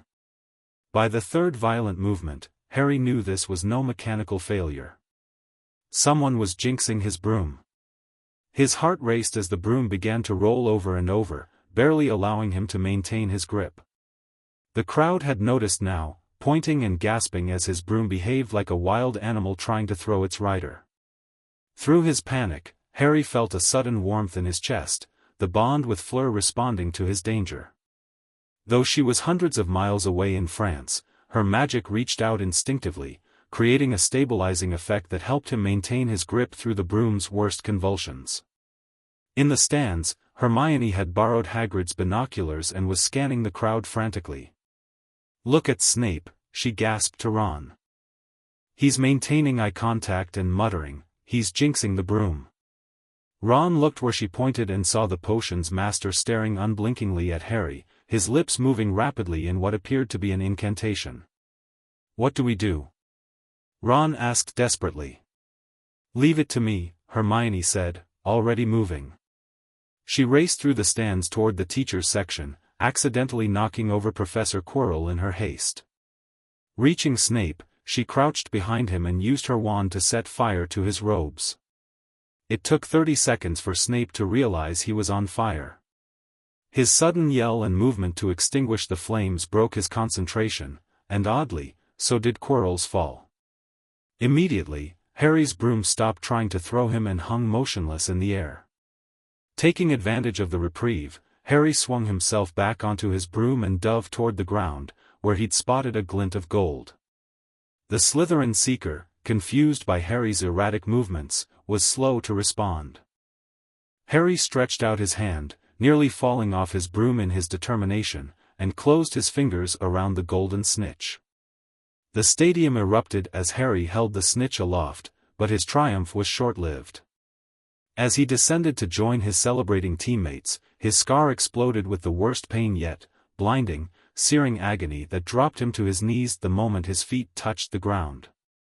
Through the haze of pain, he was vaguely aware of concerned voices, of Wood and McGonagall rushing toward him, of Sebastian somehow already on the field despite having been in the stands moments before. "Harry? Harry?" Sebastian's voice penetrated the fog. "What's wrong?" "My scar," Harry managed through gritted teeth. "It's never been this bad." The pain receded as suddenly as it had come, leaving him gasping on the grass. Looking up, he saw Sebastian's concerned face, and beyond him, at the edge of the pitch, Snape and Quirrell watching with very different expressions, Snape calculating, Quirrell fearful. Later, in the hospital wing where Madame Pomfrey had insisted he be examined despite his protests, Harry recounted the experience to Sebastian, Ron, and Hermione. "Your broom was definitely being jinxed," Hermione stated firmly. "I saw Snape maintaining eye contact and muttering an incantation." "But why would Snape want to hurt Harry?" Ron wondered. "I mean, he's a git to all Gryffindors, but trying to kill one?" "It wasn't just the broom," Harry said quietly. "My scar has been hurting on and off for weeks, but never like that. It felt like it was on fire." Sebastian's expression was grave. "Has this pain coincided with anything specific? Certain people, locations, or activities?" Harry considered. "It happened when I first saw Snape at the welcoming feast. And sometimes in defense against the dark arts when Quirrell has his back to me. And in dreams, I've been having strange dreams about a voice talking about finding something hidden at Hogwarts." "Dreams?" Sebastian's concern visibly deepened. "You haven't mentioned these before." "I thought they were just stress from the bond separation," Harry admitted. "They didn't seem important." "Harry, we've discussed this," Sebastian said firmly but gently. "Anything unusual, magical sensations, dreams, unexplained pain, needs to be reported immediately. Particularly given your unique history and the bond." "I'm sorry," Harry said, feeling genuinely contrite. "I should have said something sooner." Sebastian nodded, accepting the apology. "I'll speak with Dumbledore about both the broom incident and these recurring pains. The timing concerns me, especially in light of Sirius's warnings about potential threats." After Sebastian departed to find the headmaster, Ron and Hermione stayed behind, their expressions troubled. "Harry," Hermione said hesitantly, "I've been doing some reading about curse scars. They're extremely rare, and there's very little information available, but some sources suggest they can act as a kind of connection to the person who inflicted them." Harry stared at her. "A connection to Voldemort? But he's gone." "That's what everyone says," Ron acknowledged. "But what if he's not? What if he's somehow, I dunno, lingering? And your scar can sense it?" The suggestion sent a chill through Harry. "That's not comforting." "It's just a theory," Hermione said quickly. "But it might explain why your scar hurts around certain people. If they have some connection to him." The conversation lingered in Harry's mind throughout the day and into his weekly return to France that evening. As soon as he stepped through the flue into the Delacour's villa, Fleur was there, her face tight with concern. "I felt your panic during the match," she said immediately. "Then pain so intense I nearly collapsed in arithmancy class." "What happened?" Harry explained the broom jinxing and the subsequent scar pain as they walked to their olive tree spot. The November evening was cool but not cold, the Mediterranean climate still mild compared to Scotland. "The bond responded when you were in danger," Fleur observed. "I could feel it activating, even from Beau's batons. It's never done that across such distance before." "It helped me stay on the broom," Harry confirmed. "Like an extra grip or stability charm." Fleur looked thoughtful. Grandmere said the bond would evolve, develop new capabilities as we grew. This seems like a protective manifestation, exactly the purpose of a guardian soul bond. They sat beneath the ancient olive tree, the golden connection between them visible in the gathering dusk. After the week separation, it glowed more brightly than usual, strengthened perhaps by the day's danger. Hermione thinks my scar might be connected to Voldemort somehow, Harry said after a moment. That it hurts when I'm near people who have some link to him. Fleur frowned. That's disturbing. But it could explain why the bond formed in the first place. If your scar contained some remnant of dark magic, my Veela heritage might have responded to that specifically. Veela magic is inherently opposed to the kind of dark arts Voldemort practiced. This perspective was new and troubling. You think the bond formed because of some darkness in me? From the scar? Not darkness in you, Fleur corrected firmly. Darkness attached to you. There's a difference. She took his hand, the golden glow intensifying. The bond wouldn't have formed if you yourself were dark, Harry. Veela magic responds to those who are fundamentally good but in danger, physically or magically. Their conversation was interrupted by the arrival of an unexpected visitor, Madame Moreau, who rarely came to the villa without prior arrangement. I felt the bond activate in emergency mode today, the elderly Veela explained, her ancient eyes examining Harry carefully. Such activation across international boundaries is significant. And now I sense something else, a disturbance in your magical signature, Harry. At Sebastian's request, they gathered in the villa's ritual room, a circular chamber beneath the main house, used for formal magical work. Here, Madame Moreau could conduct a proper examination without interference from ambient magic. The procedure was unlike anything Harry had experienced before. Madame Moreau had him sit in the center of a complex pattern of silver symbols inlaid in the stone floor, while Fleur stood at a specific point outside the circle. Silver-blue Veela fire danced from the elderly woman's hands, forming a dome around Harry that tingled against his skin. The bond is intact and strengthening appropriately, she reported after several minutes. But there's something else, a second connection, much older, centered around the scar. Sebastian and Apollon exchanged concerned glances. Can you determine what type of connection? Sebastian asked. Madame Moreau's expression was troubled. It bears similarities to certain dark magic practices, soul magics that were forbidden even in ancient times. But it's fragmented, incomplete, as though a piece of something larger attached itself where it was never meant to be. The implications hung heavily in the air. Harry felt a creeping horror at the thought of carrying some fragment of dark magic in his scar all these years. Can it be removed? He asked, his voice smaller than intended. Madame Moreau studied him thoughtfully. Not easily. It has been part of your magical signature for too long, attempting removal could damage your own magic. However. She glanced at Fleur. The Veela bond appears to be containing it, isolating it from your core magic. I believe that's why the bond formed in the first place. Your magic recognized the foreign element and reached out for help, and Fleur's Veela heritage responded. So the bond is actually protecting Harry from whatever is in his scar? Apollon asked for clarification.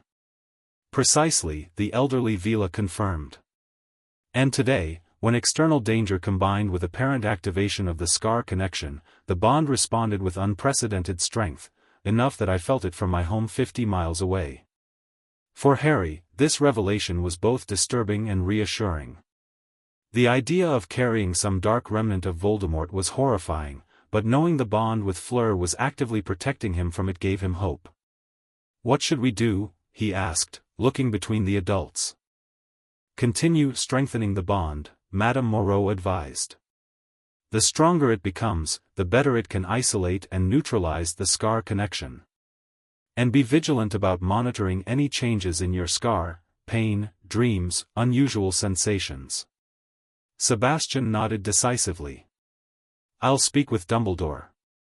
He may have insights about the scar that he hasn't shared. And we should accelerate Harry and Fleur's training in combined magical techniques. If the bond is their primary protection, they need to use it effectively. This decision led to an intensified weekend schedule. Instead of their usual relaxed reconnection time, Harry and Fleur now spent several hours each Saturday in formal magical training with Sebastian and occasionally Madame Moreau.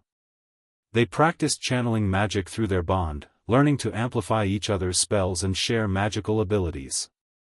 The results were sometimes spectacular. When Harry channeled his magic through Fleur, her Veela characteristics became more pronounced. She could maintain partial transformation longer, control fire with greater precision, and even manifest short-lived wings of flame. When Fleur channeled through Harry, his raw magical power increased dramatically, making even simple spells overwhelmingly powerful. The key is balance, Sebastian instructed as they practiced. Too much power without control is dangerous. Too much control without power is ineffective. You must find the harmony between your magical signatures. By December, they had developed several reliable techniques for combined magic. Most impressive was what they called the Phoenix Shield, a defensive barrier of golden light interwoven with Veela fire that could repel most offensive spells. It required intense concentration and physical contact between them, but the protection it offered was far beyond what either could produce alone. These new abilities were tested sooner than expected. During Harry's last weekend in France before the Christmas holidays, an incident occurred that would fundamentally change their understanding of the threats they faced. They were walking along the beach below the villa, enjoying the winter sunshine and practicing their mental connection exercises, when Fleur suddenly froze. "Someone's watching us," she said quietly, her Veela senses more attuned to such threats. From the cliffs. Harry followed her gaze and saw nothing, but he had learned to trust Fleur's instincts. "Friend or foe?" "Definitely hostile," Fleur replied, her eyes narrowing. "And, there's something wrong about their magical signature. It feels fragmented." Before Harry could respond, a jet of purple light shot from an apparently empty section of cliff, heading directly toward them. Without conscious thought, they moved in perfect synchronization, hands clasping, magic merging. The Phoenix Shield erupted around them just as the spell struck, absorbing the attack in a flash of golden light. Two more spells followed in quick succession, each absorbed by their shield. Then a dark-robed figure appeared on the cliff edge, their features hidden by a silver mask reminiscent of those worn by Voldemort's followers, Death Eaters.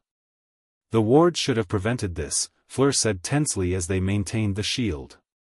"No one with harmful intent should be able to approach the property." "Unless they found a way around the protections," Harry replied, his mind racing. "Or they're not technically alive." The figure raised their wand again, but before they could cast another spell, multiple cracks of apparition sounded. Sebastian and two French magical security officers appeared on the beach near Harry and Fleur, while three more appeared on the cliff near the attacker. The masked figure turned to flee but found their path blocked. In a move of desperate magic, they cast a blasting curse at the cliff edge itself, causing a section to crumble away. In the confusion of falling rock and dust, they disappeared with a crack of apparition, somehow bypassing the anti-apparition wards that should have prevented such escape. In the aftermath, as French magical authorities secured the area and strengthened the villa's protections, Harry and Fleur recounted every detail to Sebastian and the head of magical security. "The magical signature was wrong," Fleur emphasized. "Not like a normal witch or wizard. It felt parasitic somehow." This description caused Sebastian to exchange a significant look with the security chief. "Like possession?" he asked carefully. Fleur considered, then nodded slowly. "Yes, that's it exactly. Like two magical signatures overlapping, with one controlling the other." The implications of this assessment, combined with the attacker's ability to bypass powerful wards, led to a disturbing conclusion: they were facing something beyond an ordinary dark wizard.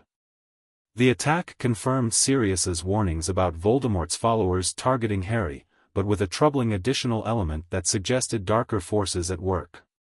As Harry prepared to return to Hogwarts the following day, security measures were drastically increased. The Fleur connection was restricted to require authorization from both ends. A magical tracking charm was placed on Harry, with his consent, to alert the Delacours if he left Hogwarts grounds unexpectedly, and arrangements were made for Auror escorts during his weekly travels. "We can't be certain who was behind this attack," Sebastian told Harry privately before his departure. "But the timing, following your godfather's warnings and the broom incident at Hogwarts, suggests coordinated action rather than random malice." "You think Voldemort's followers are working together?" Harry asked, the seriousness of the situation weighing heavily on him. "Perhaps," Sebastian acknowledged. "Or perhaps something worse. Madame Moreau's assessment of your scar, combined with Fleur's description of the attacker's fragmented magical signature, there are disturbing parallels that we cannot ignore." Before Harry could ask for clarification, Fleur joined them, her expression unusually solemn. "I want to show you something before you go back," she said, leading them to the ritual room. There, she demonstrated a new aspect of her Veela abilities, a divination technique using fire that Madame Moreau had recently taught her. As Harry watched, she created a small flame in her palm and focused intently on it, her eyes taking on a silvery glow. The flame changed color, from orange to blue to white, before forming shapes that moved like living creatures. "I've been seeing these images for weeks," Fleur explained, her voice distant as she maintained the divination. "A rat scurrying through darkness. A serpent coiled around a stolen treasure. And this." The flame shifted again, forming the unmistakable shape of a phoenix, then transforming into a lightning bolt identical to Harry's scar, before finally becoming two hands clasped with golden light flowing between them. The bond, Harry recognized. But what does it mean? The rat must be Pettigrew, but the serpent? "I don't know exactly," Fleur admitted as she extinguished the flame. Veela fire divination shows possibilities, connections, but rarely specific events. What's clear is that everything is linked: Pettigrew's escape, whatever treasure the serpent guards, and our bond. Which suggests your bond will be central to whatever confrontation lies ahead, Sebastian concluded gravely. All the more reason to continue your combined magic training, even while separated by distance. As Harry finally departed for Hogwarts, the weight of these developments pressed heavily on his mind. The carefree enjoyment of his first term had been replaced by a growing awareness of threats gathering around him, threats connected somehow to his past, his scar, and ultimately to Voldemort. Yet alongside this concern was a new determination. The bond with Fleur, once seen primarily as a blessing that had rescued him from the Dursleys, was revealing itself as something even more significant, a powerful magical alliance that might be his greatest protection against whatever darkness was stirring. Back at Hogwarts, Harry shared edited versions of the weekend's events with Ron and Hermione, omitting the more sensitive details about the scar connection and Veela divination but conveying the seriousness of the attack. "Blimey," Ron whispered as they huddled in a corner of the Gryffindor common room. "A real Death Eater attack. Dad says there've been rumors of increased activity lately, old supporters of you-know-who meeting secretly. But why target Harry specifically?" Hermione wondered. "If it's just about revenge for Voldemort's defeat, they've had years to try something." "Maybe it's related to whatever's hidden at Hogwarts," Harry suggested, remembering the serpent in Fleur's divination coiling around a treasure. "Remember when we discovered that three-headed dog guarding the trapdoor on the third floor? Hagrid said it was protecting something that was between Professor Dumbledore and Nicholas Flamel." The mention of Flamel sparked renewed research efforts.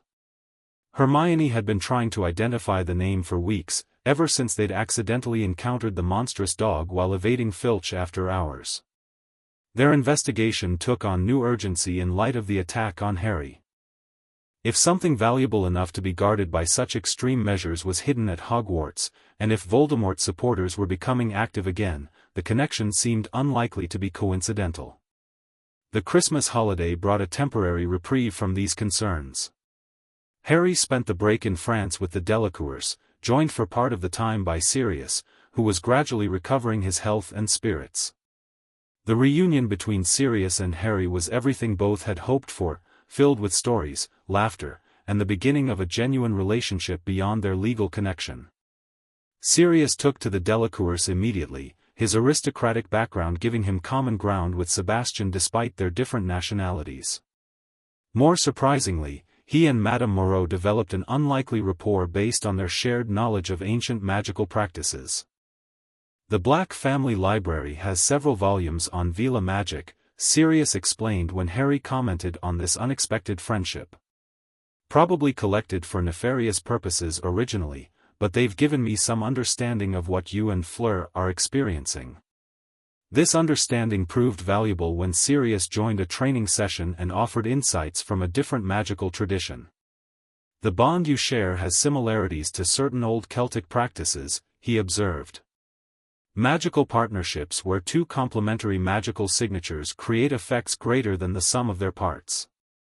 With Sirius's guidance, Harry and Fleur developed a new technique, the ability to channel magic through their bond even when physically separated. It required intense concentration and was limited in power compared to their abilities when together, but it represented a significant advance in their magical partnership. This could be crucial if you're ever in danger at Hogwarts, Sirius pointed out. Even with Fleur in France, you might be able to draw on her Veela magic for protection. As the holiday drew to a close, Sirius pulled Harry aside for a private conversation on the terrace overlooking the Mediterranean. The winter sun was setting, casting long shadows across the garden below. "I want you to have this," Sirius said, pressing a small hand mirror into Harry's palm. "It's a two-way mirror. I have the match. Say my name into it, and you'll be able to see and speak with me, no matter where either of us is." Harry examined the mirror with interest. "Magical video calling," he said, smiling at Sirius's confused expression. "It's a Muggle technology that does something similar. This is brilliant, though. Better than owls or Fleur calls. James and I use them to communicate during separate detentions," Sirius explained with a hint of his old mischievous smile. "But now, I want you to promise me something, Harry. If you're ever in danger, if your scar hurts badly again, if anything unusual happens, use the mirror immediately. Don't wait, don't try to handle it alone. Call for me." The seriousness in his godfather's voice struck Harry deeply. "I promise," he said sincerely. "Though I'm hoping it won't be necessary." Sirius's expression remained grave. "I'm afraid it might be. Between your attack here, the broom jinxing, and Pettigrew still at large, something's building, Harry.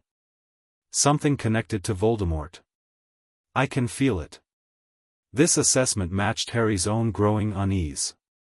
As he returned to Hogwarts for the spring term, the mirror secure in his pocket and new magical techniques practiced with Fleur, he couldn't shake the feeling that he was moving inexorably toward some kind of confrontation, one that would test the bond, his courage, and perhaps the very foundations of what he believed about his past. The term began quietly enough. Harry resumed his pattern of weekday classes at Hogwarts and weekend reconnections in France, now with added security measures and more intensive magical training. His friends noticed the change in his demeanor, more focused, more alert to his surroundings, less inclined to break rules for adventure's sake. "You seem different since Christmas," Hermione observed as they studied in the library. "More serious." "Just growing up, I guess," Harry replied, though in truth, the attack and subsequent revelations had forced a maturity beyond his years. At 11, he was now consciously preparing for threats most adult wizards never faced. Their research into Nicholas Flamel finally bore fruit when Hermione discovered a reference in a book on alchemy. Flamel was the creator of the Philosopher's Stone, a legendary substance capable of transforming metal into gold and producing the elixir of life, which granted immortality. "That's what the dog's guarding," she whispered excitedly. "The Philosopher's Stone. No wonder someone's trying to steal it, it would make them immortal and impossibly rich." The pieces began falling into place. Harry's dreams about a voice seeking something hidden at Hogwarts, the connection to his scar, Fleur's divination showing a serpent coiled around a treasure, all pointed to a disturbing possibility: Voldemort, or some remnant of him, was attempting to acquire the stone. This theory gained credibility when Harry overheard a tense conversation between Snape and Quirrell in a deserted corridor. Though he couldn't make out the entire exchange, phrases like, "where your loyalties lie," and "get past that beast," suggested that Snape was pressuring Quirrell about the stone's protections. "Snape's trying to force Quirrell to help him get the stone," Harry reported to Ron and Hermione. "It explains why my broom was jinxed during the Quidditch match. Snape wants me out of the way for some reason."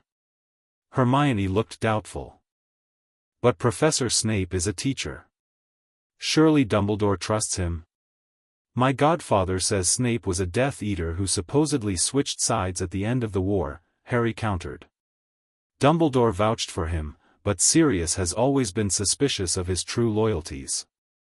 The situation reached a critical point in late April, when Harry experienced the most vivid dream yet: a hooded figure drinking unicorn blood in the Forbidden Forest, looking up with silvery blood dripping from its mouth to reveal not a face but a terrible, snake-like visage that made his scar burn with unprecedented agony.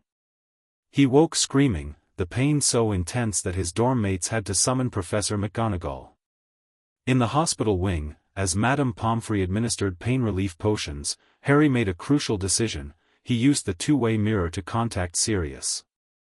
"I need to speak with Dumbledore," he insisted after describing the dream and the scar pain. "I think Voldemort is at Hogwarts, trying to get the Philosopher's Stone." Sirius's face in the mirror was ashen. "Stay where you are.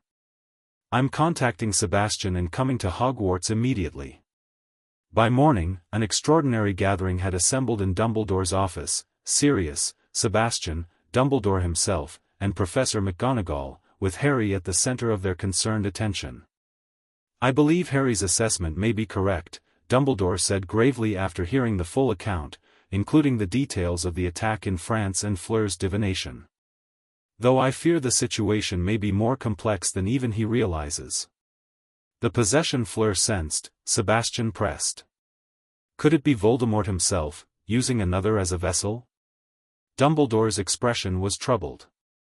"It is consistent with certain theories about how he might have survived that night in Godric's Hollow. Not as a ghost, but as something less than a spirit yet more than a memory. A parasitic consciousness requiring a host." The implications were horrifying. "Someone at Hogwarts is being possessed by Voldemort?" Harry asked, his voice barely above a whisper. "I believe so," Dumbledore confirmed.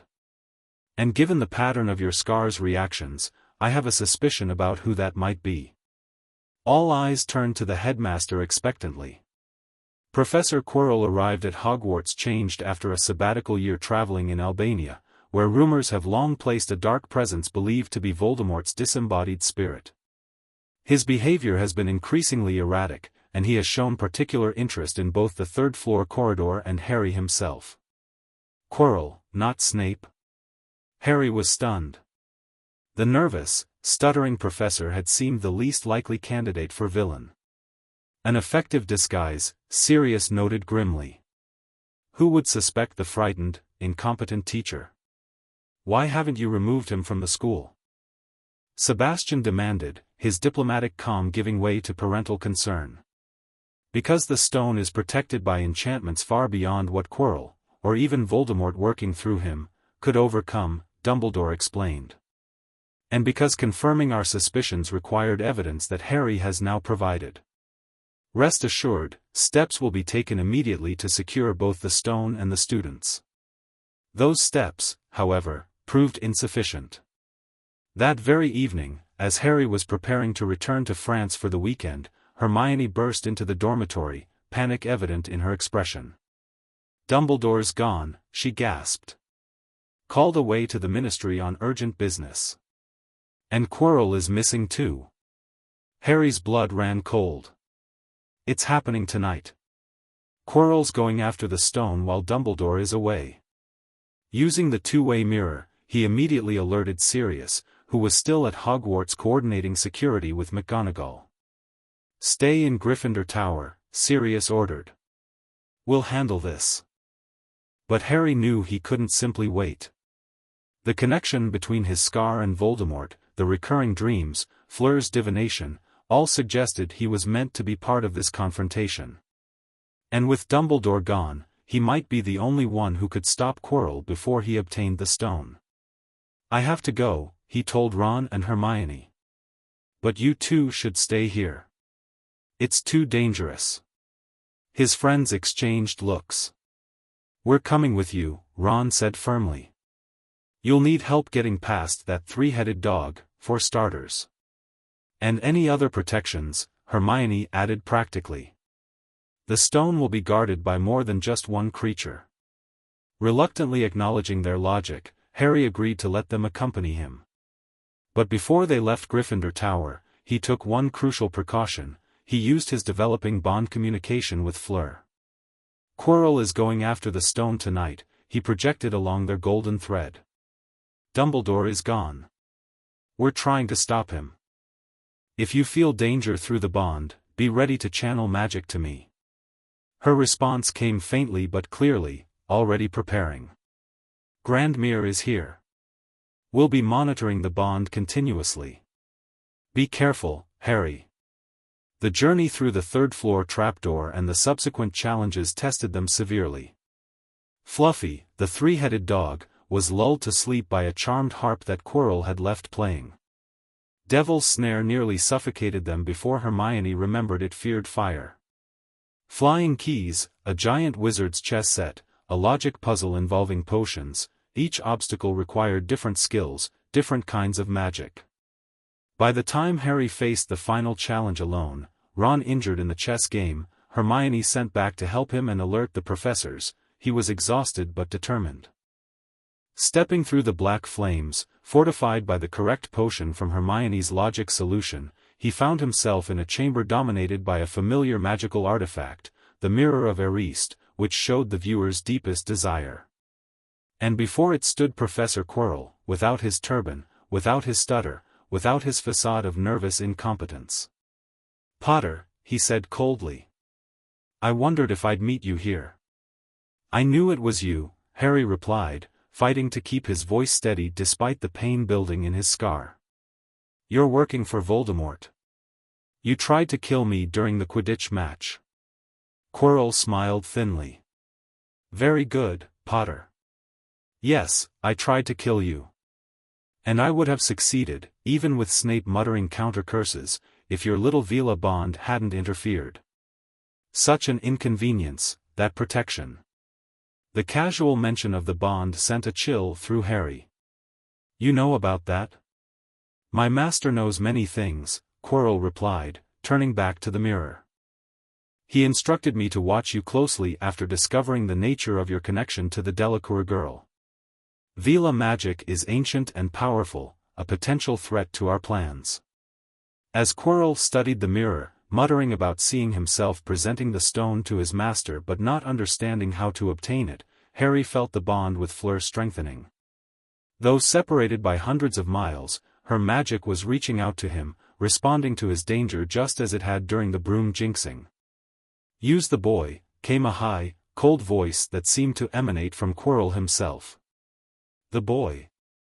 Quirrell beckoned Harry forward. Look in the mirror, Potter. Tell me what you see. Harry approached cautiously, his scar burning more intensely with each step closer to Quirrell. In the mirror, he saw himself, but not alone. Fleur stood beside him, their hands joined with the familiar golden glow. His reflection smiled, reached into its pocket, and pulled out a blood-red stone. Then, incredibly, it winked and placed the stone back in its pocket, and as it did so, Harry felt something heavy drop into his real pocket. He had the stone. Well? Quirrell demanded impatiently. What do you see? Harry thought quickly. I see myself shaking hands with Dumbledore. I've won the House Cup. He lies, came the cold voice again. Let me speak to him, face to face. Master, you are not strong enough, I have strength enough for this. Harry watched in horror as Quirrell unwound the remainder of his turban.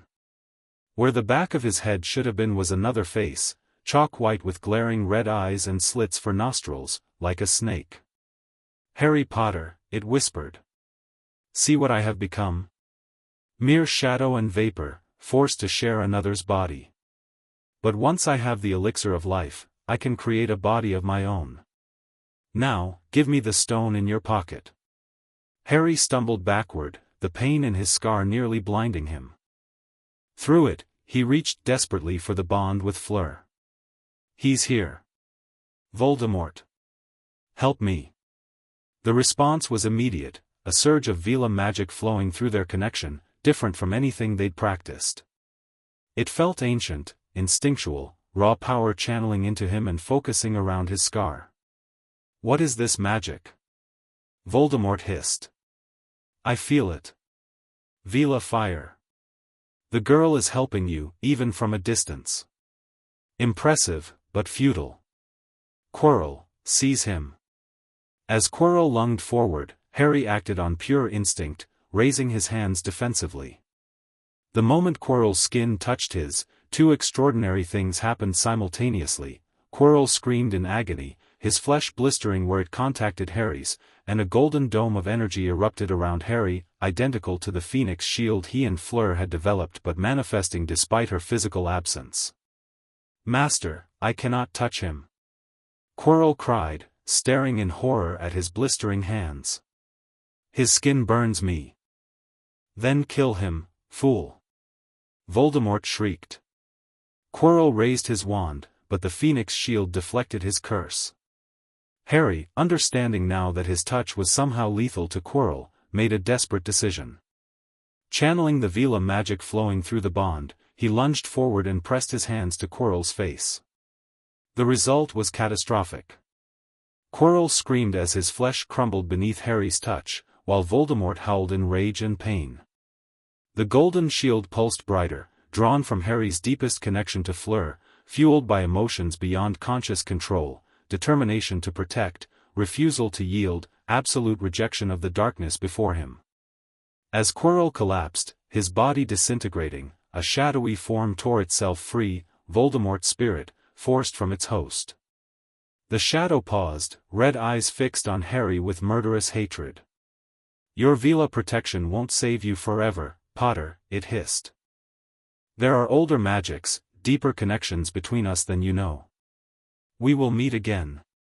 The spirit lunged at Harry, passing through his body in a rush of icy agony that overwhelmed even the bond's protection. His scar exploded with pain beyond endurance, and darkness claimed him. Harry woke in the hospital wing, sunlight streaming through the windows. His first conscious thought was for the bond. Stretching out mentally, he found it intact, perhaps even stronger than before. Fleur's presence was distant but unmistakable, a steady golden warmth in his mind. "Ah, awake at last," came Dumbledore's voice from beside the bed. The headmaster sat in a comfortable chair, watching Harry with a mixture of concern and pride. "You've had quite an adventure, my boy." Harry struggled to sit up, memories flooding back. "Sir Quirrell, Voldemort, the stone, calm yourself," Dumbledore soothed. "Quirrell is gone. Voldemort's spirit has fled. And the stone has been destroyed, with Nicholas Flamel's full agreement." "Destroyed? But Flamel will die, won't he? He has enough elixir to set his affairs in order, but yes, he will die.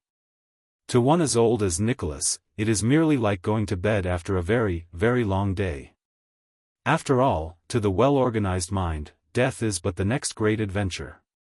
As Dumbledore explained the events following Harry's confrontation with Quirrell, how Sirius and McGonagall had arrived moments after Harry lost consciousness, how the combined efforts of Sebastian and Madame Moreau working through Fleur had stabilized the bond during its unprecedented long-distance activation, Harry found himself with more questions than answers. "Sir, why couldn't Quirrell touch me?" Dumbledore's eyes twinkled. "Your mother died to save you, Harry. If there is one thing Voldemort cannot understand, it is love. Her sacrifice left a mark, not a visible mark, but a protection in your very skin. Quirrell, full of hatred and sharing his soul with Voldemort, could not touch you without suffering terrible pain. And the bond with Fleur? How did it protect me when she wasn't even there? Ah, that is perhaps even more remarkable. Dumbledore leaned forward slightly. The guardian soul bond, as I understand from Madame Moreau's explanations, forms a connection that transcends physical distance. When you were in mortal danger, facing the very being who had murdered your parents, the bond responded with its full protective potential, channeling Fleur's Veela magic across hundreds of miles to defend you. Harry absorbed this, thinking of the golden shield that had manifested at the crucial moment. Voldemort said there were older magics, deeper connections between us than I know. What did he mean? For the first time, Dumbledore hesitated. That, Harry, is a question for another day, when you are older and better prepared for certain truths. What I can tell you is this: your bond with Miss Delacour has created a powerful protection that complements and perhaps even enhances the protection your mother gave you. Together, they represent magic of the most ancient and potent kind, magic based on sacrifice, on choice, on love. Before Harry could press further, the hospital wing doors opened to admit Sirius, Sebastian, and to Harry's surprise and delight, Fleur herself. She looked exhausted but determined, her eyes finding his immediately, the golden thread between them visible to both of them though invisible to the others. "We thought you might like some company during your recovery," Sebastian explained with a smile. "Madame Pomfrey has agreed to allow visitors, given the special circumstances." As the adults spoke with Dumbledore, Fleur moved to Harry's bedside, taking his hand. The golden glow intensified, a visible manifestation of their reconnection after the traumatic separation. "You nearly died," she said quietly, her accent thicker with emotion. "I felt it. We all did." Grandmere said the bond stretched to its absolute limit to protect you. "It worked," Harry assured her. "Whatever you did from France, it created a shield around me, like our phoenix shield, but stronger. And my touch burned Quirrell because of my mother's protection." Fleur nodded thoughtfully. Two different protections working together. That's what defeated him, not either magic alone, but their combination. This observation stayed with Harry through his recovery and into the final weeks of the school year. The experience had changed something fundamental in his understanding of magic, of the bond, and of his own place in the wizarding world. He was not just the boy who lived, famous for surviving a killing curse as an infant. He was not just the ward of a French diplomat, straddling two magical cultures. He was not just one half of an extraordinary magical bond with a part Veela girl. He was all of these things and more, a complex individual shaped by multiple magical influences, multiple forms of love and protection, multiple connections to both the past and the future. As the Hogwarts Express carried him toward London at term's end, Harry reflected on how much had changed in a single year. He had found friends in Ron and Hermione who stood by him through genuine danger. He had reconnected with his godfather, gaining a link to his parents' world. He had faced Voldemort again and survived, thanks to protections born of love, his mother's sacrifice and Fleur's unwavering bond. And he had learned, perhaps most importantly, that the greatest magic came not from power or knowledge alone, but from connection, the willingness to reach across boundaries of distance, culture, and even species to form bonds that transcended ordinary limitations. Waiting on the platform in London, he spotted three figures that represented his unusual new family: Sirius, still thin but standing tall with newfound freedom and purpose; Sebastian, the diplomatic guardian who had given him a home when he needed one most; and Fleur, silver blonde hair shining in the summer sun, the golden thread of their bond vibrating with shared anticipation of the months ahead. As he stepped off the train to join them, Harry knew that whatever challenges the future held, whatever threats Voldemort's ominous words had foreshadowed, he would not face them alone. The bond that had saved him at 7 would continue to evolve, to strengthen, to protect. And that, more than any single spell or power, gave him hope. The end. Thank you for watching this video. Please be sure to subscribe to our channel and like this video.